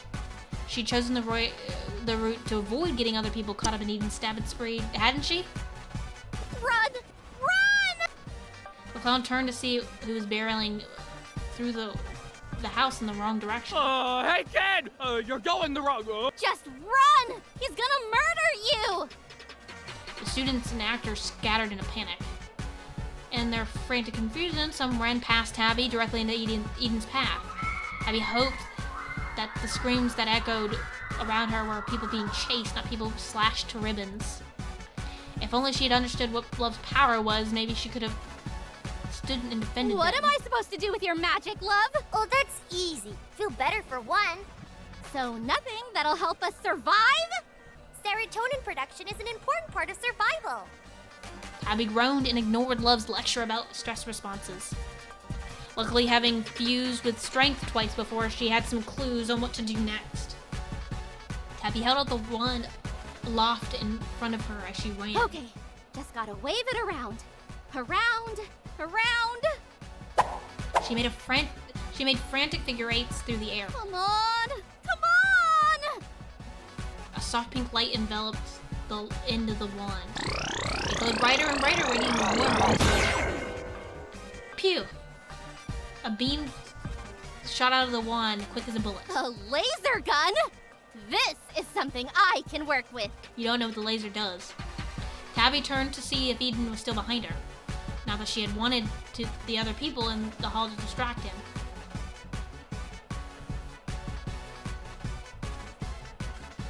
But her stomach sank as she spotted him hot on her trail, glowing ominously. Tabby waved the wand in his direction. It is not a laser gun, and it is not to be used to attack people. I call it the love beam. Said love beam flew off in a direction different than Tabby had intended. Tell me you're joking. The love beam fills its targets with the power of love. A sense of inner warmth and appreciation, not just for others, but also themselves. Eden shattered the lights near him in one swift move, swinging his blades up through the bulbs. The light bulbs exploded into sparks and shards of glass. In the sudden shadows, he seemed to glow even more menacingly. Warmth? Can it at least melt off faces? No! How is that helpful then? I might as well spit you back out and start throwing bricks or something. Tabby tried to aim at Eden again. She felt the magic surge through her along with Love's displeasure. Suddenly her limbs tingled with pins and needles as they began moving without her input. The beam flew off in the wrong direction again. This time it hit an unfortunate clown who hadn't quite made it out of the hall. They swiveled towards Tabby. Who's laughing? I am! 'Cause seeing you have a good time puts a real smile on my face. That outfit's looking real sharp, kid. Careful, you might cut someone on it. She aimed the wand at the clown again, hoping another shot would cure them of whatever was happening. Tabitha! I was Tabby's arm moved on its own enough to force her to spin all the way around. Ow! Stop that! You stop that! Have you learned nothing about my views on violence? For as long as I must inhabit this body, you will not go around trying to hurt people with our powers! I was gonna undo it, and those are your hang-ups, not mine. Let go of my arm! Eden continued to make long, calm strides down the corridor.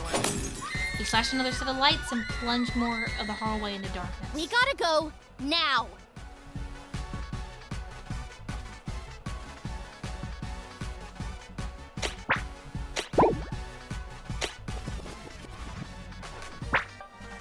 Tabby gained the upper hand against Love long enough to wave the clown away. Shoo! Get out of here! I can be your ankle. Oh yeah, anything you say, you inspire me. The clown waved and jogged cheerfully behind a wall, presumably towards a hidden employee exit.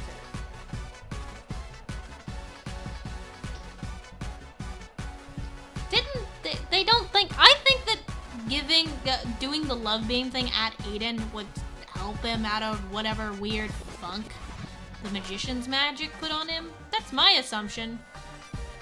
Tabby rounded the corner and entered the next hall of the Mirror Mage. Maze. She was relieved to see it was empty, as she expected. Any students or actors that had passed through here must have kept running all the way to the entrance. He's gonna be here any minute. Give me my arm back! Not until you promise you're not going to use it for evil. In their continued fight for dominance, the wand fired off shot after shot. The blast ricocheted off the warped plexiglass into the air was filled with pink beams. Abby dove to the ground to avoid the growing laser storm whizzing through the room. Even then, her hands were balling and unballing into fists as Love tried to take over completely.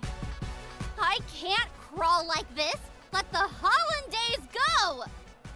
You know my conditions. I'm gonna get chopped up into 1,000 little pieces because of you. I'm sure you'll find a different, non-violent solution to prevent that.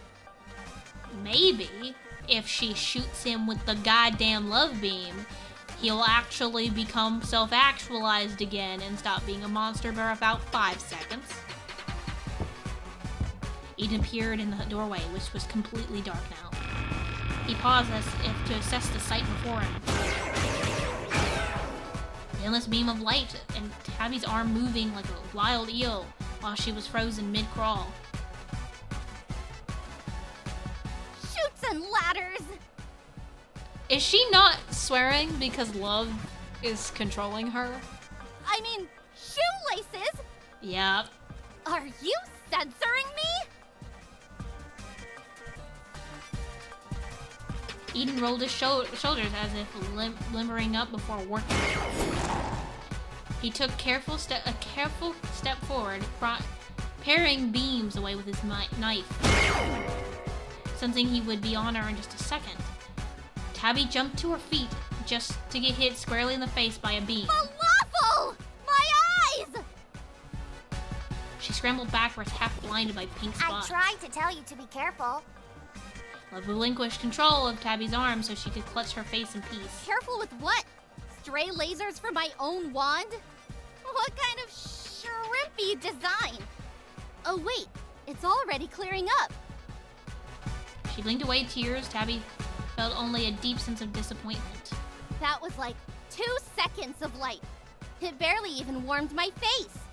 I knew it doesn't work on you, dummy. Do I look like the kind of pixie who would go around giving children face-melting lasers? I told you, it's a tool to inspire confidence and camaraderie. I'm confident that I'm not feeling any camaraderie with anyone right now. Tabby glanced around the room, keeping an eye out for both lasers and knives. Where did he go? Don't ask me.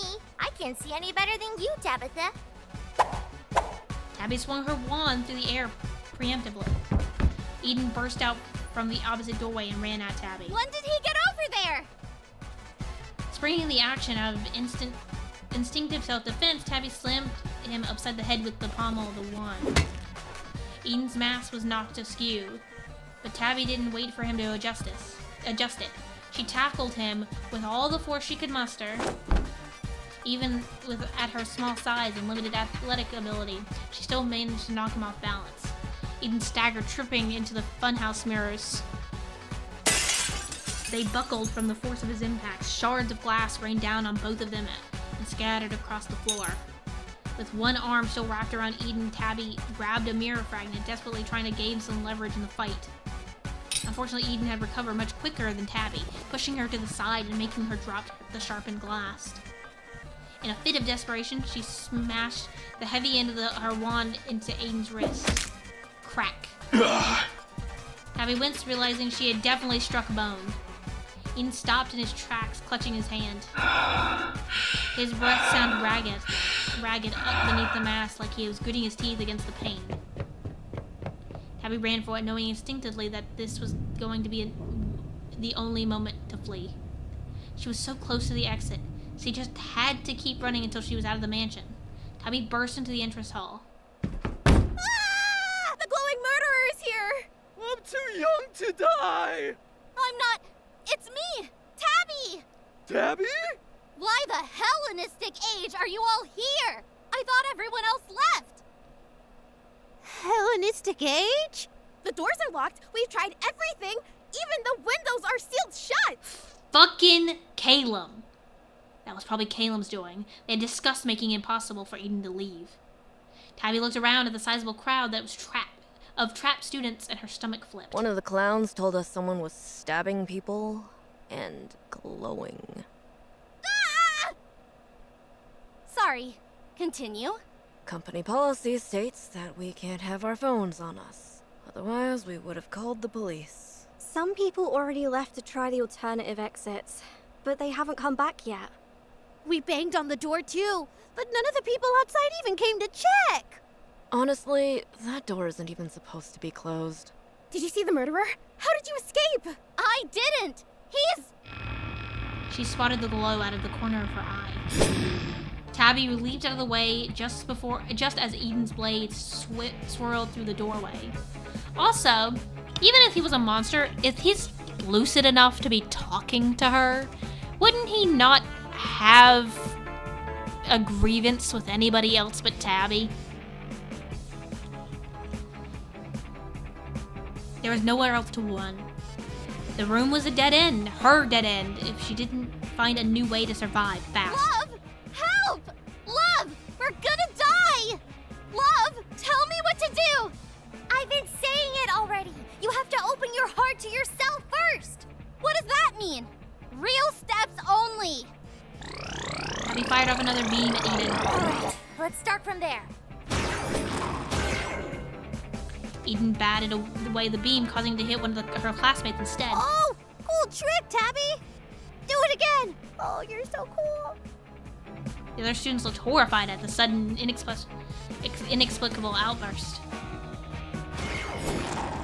Tabby fired off another shot, yet another deflected shot. Whoa! You go, Tabby! You can do it! This clearly wasn't working. Come on, love! What comes next? Exactly what they said. Repeat after me. I can do this.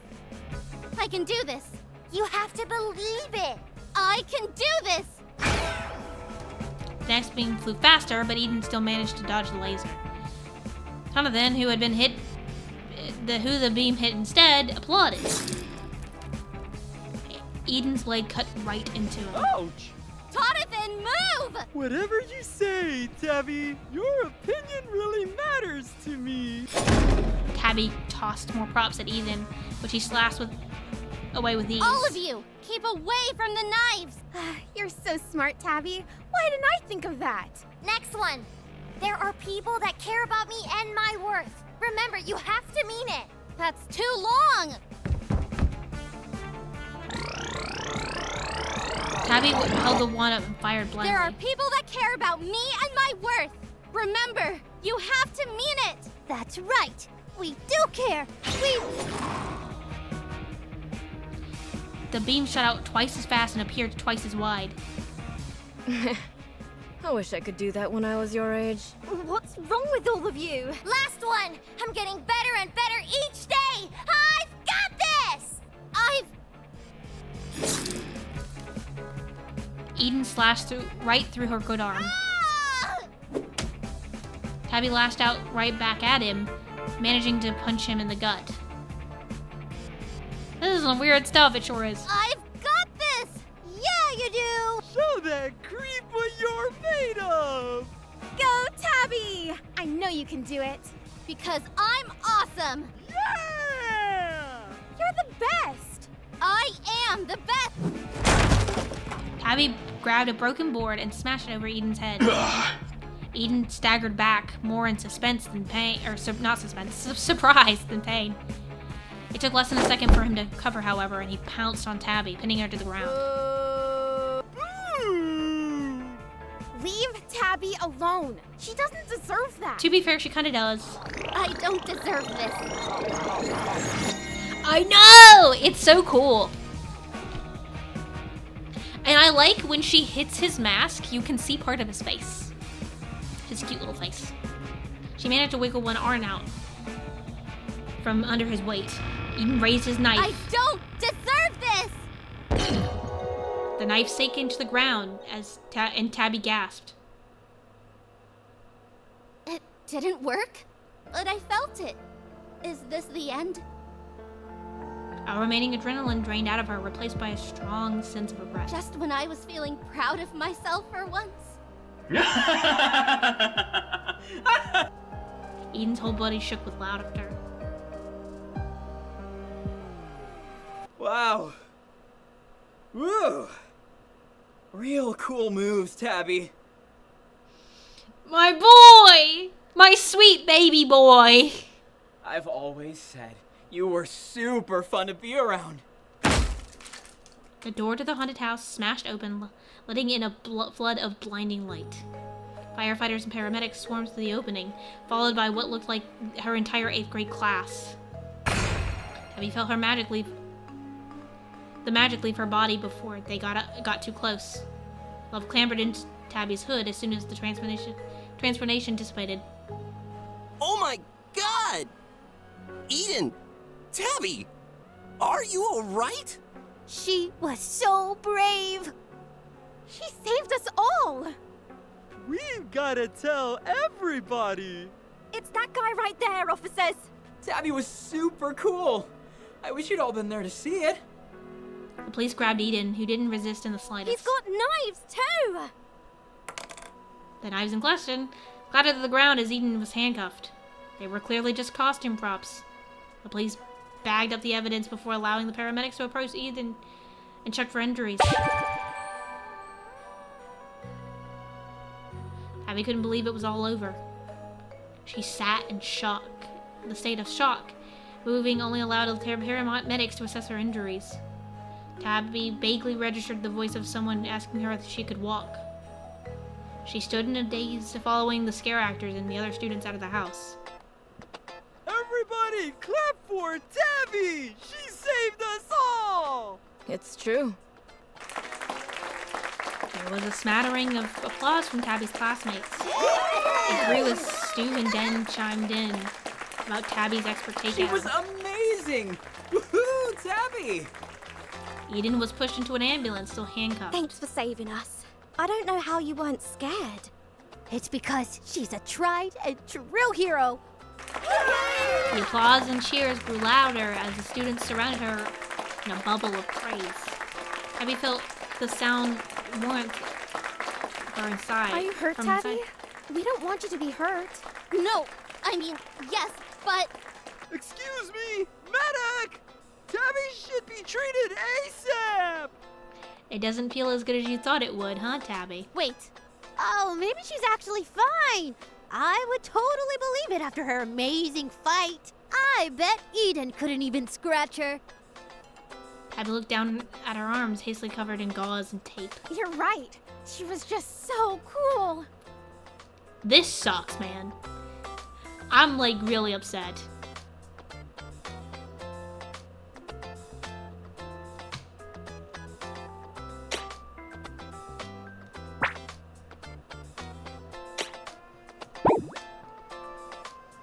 Express. Thanks. We should be thanking you. Tabby smiled. I'm glad no one else was badly hurt. The applause grew even louder. Gosh, that smile. She's so dashing, so kind. Exactly.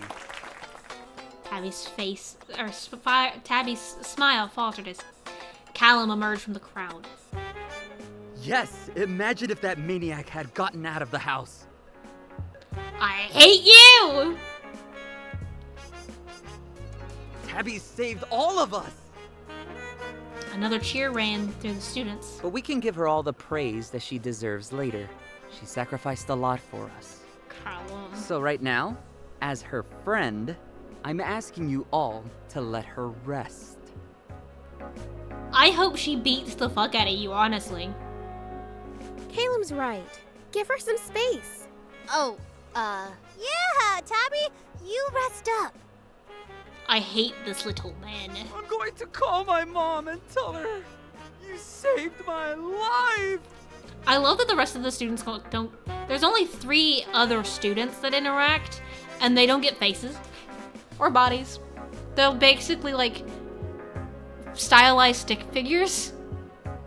Tabby gave a little bow, and everyone started cheering again. Before Tabby could be surrounded by more applauding students, Caleb placed one firm hand on Tabby's elbow and led her forcibly over to a bench near the sidewalk. Still within the eye line of the other middle schoolers, Caleb smiled guilelessly. So, you survived. yeah, I did. No thanks to you.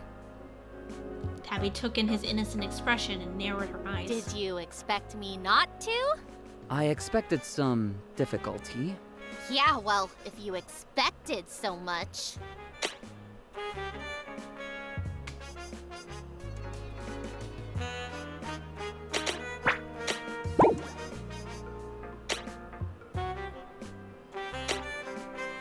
What the hell happened to all your carefully laid plans? Why did everything fall apart? Or was that your plan all along? Caleb continued to smile as if the expression had been plastered onto his face. Magician had more difficulty controlling Eden than we had anticipated. Bullshit! A simple malfunction, nothing more. I have no say in the matter.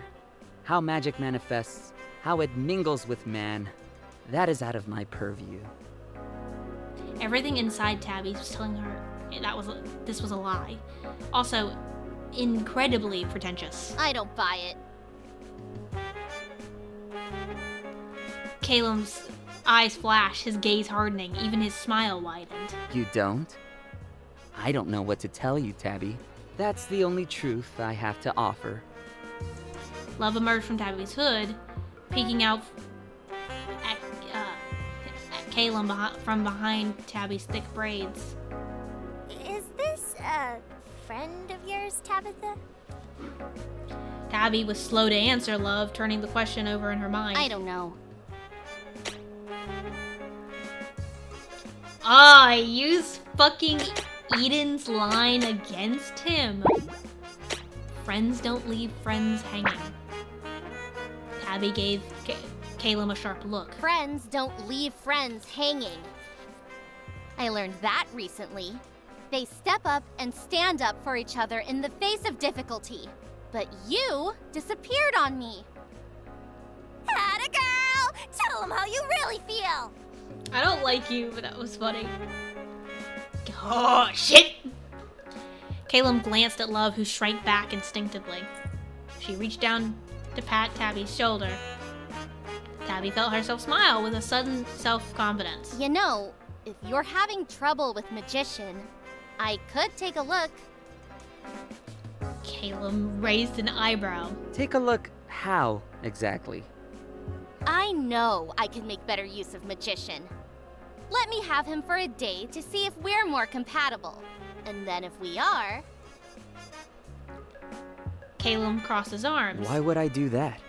We would have swapped from the start if it was so simple to adjust to different pixie magic. You never know until you try. You said it yourself. Magic is weird and unpredictable. Look what happened to Eden and Mr. Teacher. I'm the one with the more successful track record for pixie powers anyway. Are you? We both had 2 chances. You and Magician botched yours. I executed my parts perfectly. You can't fight the numbers. You are playing with fire, Tabby. Caleb shrugged. Maybe you would have even more problems. Trust me, Magician needs a careful guiding hand and someone who can bounce back from the malfunctions. He can speak for himself. Where is Magician anyway?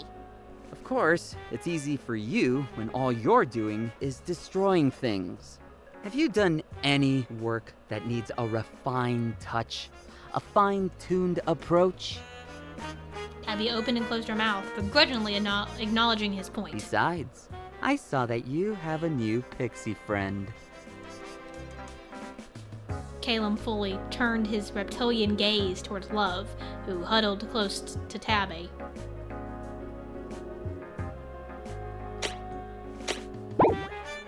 So quick to turn to the next. I feel ill at ease simply handing Magician over to you. Especially if you're replacing pixies left and right, like they're disposable tools. You got rid of... Unlike you, I value my relationship with Magician over the novelty of a shiny, new thing. I haven't replaced anyone! Well, in that case, have you considered giving me your excess pixies? Since they've given you such excellent results, a little charity for one in need. Tabby stood up, putting Love in her pocket. Love gave a small cry of protest, but didn't emerge again. They're not excess anything! Sit down before someone decides something is wrong. Tabby flopped back down onto the bench with a huff. They're not excess tools! Oh? So this new one isn't a surplus to the first? Where is Strength anyway? I haven't seen him buzzing around you like an anxious I don't know, you bee. tell us, Caleb. Caleb furrowed his brow and adjusted his glasses as he was seriously contemplating Strength's absence. He quickly schooled his expression back to one of insufferable superiority. He's...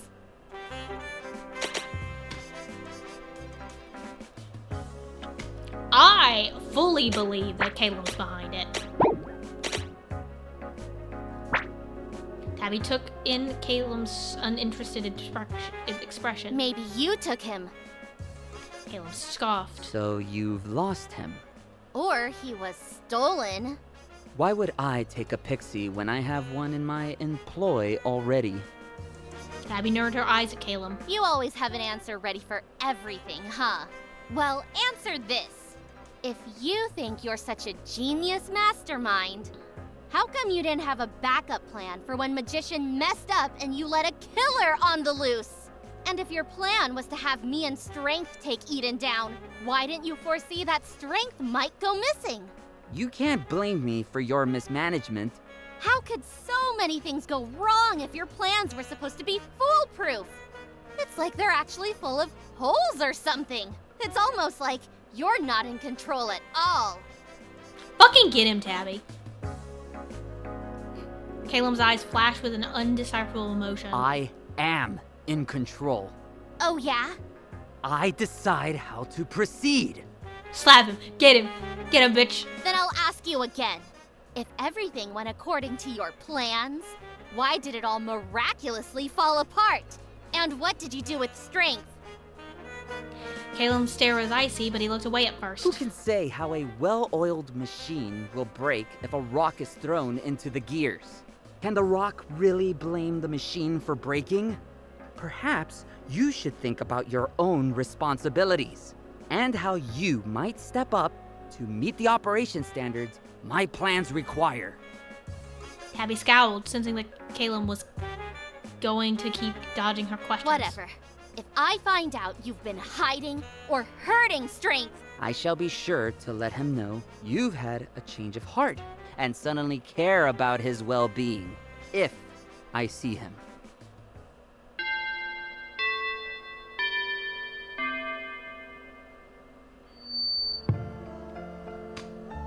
You're upset. Did it need to be so destructive? The damage was far beyond what I intended. And? What were your intentions if nobody saw him after all? If the scale was so small as to be undetectable? I just mean that only Eden needed to get caught red-handed. I couldn't care less if he was flattened under a falling beam in the process. But a whole group of students were hurt. I didn't mean for chaos and devastation at that scale. It was a necessary evil. Was it, Magician? Caleb looked at Magician with equal parts suspicion and supplication. You keep saying that, but you won't explain further or tell me why we need to go this far. Tabby's endured our malfunctions twice in a row now, even if only the first was unintentional. And now we've resorted to underhanded poaching. Why did you act without consulting me? If you were going to kidnap... Trust me, Caleb. All of this is for your own good. The time will come when it will make sense.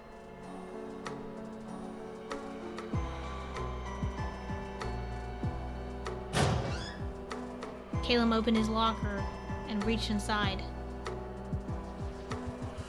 A sleepy mint-colored pixie took a careful step forward, raising one shaking hand towards Caleb's.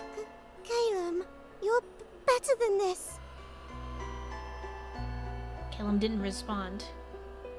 Magician frowned as the boy remained frozen, hand hovering above his books. After a moment, Caleb stared down at both pixies inside the locker, clearly conflicted. Caleb, who was destined for this but you? No one else will look out for your future. You must act decisively to secure the best path forward. That is the only way you will be happy, Caleb.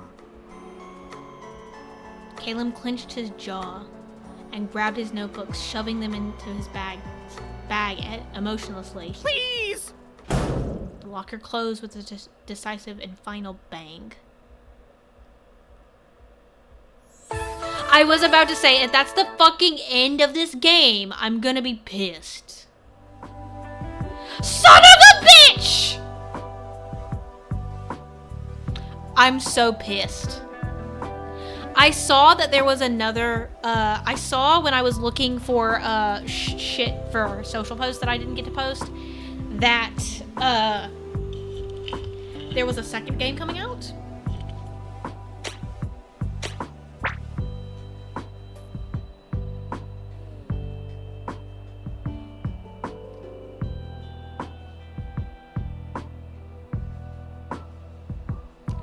Oh, is there an act 2?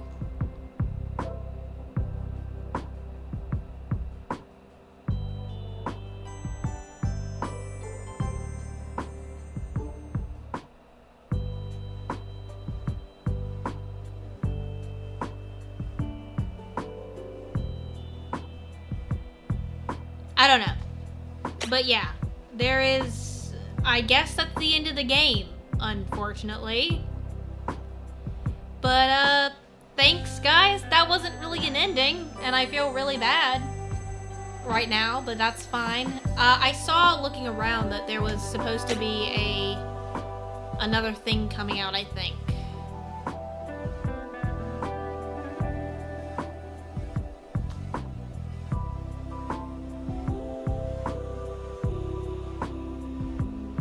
The fact that they ended it that way for Caleb makes me so upset. I'm so involved and very pissed that there's just nothing else for Caleb.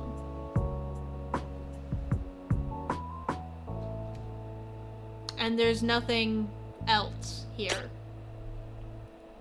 But yeah, I guess that's it. And almost, I'm guessing that part of it, like the swipe between the pumpkins,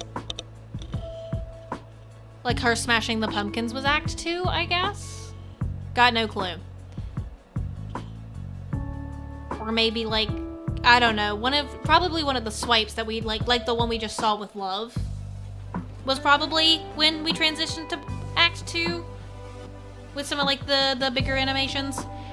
But yeah, guys, that was it. That was This Magical Girl is a Bitch. I'm a little sad that I played it when we don't have a divisive ending, and that was a really big cliffhanger. But yeah, I guess we're here now. So let's get rid of that real quick.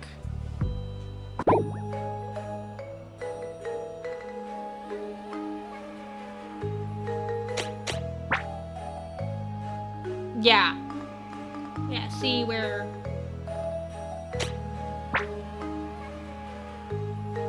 I feel like around there is when we transitioned, I think. No. Yeah, I think it was the transition between, like, here or something. I know! No, I'm so involved. I think these are from the achievements, yeah.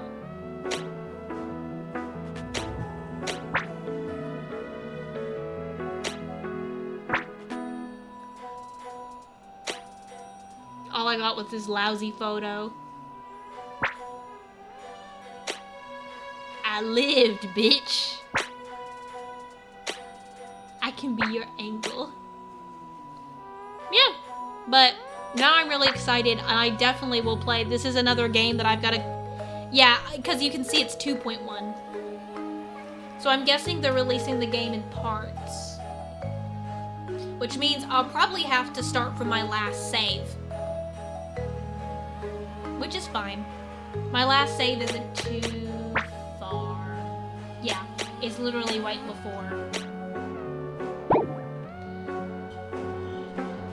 Alright, y'all. So that was it. That was This Magical Girl is a Bitch, and that's another game that I gotta keep out on the lookout for something new. Thy Heavenly, you got any suggestions for someone to raid? So yeah, while I wait for Thy Heavenly to answer me, that is now another game I gotta keep an eye on, because there's a game called The Bunny Graveyard that I played, the first one, that it has a second game coming out, I think this year, which I'm very excited about, this or next year. But this was so fun. Especially once we got deeper into it, and especially when I, my seething rage for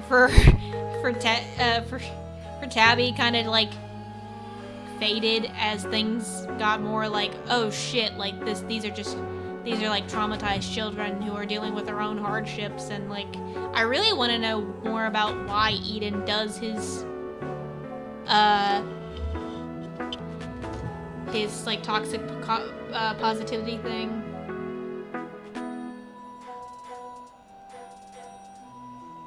Thank you, Thy Heavenly. Let's see what we're looking at.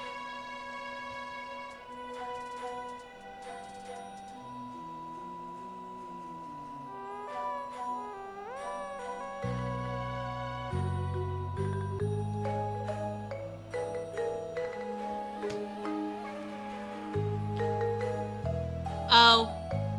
Unfortunately, they have... What are you gonna do, Stab? Unfortunately, they have raids off right now.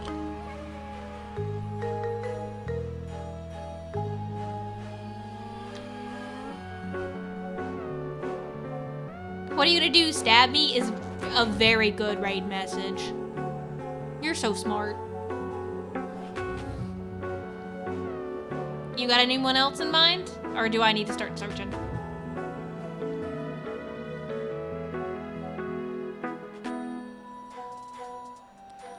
I just realized I had the lights on when I started, and now the lights are off. Don't know when that happened. Oh, Ahina again? Okie dokie. I think that's the same person as you've said before. I could be wrong. We can. I don't mind. Okay, another person. Yeah, truly,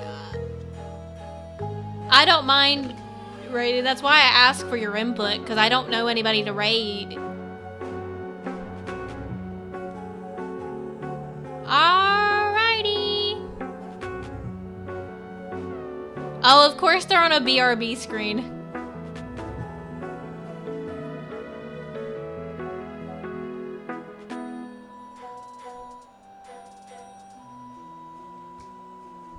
We can give it a minute for them to come back.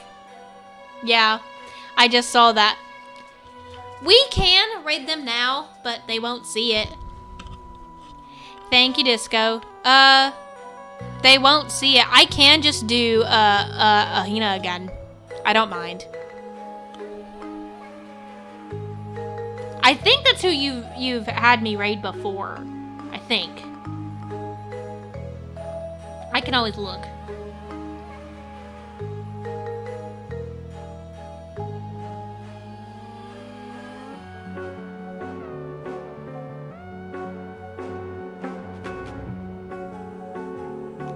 Yes, it is.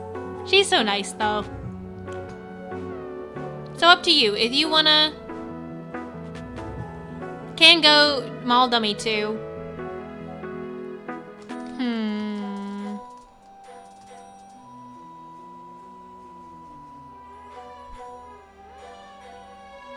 Who do you rather? Honestly, because I don't mind. I don't know either one of them very well.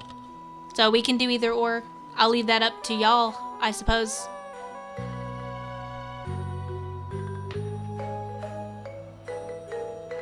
But you've got to make the choice.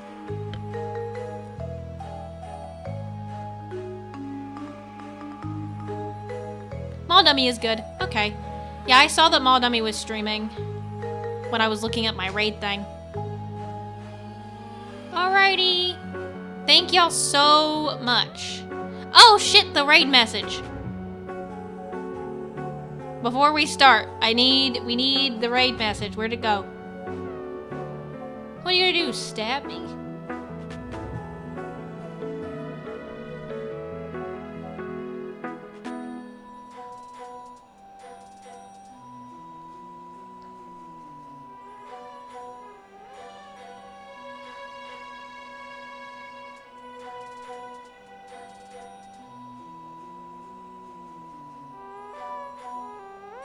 Do you want the parentheses at the end, or is that just what you copied and pasted, bud?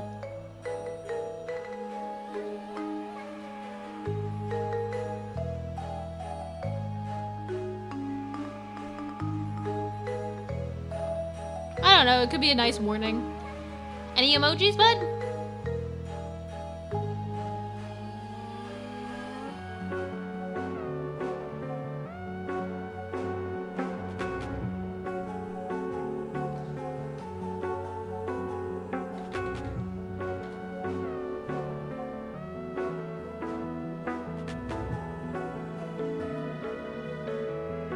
Don't know, lol. Okay. That's fine. We can have, just as a warning, we can have the parentheses at the end. You got another streamer? Who you got for me, bud?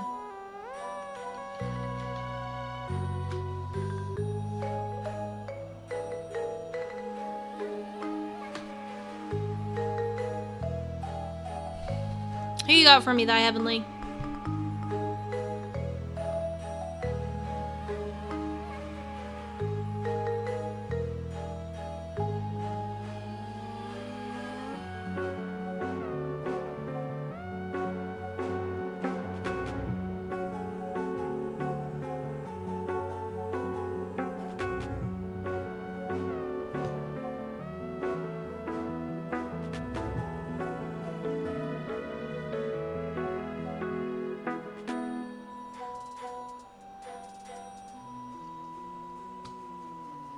Oh, but of course they're on a starting screen. I think we should just do Mall Dummy Love.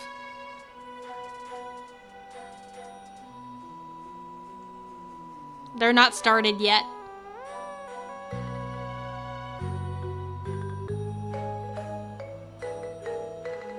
We can just do Mall Dummy again, that's fine.